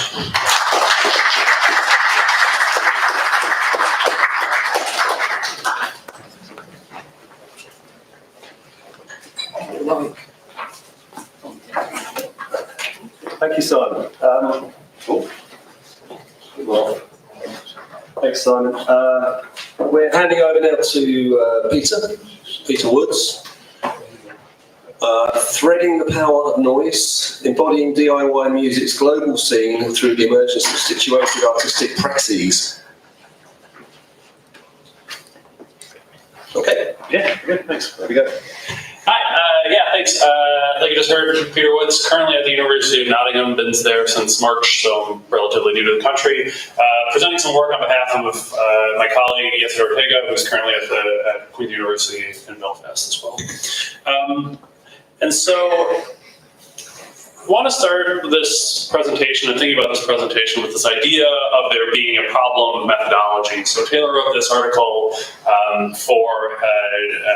that came out in DIY, Alternative Cultures in Society, that a journal that has just started. And he said that research into distinct music communities, movements, subcultures, networks, or ecosystems is often a retrospective activity. The scholar can be late to arrive on the scene. Sometimes the party has been long over. The music scene in question formed, blew up, and deflated sometime before, presenting itself to the researcher as an object fixed in space and time and ripe for investigation. So it starts to raise questions about how do we do research into emergent music scenes? Like, if it's always this retrospective activity, how do we actually approach and do that kind of research? And I want to also propose that there's also an issue of thinking about punk and thinking about DIY music more specifically, because punk isn't specifically something I talk about, but I also think about DIY music a little bit more broadly. It's this idea of DIY music culture as being global, and this being the sort of trend within research that's been popping up over the past couple of years, to start to think about how do we think about this on a global scale. Because we can really think about how DIY music is often framed as a decentralized collection of independent and geospatially distinct communities. Each city has its own scene that is connected together into this larger global community. But the problem is that since the emergence of the internet and of these network technologies, is that this is starting to get less and less, that these different types of scenes are becoming more overlapped, they're becoming more entangled, they're starting to look similar to each other in a lot of ways. So then we have to raise the question of how do we tend to the lines of flight that entangle DIY scenes as becoming communities? How do we start to think about DIY scenes as not just these individual spaces, but sort of as an entangled global entity overall? So these were sort of the two ideas that we started to think about, and so I'll be presenting some work that I'm doing right now with Dr. Brigitta from Belfast, where we're starting to really think about these questions and try to reimagine a new way of doing this sort of work, to think about both how do we deal with the emergence of DIY scenes and DIY communities, while also dealing with the fact that they are emerging while already entangled with this globalized space. So a couple of things that we're thinking about. First is that we're positioning this within a dual ethnography. We're thinking about our own experiences as musicians and researchers within global contexts. So we'll talk a little bit more about what that means for us specifically in a second. And we also want to use arts-based research as a way to do this. So at the core of arts-based research in a lot of different fields is that it's this idea that research is a generative, becoming, and emergent process. It's not this. It's not a way of looking at the world retrospectively or retroactively. It's not a way of trying to capture something in time, but instead to really think about that generative process of creating new artistic work as a way to think about thoughts and a way to think about the social world. And then finally, to think about sort of the temporality of this and to start to include some of that looking backwards as well, because it's still part of the process, we're drawing from this idea of bidirectional artifact analysis, where if we're creating new artistic works, that's an opportunity for us to think about how that new work came to be over time, and how can we really trace the creation up to the point where it's created, but also then trace it backwards to really look at some of those influences and those ideas. And so in this duo ethnography, the reason that this really came about is that Jensen and I, we just sort of connected on Twitter fairly recently, where we realized that we both knew each other, and we both just recently moved to the UK, and we both do education research, which all of these things we didn't know about each other, and decided that we needed to do something together as a group. So our individual stories, Jensen originally is from Bogota, Colombia. He grew up there, sort of getting involved in punk and grindcore, metal, and noise specifically there in the late 90s, then eventually moved to Chicago, where he was there for a few years. Afterwards, he moved to Toronto to get his PhD, and then got a job in Belfast. On the other side of things, I was born right outside of Milwaukee, like a good Wisconsin boy. I barely ever left there. I had just finally moved away after trying a couple of times to finally get out of the city. But that's the place where I came to know punk, I came to know hardcore, I came to know the noise scene and the DIY communities more broadly. But when I first started going to shows, there really wasn't a noise scene in Milwaukee, so I had to go down to Chicago to see those shows, and that's where we started performing. So this is where I met Asa. This is years before either of us knew that we were education researchers, and then we met in Chicago. We went on our separate ways, and then we recently reconnected. So we're trying to think about those paths and how we're overlapping with each other in these different contexts, both in terms of localized scenes, but then also this global context that we're finding ourselves in. So the process that we're going through to do this sort of work is first we started by just writing out narratives, pretty classic duo-ethnographic style, 1,500 word narratives just describing our paths and how we connected and how we got to where we are today. From there, we each created a 7-minute musical piece that sonically reimagined that narrative. We then took those 7-minute pieces and traded them with each other, and each of us remixed and recreated a new piece out of the recorded materials that we had made. And then finally, we independently created a series of new pieces from new and reimagined sounds that we braided together. So yes, it created 2 tracks. I created 3 tracks, and then we combined those tracks without remixing them, just layering them on top of each other to create this completely new piece. After creating each one of these individual pieces along the way, we wrote analytic memos just to describe our thought processes and what we were thinking and what we were doing. And then finally, to analyze this pretty standard qualitative research methodology, used descriptive and pattern coding techniques, which is still ongoing as I finally got around to finishing the last piece on Sunday. So not a whole lot of time. So what I want to do with the remainder of this presentation is I want to play you some samples from this work that we're doing and also read some of the analytic memos just so you know what we're thinking about. So this starts with the initial track that Yasin created. And as he was creating it, he said, initially I was exploring what kind of sounds the device produces, and I got entertained about the white noise and crackles, something I've not heard before because of the many pedals I had in the line. I did notice and value the rawness of the device and appreciate the simpleness. Then I started to think more musically, patterns, beats, and beeps that could catch my attention. I decided to purposely create some noise related to me, my identity, and my Latinx heritage. I recorded a sample of an ocarina I bought when I went to Chile, and my own voice using the hardwired DLA delay looper to add a bit of my own personality and who I am. I created 11 layers interspersed with each other, but I wasn't sure of how the intro and outro wanted to be. I knew I wanted them to be the ocarina and the voice recorded. In a sense, I want the listener to know I'm here. And this sounds like this.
So then separate from Yasin creating this track, nope, you already heard that. Okay, separate from Yasin creating this track, I was creating my own independent track that was talking about my process of starting in Milwaukee, meeting in Chicago, and now moving here to this international context for me at least. And then I created this piece, and this is my description of what I was working on. The primary gesture through the piece is a manipulation of a field recording of birds that I made in Polperro, England. The bird recording starts as a highly affected cut-up version of the original, but slowly over the course of the track returns to being a single uncut field recording. What I love about this gesture, however, is the fact that the computer program I used to cut up the recording couldn't handle the original file and added a level of bit crunch to the recording. To me, I see a fragment of Thompson's in my own work in theorizing noise via the milieu acting on the music and post-human approaches to musical agency, respectively, but one that only becomes apparent later in the track. So this involvement of noise moves from being felt to being intelligible to being the primary compositional directive in the work, representing the multi-directional approach to theorizing and composing that I've embraced more and more as time goes on. Oh, man.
tracks where we were taking each other's sounds, both in terms of the final track, but also each one of the individual layers that Ortega talked about, and then recreating and working with those.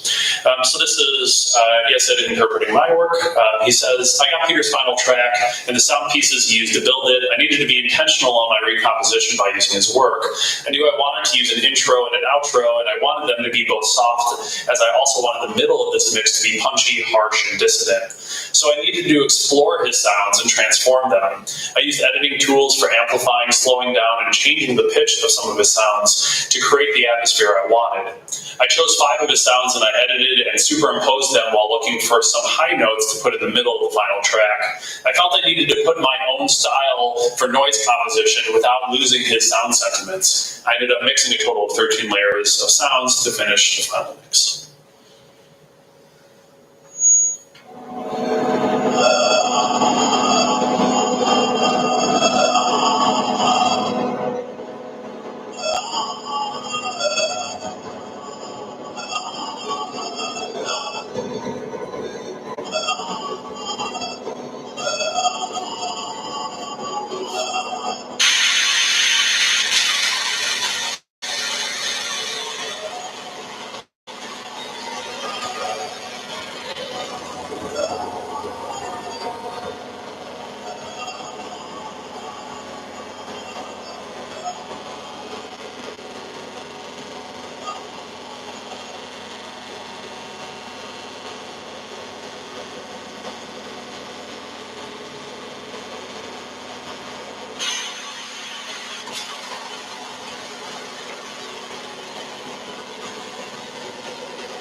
All right, and then moving on to my reinterpretation of Jessid's work, my description of this was that I first took each one of the individual layers that Jessid used to create his original piece and dubbed them to tape. I intentionally recorded the tracks at too high of a volume, overdriving the input of the tape player and allowing his machine to create noise on its own. Another layer of this recording is created from a tape playing through the external tape speaker on the tape player itself. To record this device, I attached a contact mic to the outside of the tape player. This allowed me to record not only what was coming from the speaker, but the sound of the tape itself playing, the motor turning, the tape moving through the machine, etc. This allowed not only Jessid to be present in this recording, but the machine itself. Finally, I recorded the layer of Jessid's voice and flute with only a touch of reverb added. The recording itself is clearly audible throughout. I wanted to do this to make sure Jessid was present within the track and it did not turn into just the technology speaking. Because at this stage in the recording, it's not just the technology, but Jessid, myself, and the technology collaborating. For the sake of time, I'm going to jump through. It's noise. You know what noise sounds like.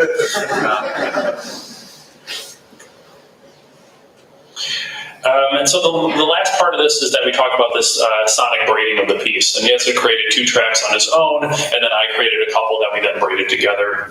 So Jessid explained his by saying I wanted to be as experimental and noisy as possible. I used a harsh noise wall analog synth I used on my first track, used my voice as a loop pedal to create some textures, and decided to include one new instrument, the lyre-based synth, to add more textures. Here I recorded whatever was coming out of the mix of all this gear with no predisposition or plan. Because of the recent global issues of Palestine, I felt I needed to scream something about it, and it can faintly be heard on track 2, as I wanted the noise to overcome the voice as it suggests and resembles how the Palestinian voices are being oppressed, as well as those who are vocal about it and are being censored by the media. So he's creating this new work, he's creating this from new sounds, and a little bit of the filtering in from the previous work. And then my response to that, Jessid sent me 2 already fully realized and incredible pieces that I really didn't want to step all over. So I rehearsed this recording with the intention of just creating a backdrop that would allow his performance to shine. And with this being the last word from both of us, I wanted to use my voice to amplify his. To do so, I returned to the original recordings that Jessid sent me and found those beautiful recordings of his breath, both itself and through the ocarina he recorded with, and then selected 6 samples total from each, all in less than a few seconds, and looped each one for a few minutes. And so I go on and talk about how these loops then become these tracks that intertwine. And sort of kind of wrap this together, what we're proposing here is this idea of a braiding technique, of an arts-based research method, and the values that are here. What we found as we were creating this is that it highlights 4 aspects of DIY work that we can start to think about methodologically when we dig into exploring some of these scenes. So the first is this idea of multiplicity and diversity, that sound braiding embraces the diversity inherent in each individual sound, art piece, and experience. Each piece serves as a distinct strand, contributing its unique texture, timbre, and thematic elements to the overarching composition related to community involvement and art creativity. It mirrors our experiences within an emergent and already interconnected scene, one already entangled with technologies and other cultural contexts. Second, we highlight the interconnected narratives that are part of this process. Similar to the intertwining threads in traditional braiding, the sound strands in sound braiding are carefully interwoven to create interconnected narratives from our narratives and experiences in the field. This technique enables the emergence of new meanings and association as we hope the listener engages with the layered composition. Also, it shows how our narratives intertwine with the more than human, creating entanglements as community members that embody the global nature of the community through their interaction. 3, there's also a temporal dynamic at play. The temporal aspect of sound is central to sound braiding. We consider the temporal progression of each sound art piece, strategically layering and juxtaposing them to construct a dynamic and evolving sonic experience. This temporal dimension adds depth and complexity to the overall composition, but mostly to provide the listener with an experience, with experiences of their own, of their own evocations and memories of our past, but also hopes for the future in noise art and DIY music as emergent.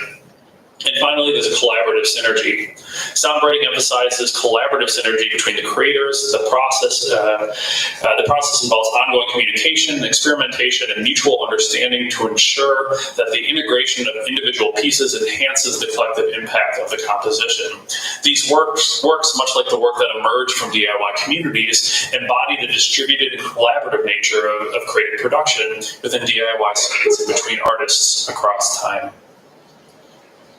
So in one way of concluding this presentation, so this is definitely emergent work. We're still working through it and developing these ideas and understanding like what we actually came up with in the process of creating this album-length piece of research.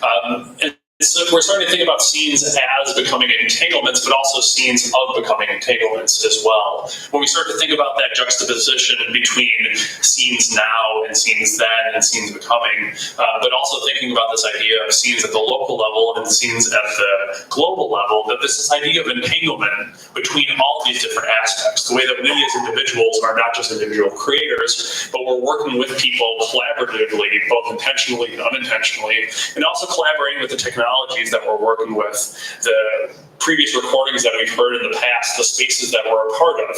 And so when we think about this idea of scenes and DIY music scenes as being emergent, and also how do we start to think about those within a research context, what we have to be thinking about is how do we not just think about this retroactively, but also think about how we are creating new work that can attend to those temporal becomings that we're all part of.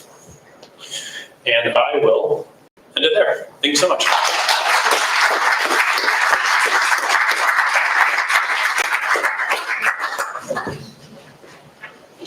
Okay, thanks, Peter. We can call our speakers up. We had Simon, we had Pete, Marie, and Alice. You can come back up so we can look for any questions. Probably go to Stan first. Question for Pete.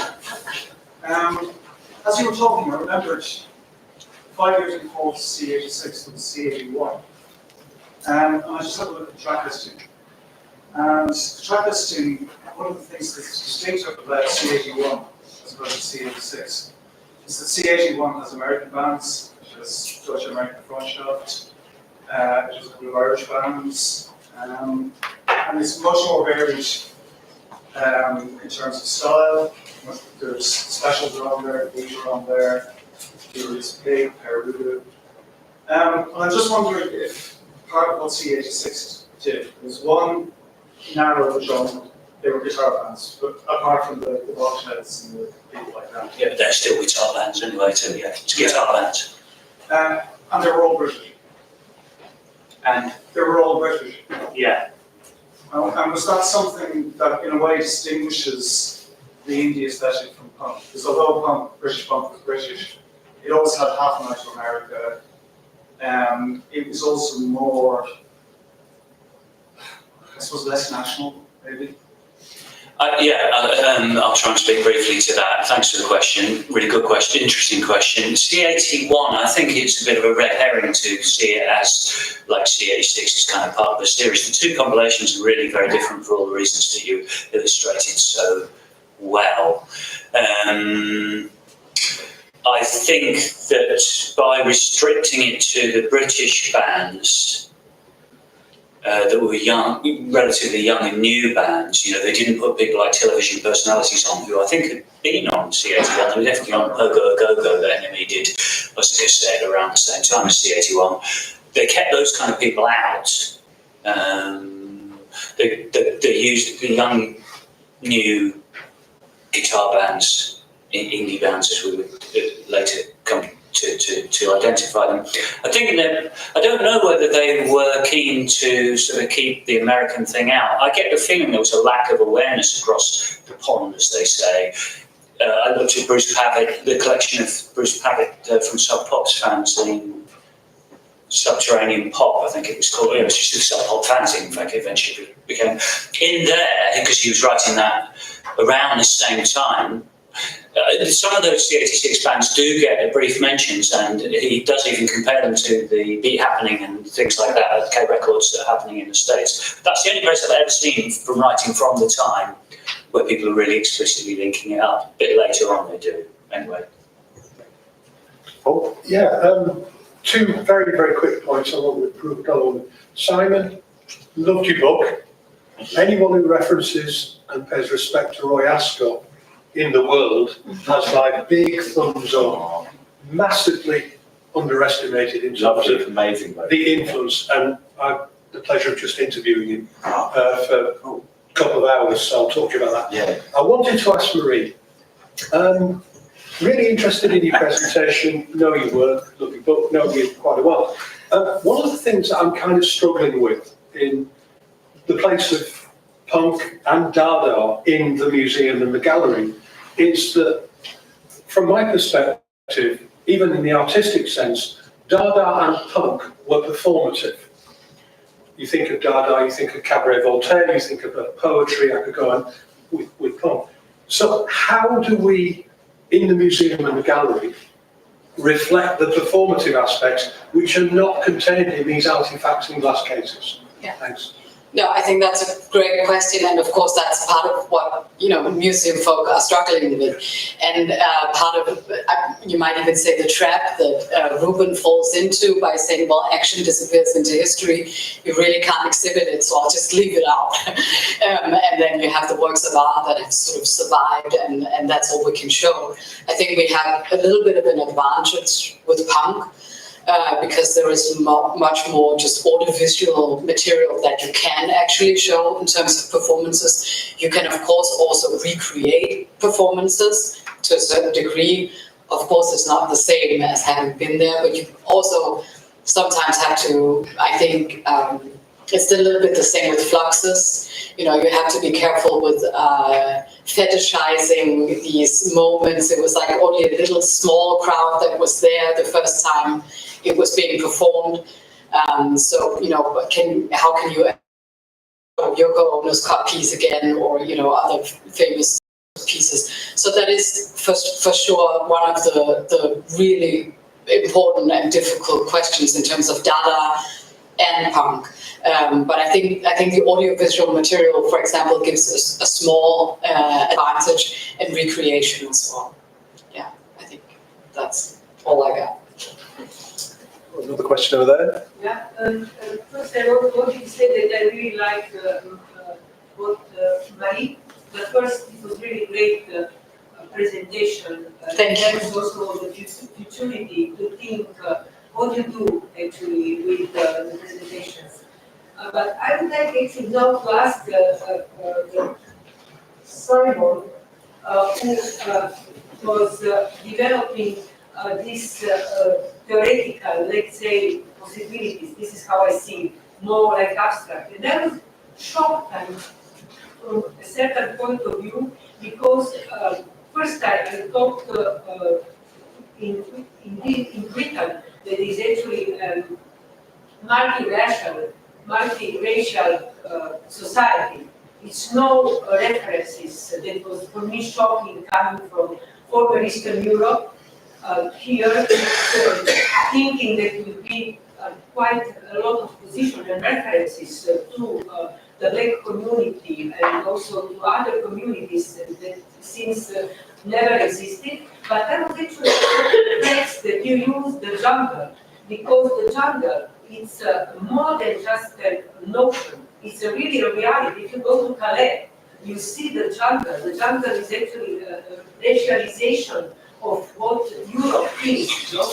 It's a place where the horrible things going on. So I was really surprised that you didn't make any references, no pictures or reflections due to the terms that you were talking and making the whole possibilities how to enter this topic.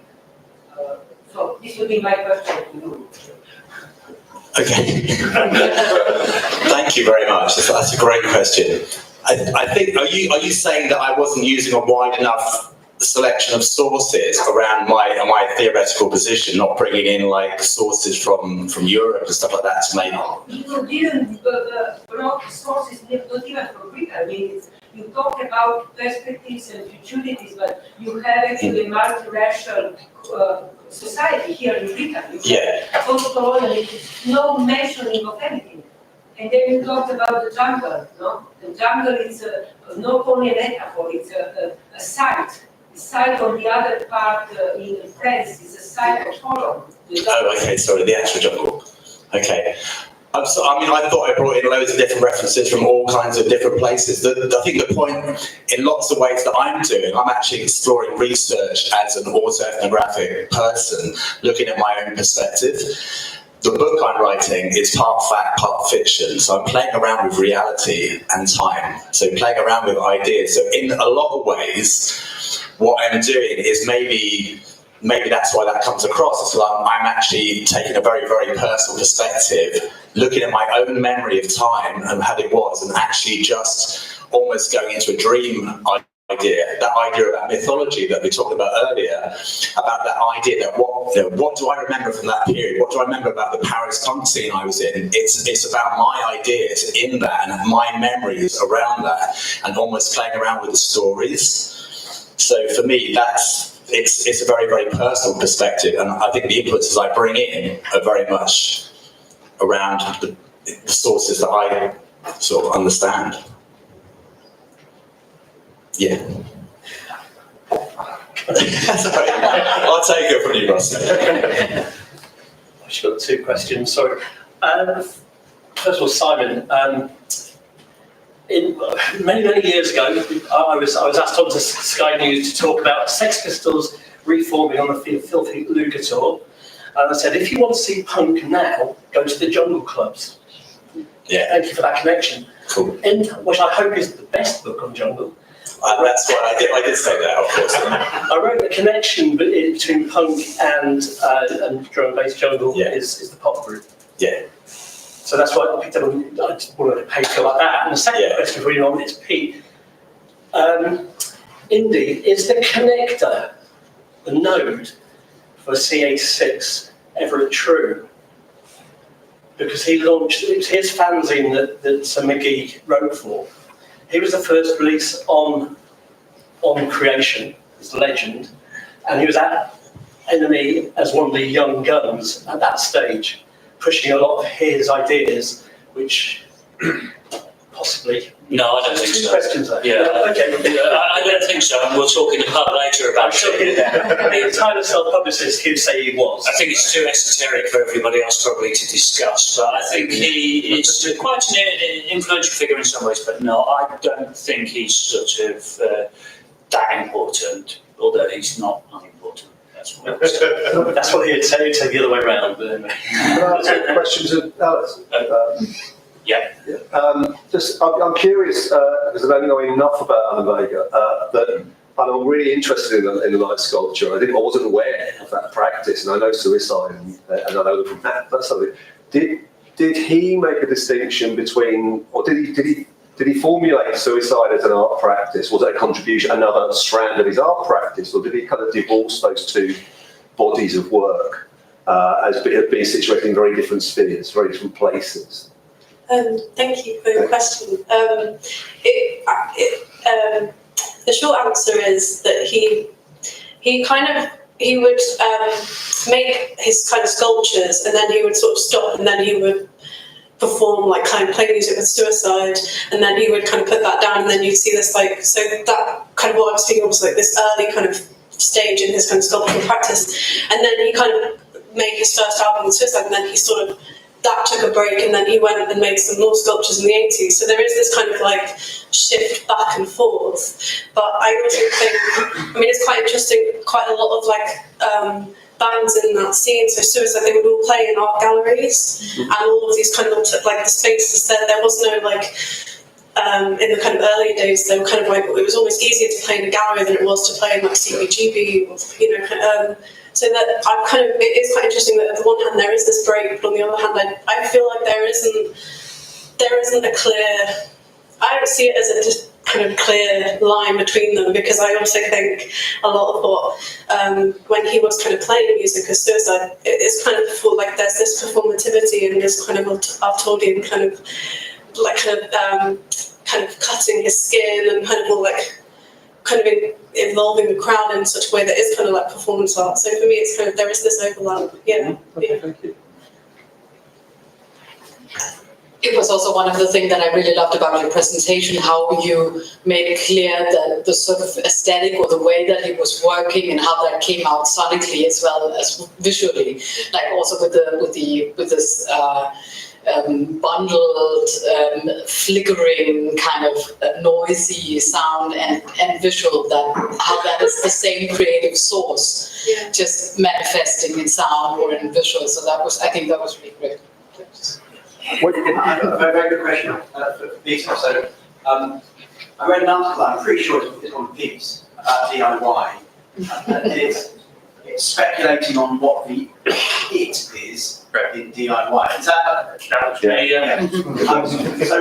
So my question is, like in your conceptualization of DIY, are there things that you do not consider to be part of what the it is in doing it yourself?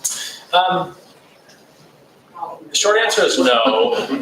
Long answer is that I think people sort of gravitate towards certain practices that they find similar and valuable, and you sort of form these like collective groups and things like that.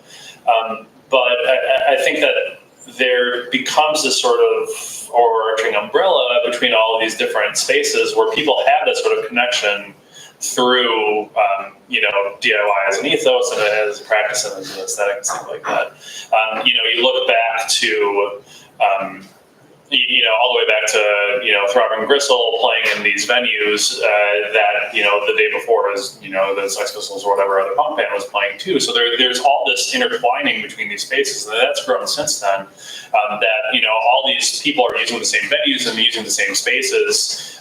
They're sharing the same bills. There's so many people, you look at, a group like Bastard Noise and how that translates into Man is the Bastard. And you look at, the sort of overlap with like Sun O and sort of all the projects that are involved there. And so at least especially from a musical perspective, I think the ways that we sort of chop that up and define them in different ways, I think it matters less to the artists and more to the people that are looking at it from the outside. And so you can approach sort of that work and that DIY ethic, however you want to do it. And it's sort of these outcroppings that happen from that original idea. So I think there's ways to approach just about anything from a DIY perspective, and I think it's how people work on those ideas. But I'm sure people either argue with me or agree with me. I'll have to go back to this paper as I'm familiar with it. But so I'm thinking about it. I'm going to let you argue in the break or in the pub. We're going to take a break for, I suggest, about 15 minutes before we're going to go to the keynote with Stan. Okay, so people get a chance to stretch their legs. Yeah, we got 20 past. 20 past, should we go for that? Yeah. Please. Thank you very much again to our panel.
Every time.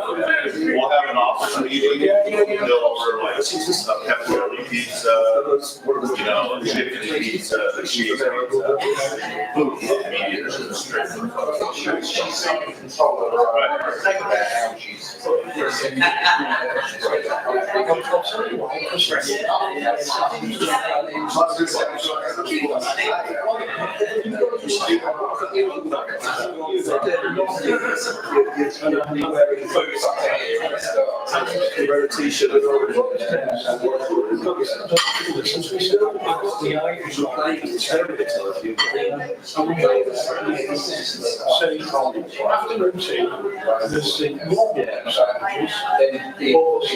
pizza. Vegetarian.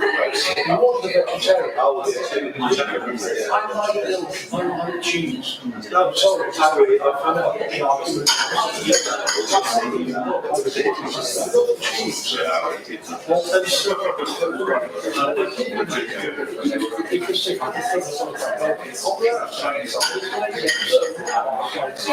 I want the normal menu without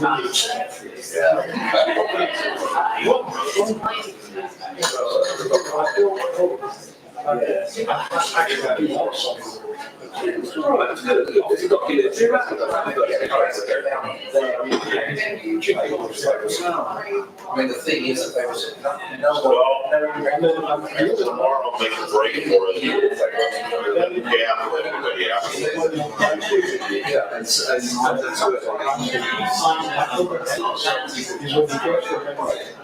and the only thing is effing they said that occasionally UK there's a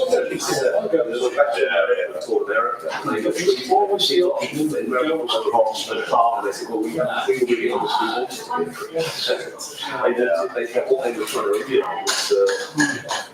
was well, I'm going to be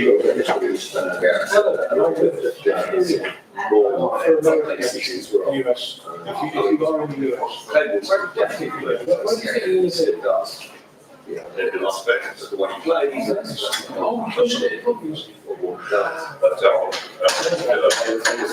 picking up the keys and faces and all British. I mean, last year we did it in August. Yeah. But we don't have to do that. You can't do that in Vegas. I'm not doing my study abroad this year. We did it in summer, but I will do it. So I just. Think back to the number of those. I have like 1 hour now. Hotel room, so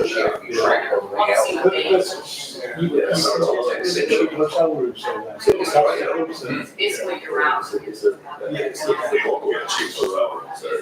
Nobody else. We don't want to do it like our first round. They do another one is. As long as we don't do it like Super Bowl, NCAA, basketball.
one was online, so it feels slightly. Well, I guess the one thing advantage I have is that nobody's going to hold up a 3-minute sign to me after 12 minutes. So I can wander off topic a little bit more freely, perhaps, than some of the previous presentations. 3 minutes, thank you. Okay, so a conference on punk and temporality here in Buxton University has a certain resonance for me because, as I realised when I was coming down the train yesterday, I used to work here, and the day I finished was the 15th of December 2017, exactly 6 years ago. So the last time I was at a conference in this room, I organised it, and I think it was the first time this room was used as a conference venue. The lighting is much better now. I remember speakers were up here in semi-darkness. Okay, so what do I want to talk about today? I want to talk about punk and revolutionary temporality, but that doesn't really tell us very much. Those of you who are academics and who are stuck with marking every now and then are probably familiar with the notion of the shit sandwich, where you say something nice and friendly and even funny, and then you tell them quite how bad it is, and then you finish off with a nice remark about the grammar or something like that, or whatever, or come and see me if it's that bad. So in a way, this presentation is going to be a little bit like that. The first bit, I'm going to talk a little bit about punk more generally. I'm going to talk about punk and time, and the understanding of time and temporality within punk. Then I'm going to do some hardcore philosophy, I'm afraid. I'm going to talk about Kant, and I'm probably going to read that bit because even I can't remember that much. And if people start glazing over, if I hear snores, I will cut that bit short, and I'll come back to a little more chat about punk. But I'm just warning you, there's a tough mountain to climb in the middle before we get back to that bit. So, the other thing I want to say before I start, and I have a list of things to say before I start here, is that for me, and possibly only a few other people in this room, punk still really means 1976 to about 1979, 1980. I was born in 1960, so I was just turned 16 when Anarchy in the UK came out. I bought the Clash album when I was 16. We've all done the massive effect punk had on me. It did exactly the same thing to me. I barely scraped into university and dropped out after 2 years, all because of punk rock. It's like one of those things when you think you're the only ex-musician who's wandered into academia, and then you realise everyone you meet used to be in the band. And you think your story's special. So the reason I'm saying this is that for the purposes of this presentation, when I talk about punk, I mean basically UK punk, UK and Irish punk between about 1976, 1977, 1980, bleeding into post-punk, and I'm not as firm about that distinction as other people may be, and maybe some of the examples I'm using will make that clear. I don't mean by this that that's the only punk rock or the best punk rock or the only thing that punk means. I think that's clearly not the case. But the reason why I'm insisting on this is that I'm thinking about, in terms of what I'm talking about, I'm thinking about punk as an event, as a historical moment, and a fairly defined historical moment. A historical moment that has consequences, a historical moment that, as the last bit of the presentation will say, still exists and still has resonances and still has outcrops and so forth. But when I talk about punk, that's what I mean. I mean UK punk rock, 1976, 1980, thereabouts. Okay. What's this one? Oops. So, one of the things that sort of characterized punk was a sort of both an urgency about time and also a sense of an elasticity of time and also a sense of time being superimposed upon itself, time's past being visible through the present, and possibly as well intimations of the future. And that's sort of what I want to talk about most, that sense of time being layered within punk. It's something I think is characteristic of moments of transition. No, transition is the wrong word. Moments of rupture within, in this case, an art form, but also within political and cultural life more generally. So a couple of obvious examples: the Buzzcocks, Time's Up, the B-side of the first single. I know I said UK punk, and that's almost as far as you can get, but for the purposes back, I'm sure Russ and a few people remember when there were so few punk rock records that you actually had all of them. And that was one of them. And it's still a great record. And the Attfield, No Time to Be 21. There was a sense of time being in short supply. Time being something that you needed to deal with very, very quickly. Excuse me, just some water.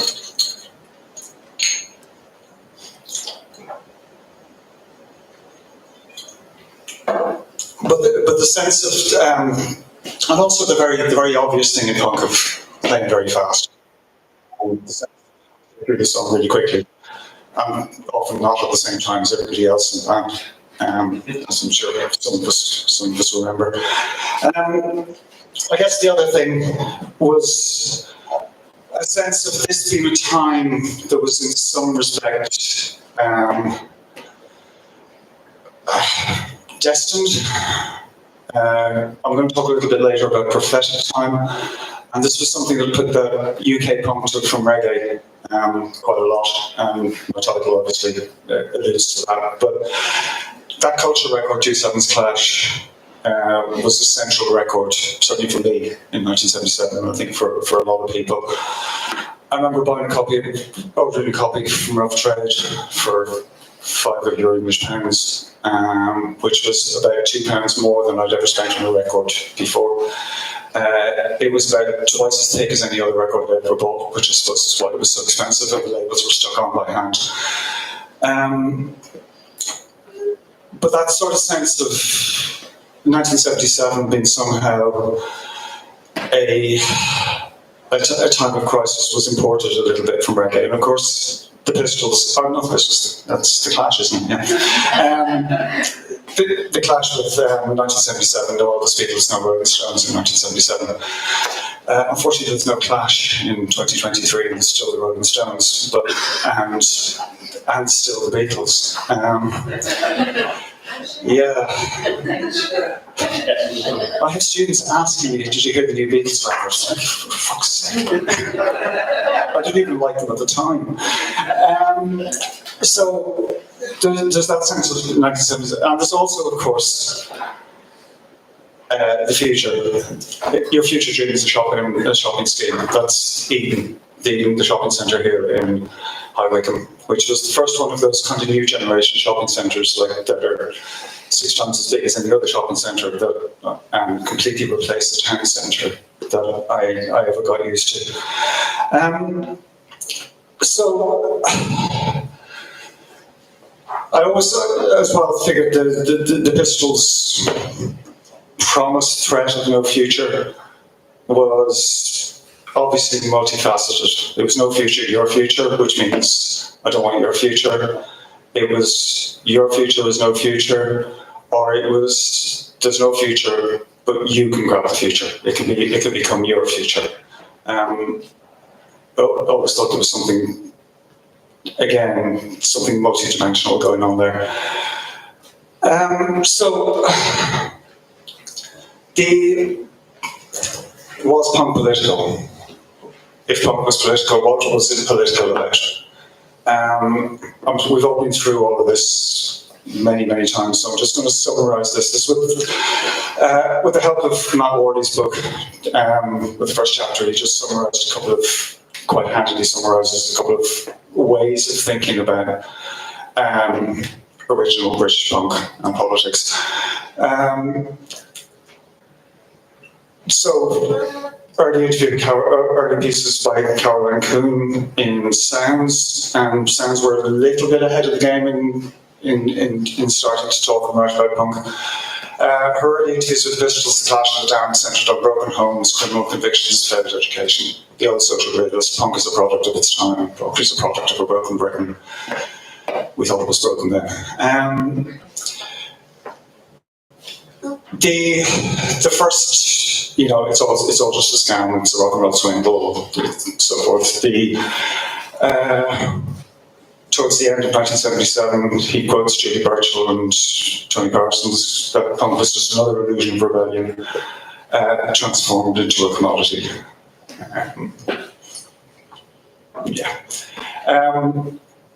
John Savage's suggestion that punk was a mode of critique, resonant but politically ambiguous.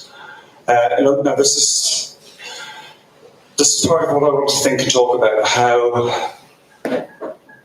punk's critique was aesthetic, but how the aesthetic was, I guess I want to say an expanded aesthetic, or an aesthetic that was not simply political in terms of representing political possibility or representing a form of politics, but it was politics.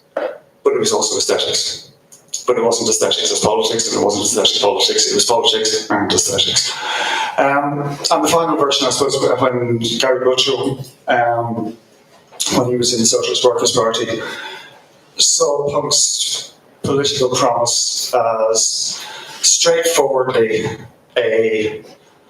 something that could be co-opted for leftist political agency, for leftist political activism, as it was to a certain extent. And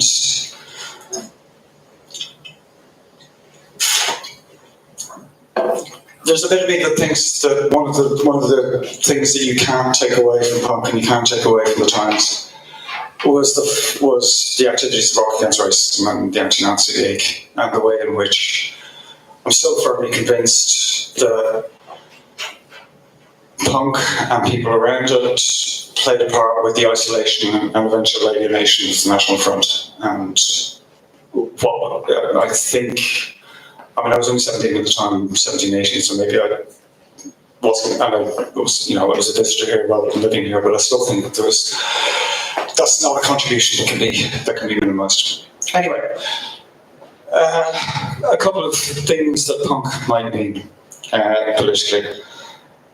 But there was also a certain cynicism within punk and within some people who were very, very central to the narrative of early punk.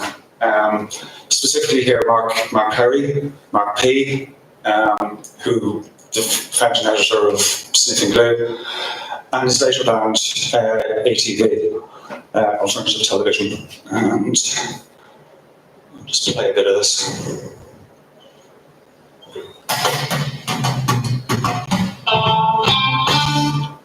Oops, sorry.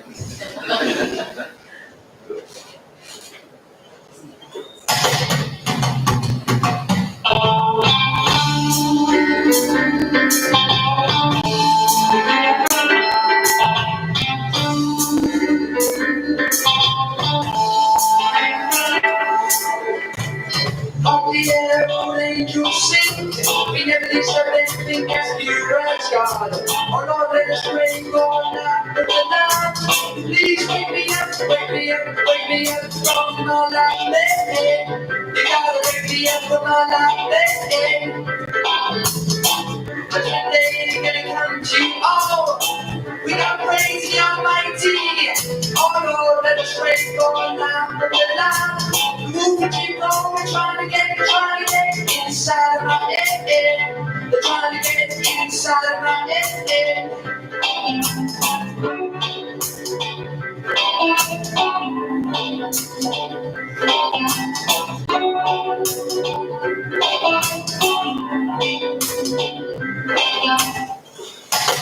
Oops. Yes. Anyway, there's a line later on in the song where he says the commies and the fascists, they ain't never going to stop. They won't care, they won't care, they don't care until we are dead.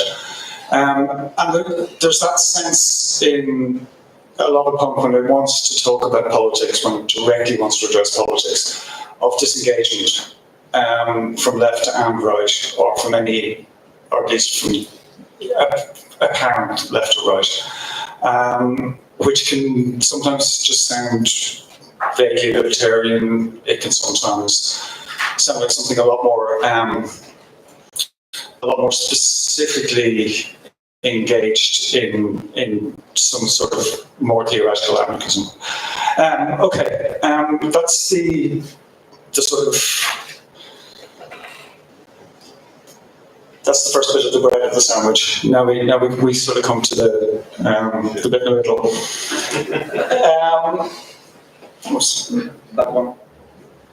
So,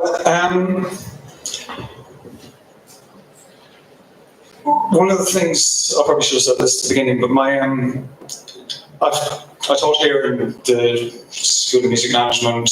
I currently teach in the School of Music.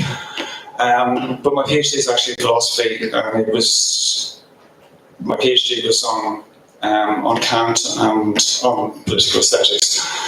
So that took me 5 years, so you're going to have to cope with about 10, 15 minutes of it. I'm sorry. So,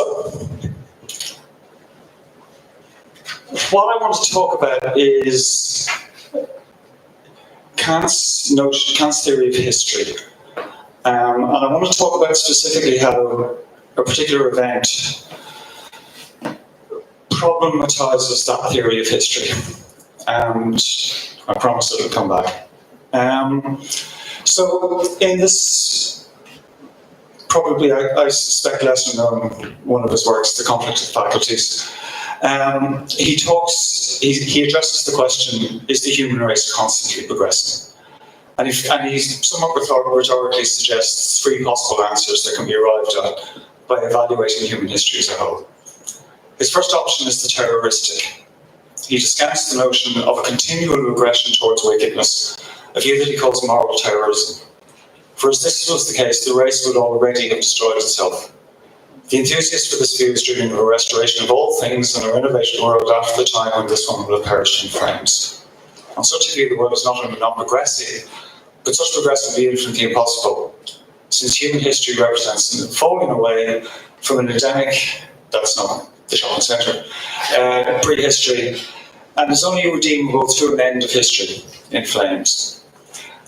His second option is more interesting because when Kant is talked about in terms of as a political philosopher these days, it tends to be people like John Rawls, Martha Nussbaum, even Habermas, who adopt him. And what they do, and what I think they do illegitimately, is they take Kant's moral philosophy, the categorical imperative, the act, as if thy will could become the universal law, or to the others, the kingdom of ends, all that stuff. And they import that into political philosophy and into a theory of the state. That's not what Kant does.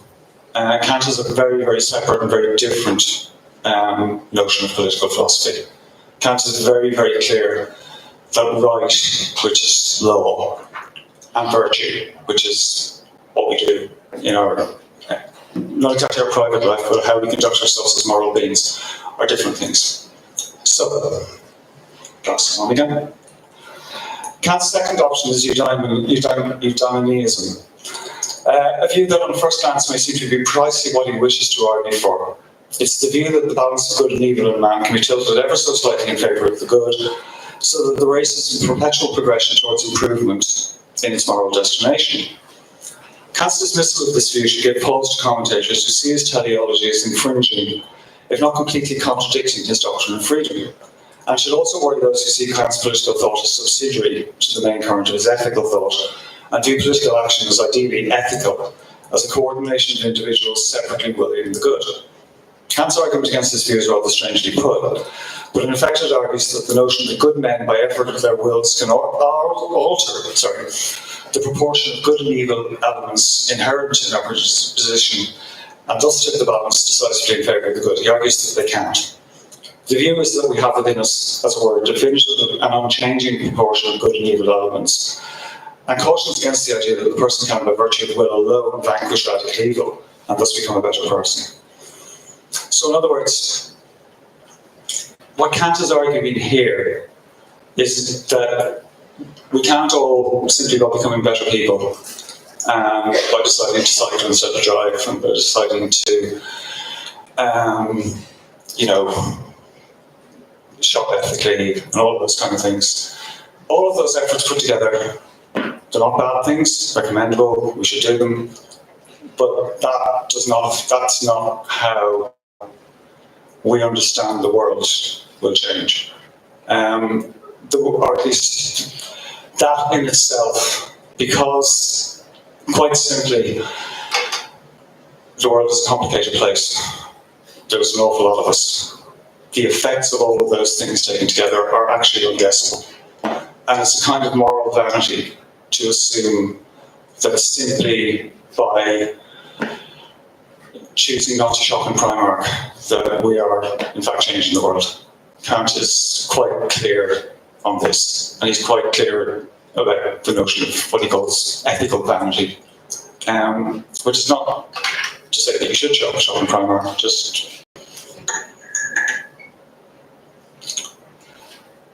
Kant's third option is stagnation. The abdiretic, I don't know what that means either, hypothesis of the human race for the predetermination of its history. In this way it's more terrifying and it is predicated on an absence of meaning.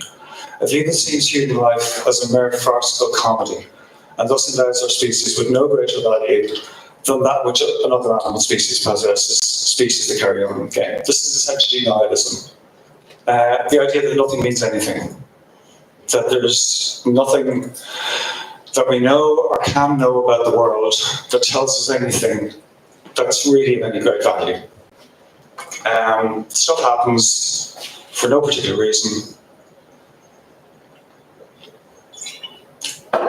We're just creatures to whom stuff happens, and any illusion that we might have of agency or that we might have of efficacy within the world is essentially illusory. Kant doesn't like that either. And what he wants to rescue from all this is what he calls, hold on a second, I'm just getting a bit here.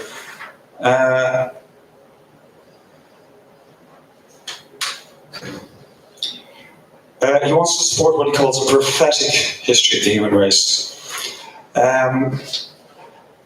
So it's therefore the case that the problem of progress cannot be resolved directly through experience. We lack as individuals a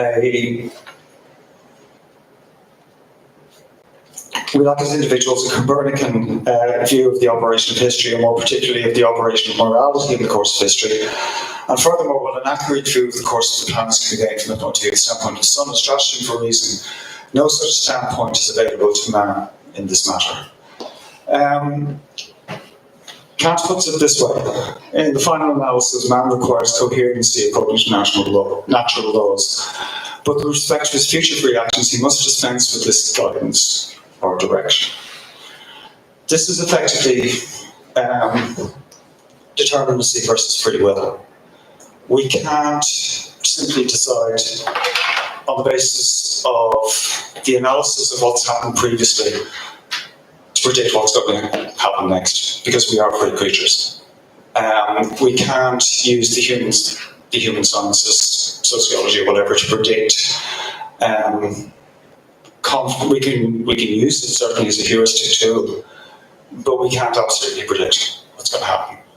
There's no guide to the future. It's very safe to us by this either. Viktória put it rather more succinctly in Ambition. Now, my guide is life for free because nothing ever seems to happen to me. But then also asserts a determination to be a moral agent all the same. I won't be tanked by vile equals, because vile equals are vile equals. I think along with that ATV track and the Me Concert, Where Were You, they're possibly my 3 favourite post-punk singles. Okay, so what Kant wants to suggest is this. This is what I think is the most revolutionary thing in this piece. Is this. There's an event which would have to be considered not itself as the cause of history, but only as an intonation, a historical sign. Signum memorativum demonstrating prognosticum, demonstrating a tendency of the human race, viewed in its entirety, that is seen not as a sum of individuals without lived, but rather is divided into networks and states. What he is saying is effectively this: there are events in history, there are events in human life that tell us that we are not simply either creatures awash in a sea of determination or people with individual moral agency. There are things that happen within history that give us cause to believe that the human race can somehow progress. But this is not scientific knowledge, nor is it moral knowledge. It's a kind of knowledge that is separate from both of these things. And it's really distinctive that the formula he uses, signum memorativum demonstrativum prognosticum, is a theological, ecclesiastical formula for the Eucharist, for a sacrament.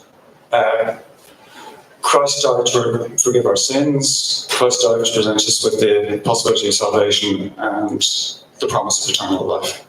So, now, there's a lot of discussion as to whether Kant was an atheist, whether he was some sort of lukewarm Christian, whatever. I'm pretty convinced he's an atheist. So I'm also pretty convinced that the translation of this formula back into history is really, really significant, and also borderline blasphemous. But anyway, so where was it? Yeah, so the other thing that's interesting about this, and we're going to get back to punk in a minute, I promise. The other thing that's interesting about this is that he says this sign is manifest not in the actions of people involved in something, but in the mode of thinking of the spectators. So it's not, and by the way, the event he's talking about is the French Revolution. And I realise it's completely absurd to compare the French Revolution to punk, but I may well do that. But what he means is that the effect of the revolution is not, the beheaded, Marie Antoinette being beheaded or the Bastille being stormed or anything like that. These things happen, but what is significant is what happens within the consciousness of spectators of this. Because people become aware that the world is no longer the world they thought they lived in. The world is now a world in which this could happen. And that world is a different world from the world that they understood or encountered before such an event. Okay? So what's this got to do with punk and what's it got to do with aesthetics? Well, he talks about this as a sign. And there are a couple of other things in Kant where he talks about signs. He talks about schema, or schemata, which is the ways in which the concepts of our reason translate into the world. And he talks about the sublime. He talks about the notion of the beautiful and the sublime. I have a long piece here explaining that. I'm not going to bother. I'm just going to insist that for Kant, the hinge that allows us to understand, or not to understand, but to take some steps towards comprehension of that, what he calls an immense gulf somewhere else, between necessity, between the way the world is, between things happen, between gravity, between the fact that we're going to die, and freedom. The fact that we can, in some possible way, discern our moral destiny, but the fact that we can't make the two things match up, because the world is full of shit, and no matter how good we are, the world will still be full of shit, no matter how hard we try. What he thinks allows us to give us both hope and a way of navigating this world is taste. Oops, yeah. And this is from the Critique of Judgment, section 22. Is taste an original or a natural ability, or is taste only the idea of an ability yet to be acquired and therefore artificial?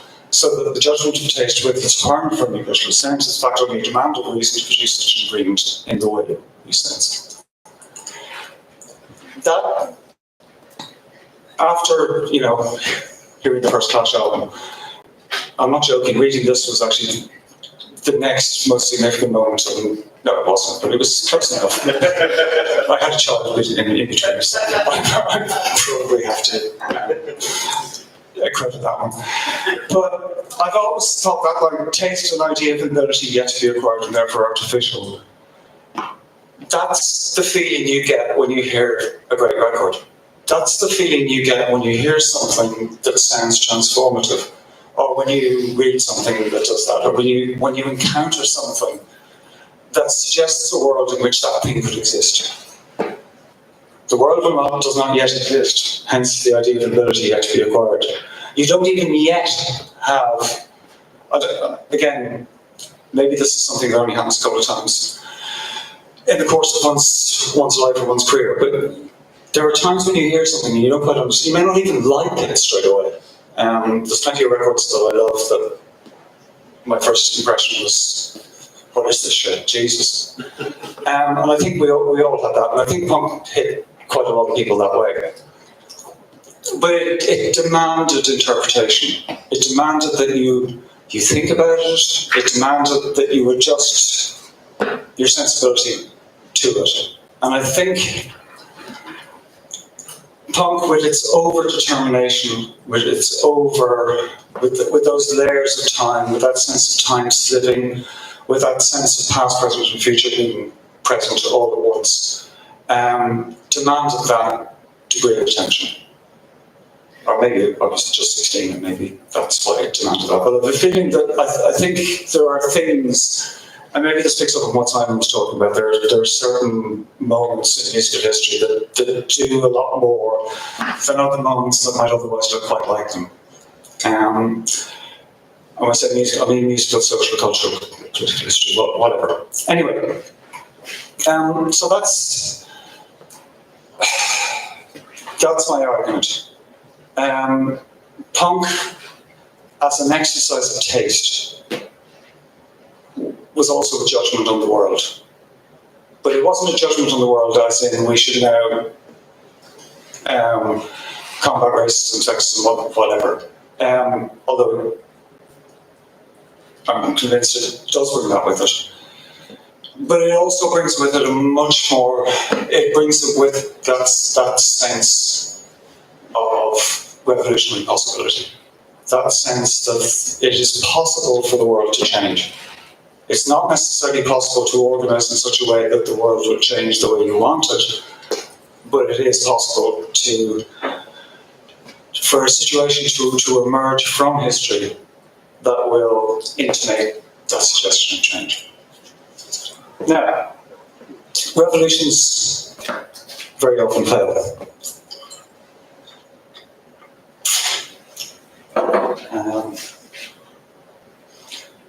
I was thinking of trying to put them together and have this composite figure called Napoleon Bonaparte. I really don't. Russ, maybe you could do it for me. I don't have the... So that's still from the new Ridley Scott movie, which I haven't seen. I really shouldn't do this, but I saw their first gig as U2. You know, I could have done something then that would, but anyway. I honestly saw them dozens of times before they ever left Dublin. Yeah, it's tough time. I remember we were the first time they played in London. They played on the bills with Teardrop Explodes, a certain ratio, and possibly the Bunnyman. I can't remember. They were third on the bill or something like that. We used to get the enemy in Dublin on Tuesday evening in those days, about 7 o'clock, and we were actually queuing waiting for it because we couldn't wait for the Savage review. We thought the enemy would slaughter them, and they didn't. And that's when I lost my faith in the enemy. Anyway, enough of that. So, the quote, "The Seeds Beneath the Snow," is from Christian Ross's book about the Paris Commune, another revolution that failed, a revolution that lasted 72 days. And she wrote that, paraphrasing, that the effects of a failed revolution can sometimes be a lot more, can last a lot longer than the successful revolution. The ways in which the ways in which the people who are involved in that, the ways in which the promise of that thing can sustain itself because it isn't realised, or because it was aborted, or because it didn't work properly, can be a lot stronger than something that did its business and you know became part of the culture industry. I was talking to Russ last night about the Mekons, so oops, not this one. So this from Memphis Egypt maybe affirms that commitment to you know not forgetting it. And final quote from the Christian Ross book I was talking about. This is God, I can't remember his first name now. Recluse, quoted in Ross's book on the commune. And he talks about a tiny system of rivulets that appears in the sound after the ocean waves have retreated. And he suggests that those rivulets, because they spread, because they're unpredictable, because they don't follow a course, because they go in all directions, can actually be a more transformative force than the one great big wave. And that what's left after the revolution recedes remains as, I don't know, I don't want to say an after image or something, but it remains as something with efficacy, but efficacy that's now distributed rather than culturally central. And I think that the fact that we're here 45, 46 years later talking about it either proves it or proves that we're just unbearably nostalgic for something. I don't know. Anyway, that's bibliography. Thank you very much.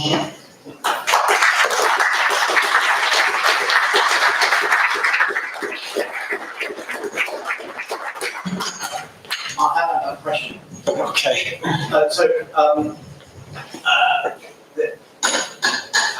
People have said that, like, often music that people tend to hold the dearest is the music they listen to when they become sexually mature. They're kind of in their late teens. Yeah. And I think there's evolutionary reasons for that. Yeah. But putting that to one side, you talk about listening to Clash when you're in your late teens and that being a really profound moment to you. Yeah. I'm wondering whether is that profundity, or how much of that profundity can be assigned to just the age you're at when you're experiencing this, and whether it's possible to have those same experiences later in life. I say this just with a prefix, and you correct me if I'm not accurately representing what you said. You had a conversation 2 or 3 years ago. Yeah. You said something to me like, "I listened to An Outcome the Wolves by Rancid, and I really liked it. And I was surprised because I assumed it would be shit from the 90s. Yep. So I'm not saying that you had the same level of profundity in this Rancid you did with this Clash, but is there something about age? Yeah, there is, yeah. I think there is, but I think there's also, I mean, there were people who, you know, found themselves storming the Bastion and thought, okay, this is not going to happen again. There are peaks and troughs in history. There are times which feel for significance, feels more significance. I mean, for example, to give you an example, I was heading for 30 when Acid House happened. I just had a child. I was not going to take drugs again. So I sort of had the sense, okay, this looks significant, and what people are telling me about this sounds transformative. And I mean, you could see it. You see it in football terraces. You can see people behaving in very strange ways. I understand it in that I've read about it and people have explained it to me and I've listened to the music, but I don't understand it, actually. It didn't transform me. So yes, I can quite see that other people's experiences of other musical moments, other musical moments brought with them that kind of transformations in behaviour, in appearance, in aesthetic, comportment, all of those things. I can see how that could happen. You're almost saying that were you born 10 years later, maybe... I've been an Acid House t-shirt now with the Acid House Scholars Network. What did they talk about, I wonder? We should go into styles. I want to pick up on that, but there's a sense of, we've talked a lot about nostalgia today, and there's a sense of possibly romanticisation about being born at the right time, that you're lucky to be 16 when the Clash album comes out. I will talk a lot about the Clash album tomorrow. But if you were born 4 years later, you'd be 16 when the Exploited release comes up Dead. And that could have that significance from what Paul's talking about. So, but its cultural moment is really different. The Clash album is recognised widely as a classic debut album. It's not as good as the first Stranglers album, but it's not bad. But the Exploited album isn't. Or 10 years after that, a Rancid album, or 10 years after that, the first Green Day album, or whatever it might be, or something, or a different genre altogether, or Paul's picking up on. So there's a sense here of like sort of serendipity of you encountering that at that point, and Paul saying that you're at an age that thing is significant, whereas if you'd been 10 years older, it might have been Exile Main Street. Yeah, I've got any talking heads or something like that.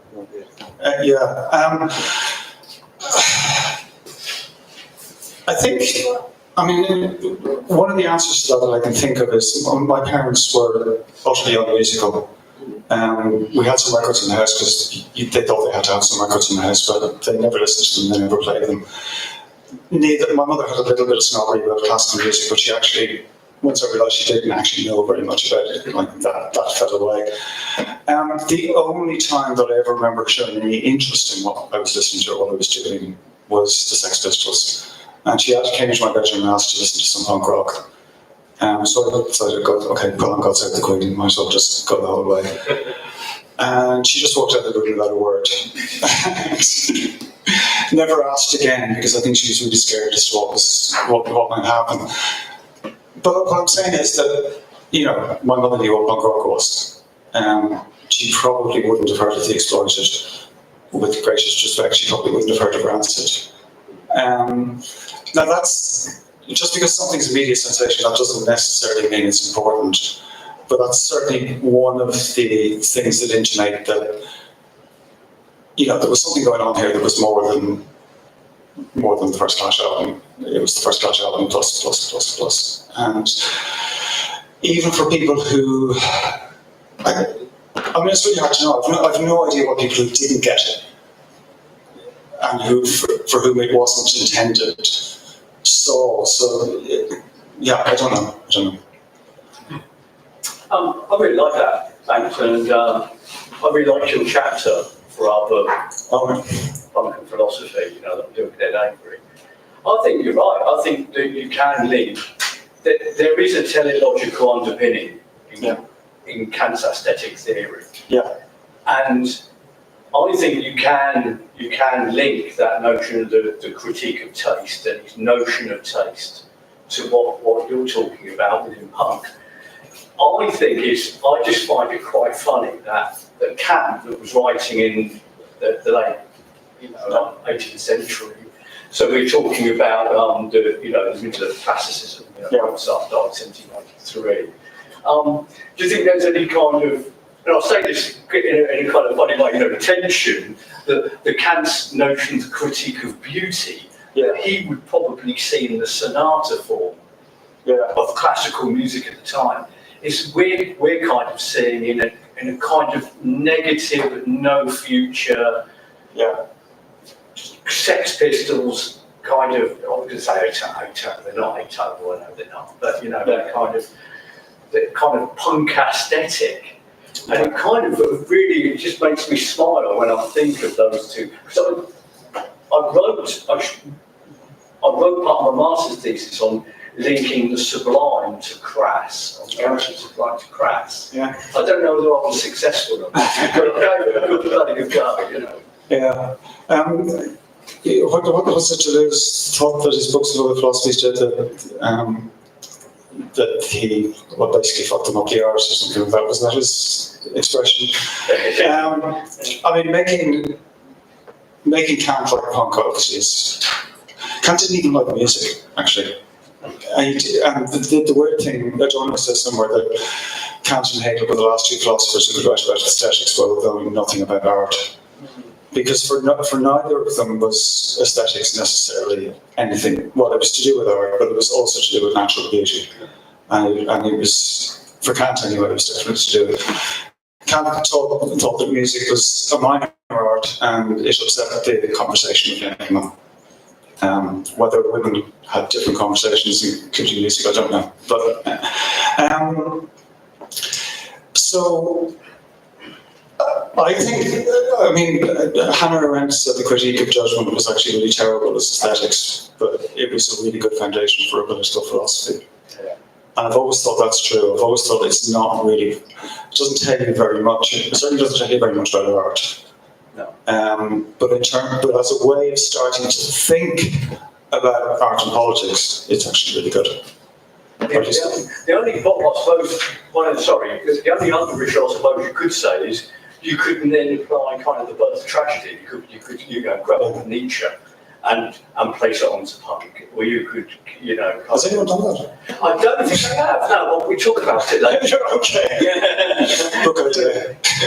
And so, how far why not tease out these issues with ideas from Western philosophy, I want to expand on the sublime thing, right? Because he talks like dynamical and then mathematical. And mathematical, yeah. I've seen them in punk and metal as two forms of aesthetic extremity that are supposed to sort of signal like a rupture. Right. And the dynamical might be the speed, right? Yeah. Because it's supposed to be complexity. Yeah. And mathematical is scale. Yeah. That could be sustain. It could be doom, right? Yeah. That you get. And how do you see that linking to that teleological, historical perspective on it? Because I see it just as a pure aesthetic thing. I was going to ask about the sublime thing in Taking Judgment before you mentioned it. And I was like, this has opened up a completely different pathway for me. Yeah. That with the historical, with the teleological thing. How do you link that aesthetic extremity and that sublime idea of moves like Burke and then whoever else? Yeah. With the link you made there. So I have to say that so Kant is there's the aesthetic of beautiful, which has four moments, which are disinterest. In other words, you can only like something if it's of no, you don't stand to gain anything from it. You like it just because you like it. Universality, you have the expectation that other people will like it. Purposefulness without purpose. In other words, it's not useful to you. It's not a useful thing, but it's something that appears to have form or design to it, and it feels necessary. The sublime is that which should overwhelm us, but because we have this capacity to think beyond the conceptual, or not think beyond the conceptual, we have an intimation of the possibility of reason beyond the conceptual. In other words, we don't know what's going on, but we have this sense that there's probably more out there than we know about. And that's what we feel when we encounter the sublime. We feel its vastness, we feel its infinity, we feel its... we can't bring it back to concepts. We can't make it sit within our world system. But it also assures us that we are beings that are capable of reaching limits beyond where we thought. In other words, it assures us that our limits are not where we thought they were, that we're bigger than we thought we were, and that what we can do is more. I think there's a way that works with music, and I just don't really know what it is. I'm not going to try and do it on the fly.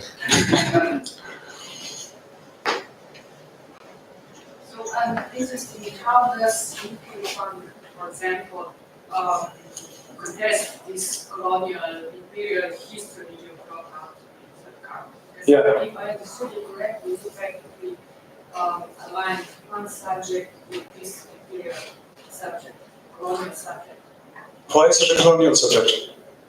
We've seen the image, and Kant is actually the first writer of the theory of race, human races. Yeah, but he was also anti-colonial.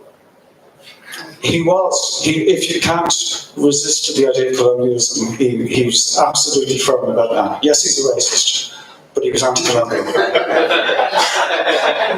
he honestly was. Read the anthropology. Yes, you can read the manage Buddhist there, and you can read the Robert Berlusconi's debate, and I think this is really also debate whether country is racist or not. Kant thought that human society could converse on the basis of commerce and could converse on the basis of hospitality, but he was firmly anti-colonial. White colonial society, white racial society, is respect. I mean, Yeah. Sublime is an anthropological machine. His view of the sublime is what? It's an anthropological machine. Explain. It's a process of how to become human. Yeah. Yeah. So all those that were left on the threshold of the human, if you're reading Kant's theory of the sublime, we know that legs are at the threshold. There isn't anthropology. I mean, I accept completely that Kant was a racist, functionally. I do not accept that he was colonialist, and I don't accept that his politics. There are surprising things in Kant's political thought, and I think deciding on the basis of, he wrote a lot, deciding on the basis of certain passages that therefore we condemn the whole of the critical system just because of this is, well, I think it's reductive. I don't agree. I know you don't agree. I'm going to try to take it out.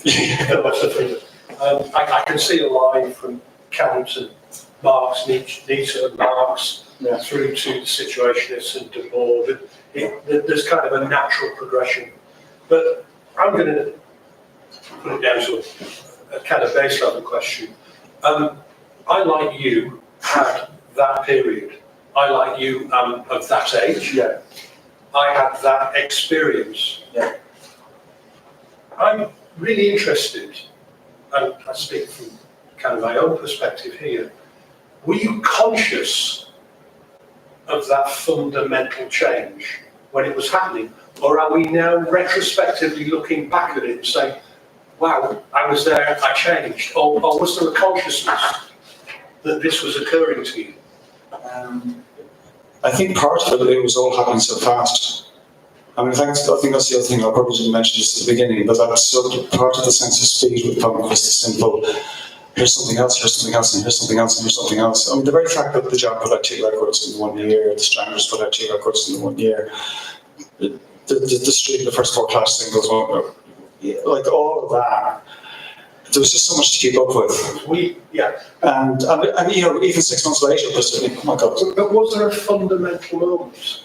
I mean, I felt there was for me. Which was what? Fort Greene, Sex Pistols. Okay. I mean, within 2 bars, it was the first song. Hair, what's happening?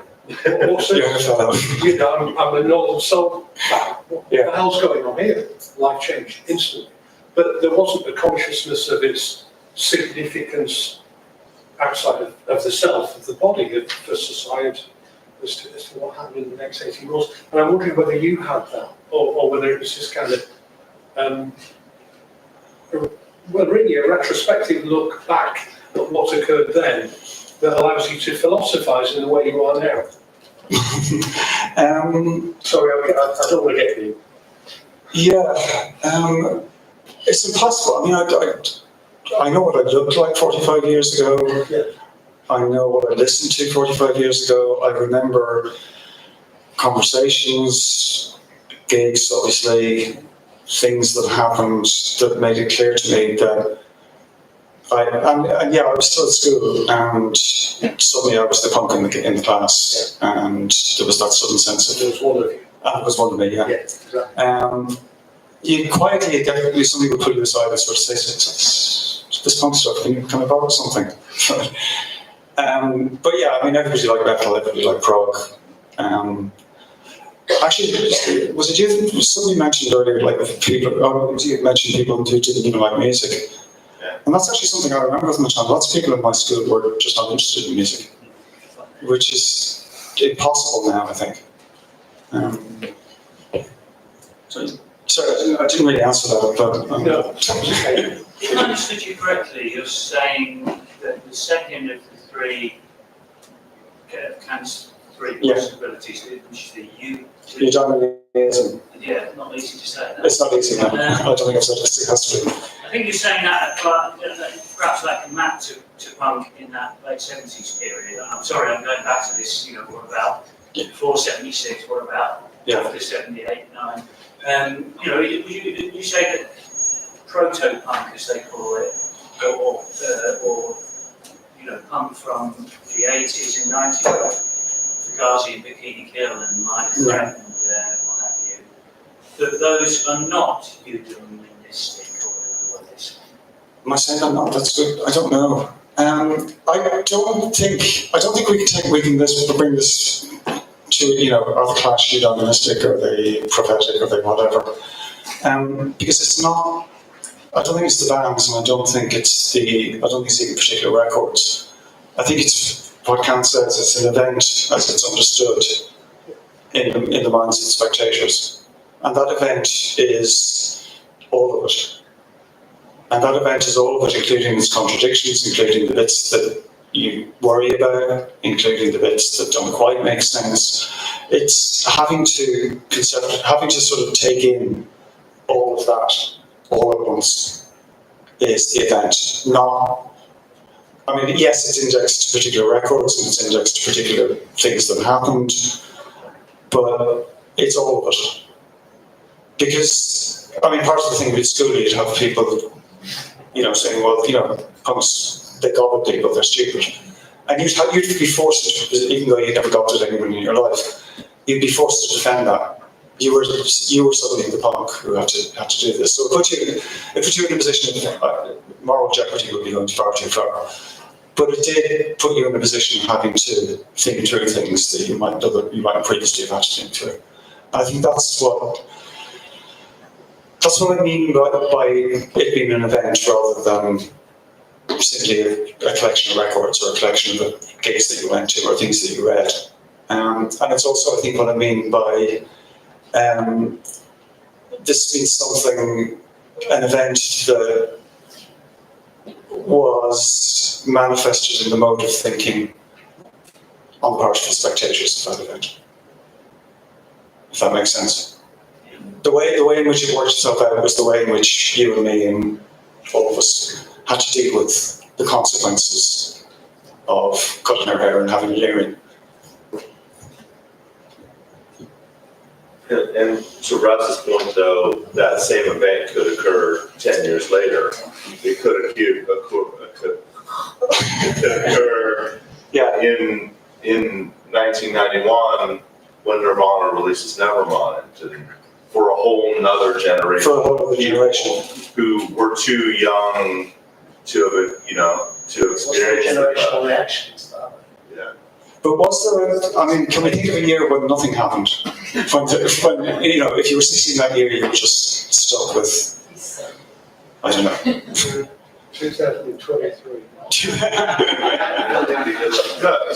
is that the point? It becomes, I think Russ's point about the time is really important, that this is the great thing about punk. For me, at least, we can talk about older punk right now because you're framing this through 1977, but every year there's amazing shit that comes out, and for young people, to Paul's point, it's life-changing. So 2023 may be shit for a lot of us, but for a 16-year-old right now, or for me, discovering punk was 9. So, it's like, oh fuck, my world's different now. And they're set on a path that they either stay with or they deviate from. They age out or whatever. Does that jive? It does. I'm still holding fast to the notion that there are moments in popular culture history, popular music history, whatever, where, as I think you were agreeing, I think you were agreeing with me, that it feels like there's more happening than just, here's a couple of new bands doing interesting shit. Right. And those moments, for British people this side of the Atlantic, I suppose, Acid House is probably the nearest other thing that we've ever encountered where we felt that generational shift. I think, for example, something like the impact of hip hop was huge, but it didn't work in quite the same way. It didn't hit us as a moment, I think. But then maybe that might be my perspective from here, and maybe. So I was going to pick up on the Acid House comment actually, but to what spectator. So go back to punk. It was exciting. Seeing the first band, fantastic. You felt like something was happening, but it was about music. And then after Bill Grundy event on television, my parents said, if ever you bring a Sex Pistols record into this house, we'll smash it. So I hide it under the bed where I think every teenage boy hides things. Used to when we were a little bit less enlightened. It became a sense of event. As I was a boy, and people started cancelling papers because they didn't want to be delivered by the punk, and you had a sense of, I'm just something here that creates a reaction. People can see this. And the same thing happened with Acid House, and I'm kind of quite unusual in this, that I refused to grow up. And Acid House hit me in exactly the same way, perhaps because I finally got to go to university when that kicked off. And it was this incredible sense of, here's a secret that only a few people know, and then you realise that actually loads of people know it, and then the spectators start to define it as an event, and then you start becoming really aware of how sizable this event is. And Acid House, I would say, is, just like said John Bullard later on, but Acid House was punk. It had the same, so many of the same aesthetics about it, and the same political drive in DIY. Do you think it's something to do with the complexity of the thing that you have to do? Maybe it's the mathematical sublime, I don't know. I'm not going to go there because I can see instantly why that's wrong. But do you think the fact that it's not just here's a piece of information, here's a good record, here's something that there's an awful lot that you suddenly have to account for. There's an awful lot of things that you suddenly have to take into account if you're going to understand this thing. It's an immersion.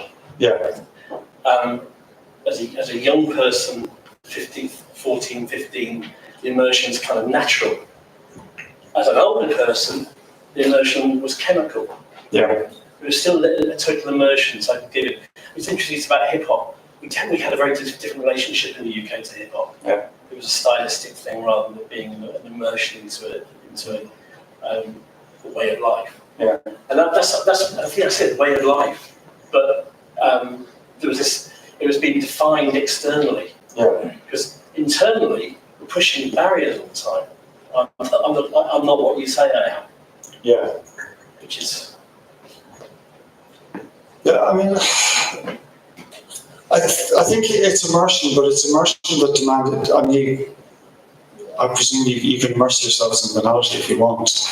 It was immersion that demanded. You couldn't be banal about it, I suppose is what I mean. You couldn't be indefinite about it. You couldn't be, well, yeah, it's okay, or and I suppose the opposite reaction was that you either you loved it or hated it, and it forced you into a decision-making process, and it forced you into a lot of decisions, and a lot of decisions which, as you say, had consequences. Yeah.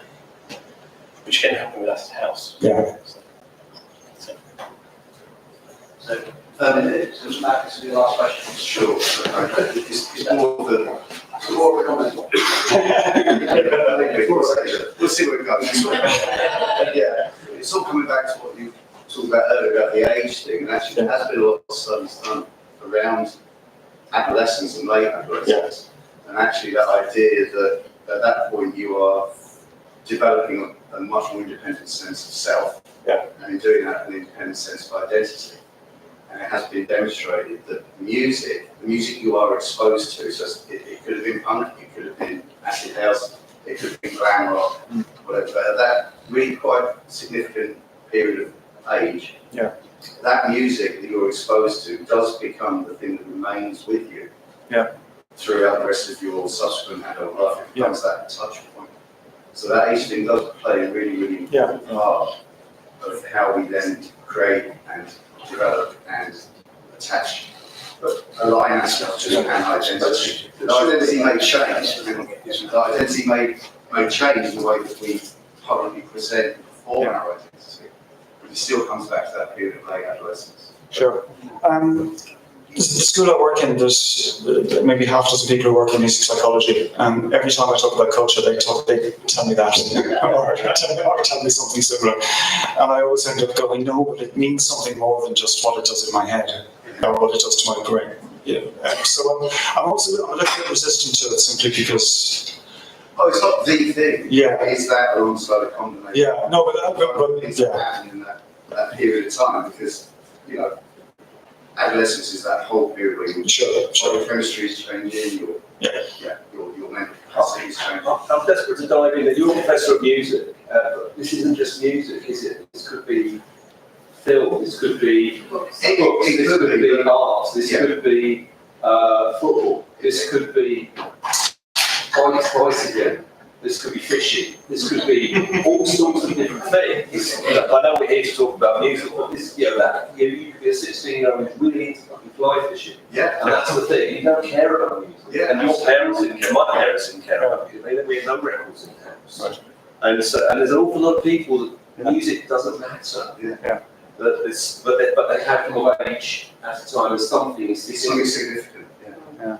For them, they've connected. They can align their new to that thing, and that becomes a significant thing. Yeah, I'm not speaking that. I think obviously. Add into that. Yeah, I'm still. I don't know. Maybe it's a sort of kind of an old-fashioned clinging to meaning or something like that, or the belief that there's something. I suppose the one thing I wanted to say about the mode of thinking, which I had to say and I forgot to say, was that it's not that we do think this, or it's not what we think. It's that an event makes us aware that we have the capacity to think like this, that we have the capacity to do these things. That sort of sense of that. You're the spectator. As a spectator. That's what it says, isn't it? You're the spectator. Yeah. But that becomes, I suppose, not an engaged dictatorship in the sense that we then go out and join a political party and do something, but the level at which we are engaged in the thing, ramps up a couple of notches. Thanks very much, Dan.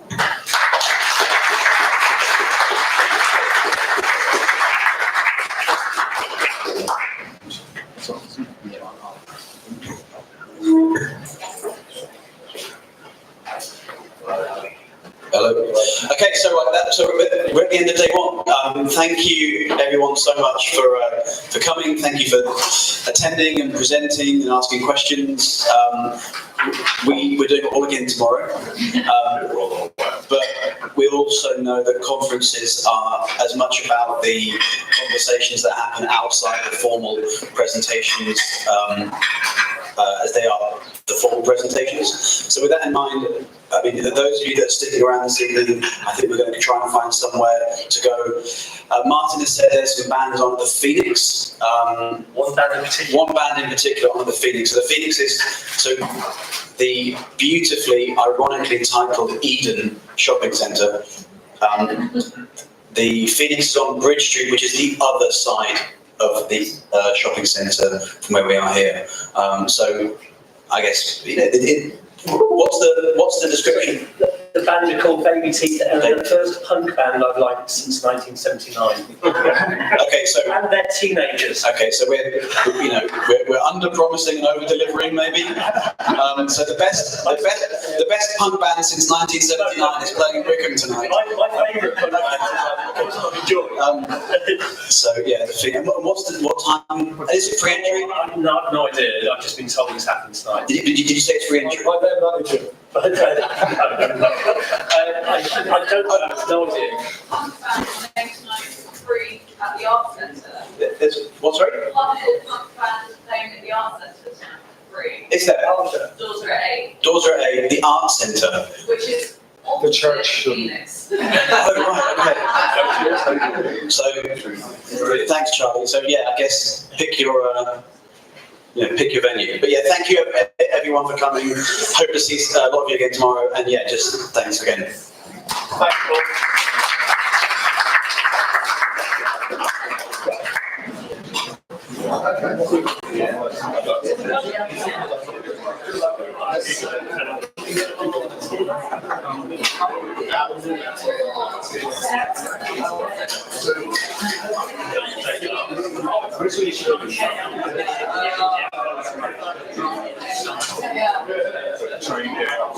All day.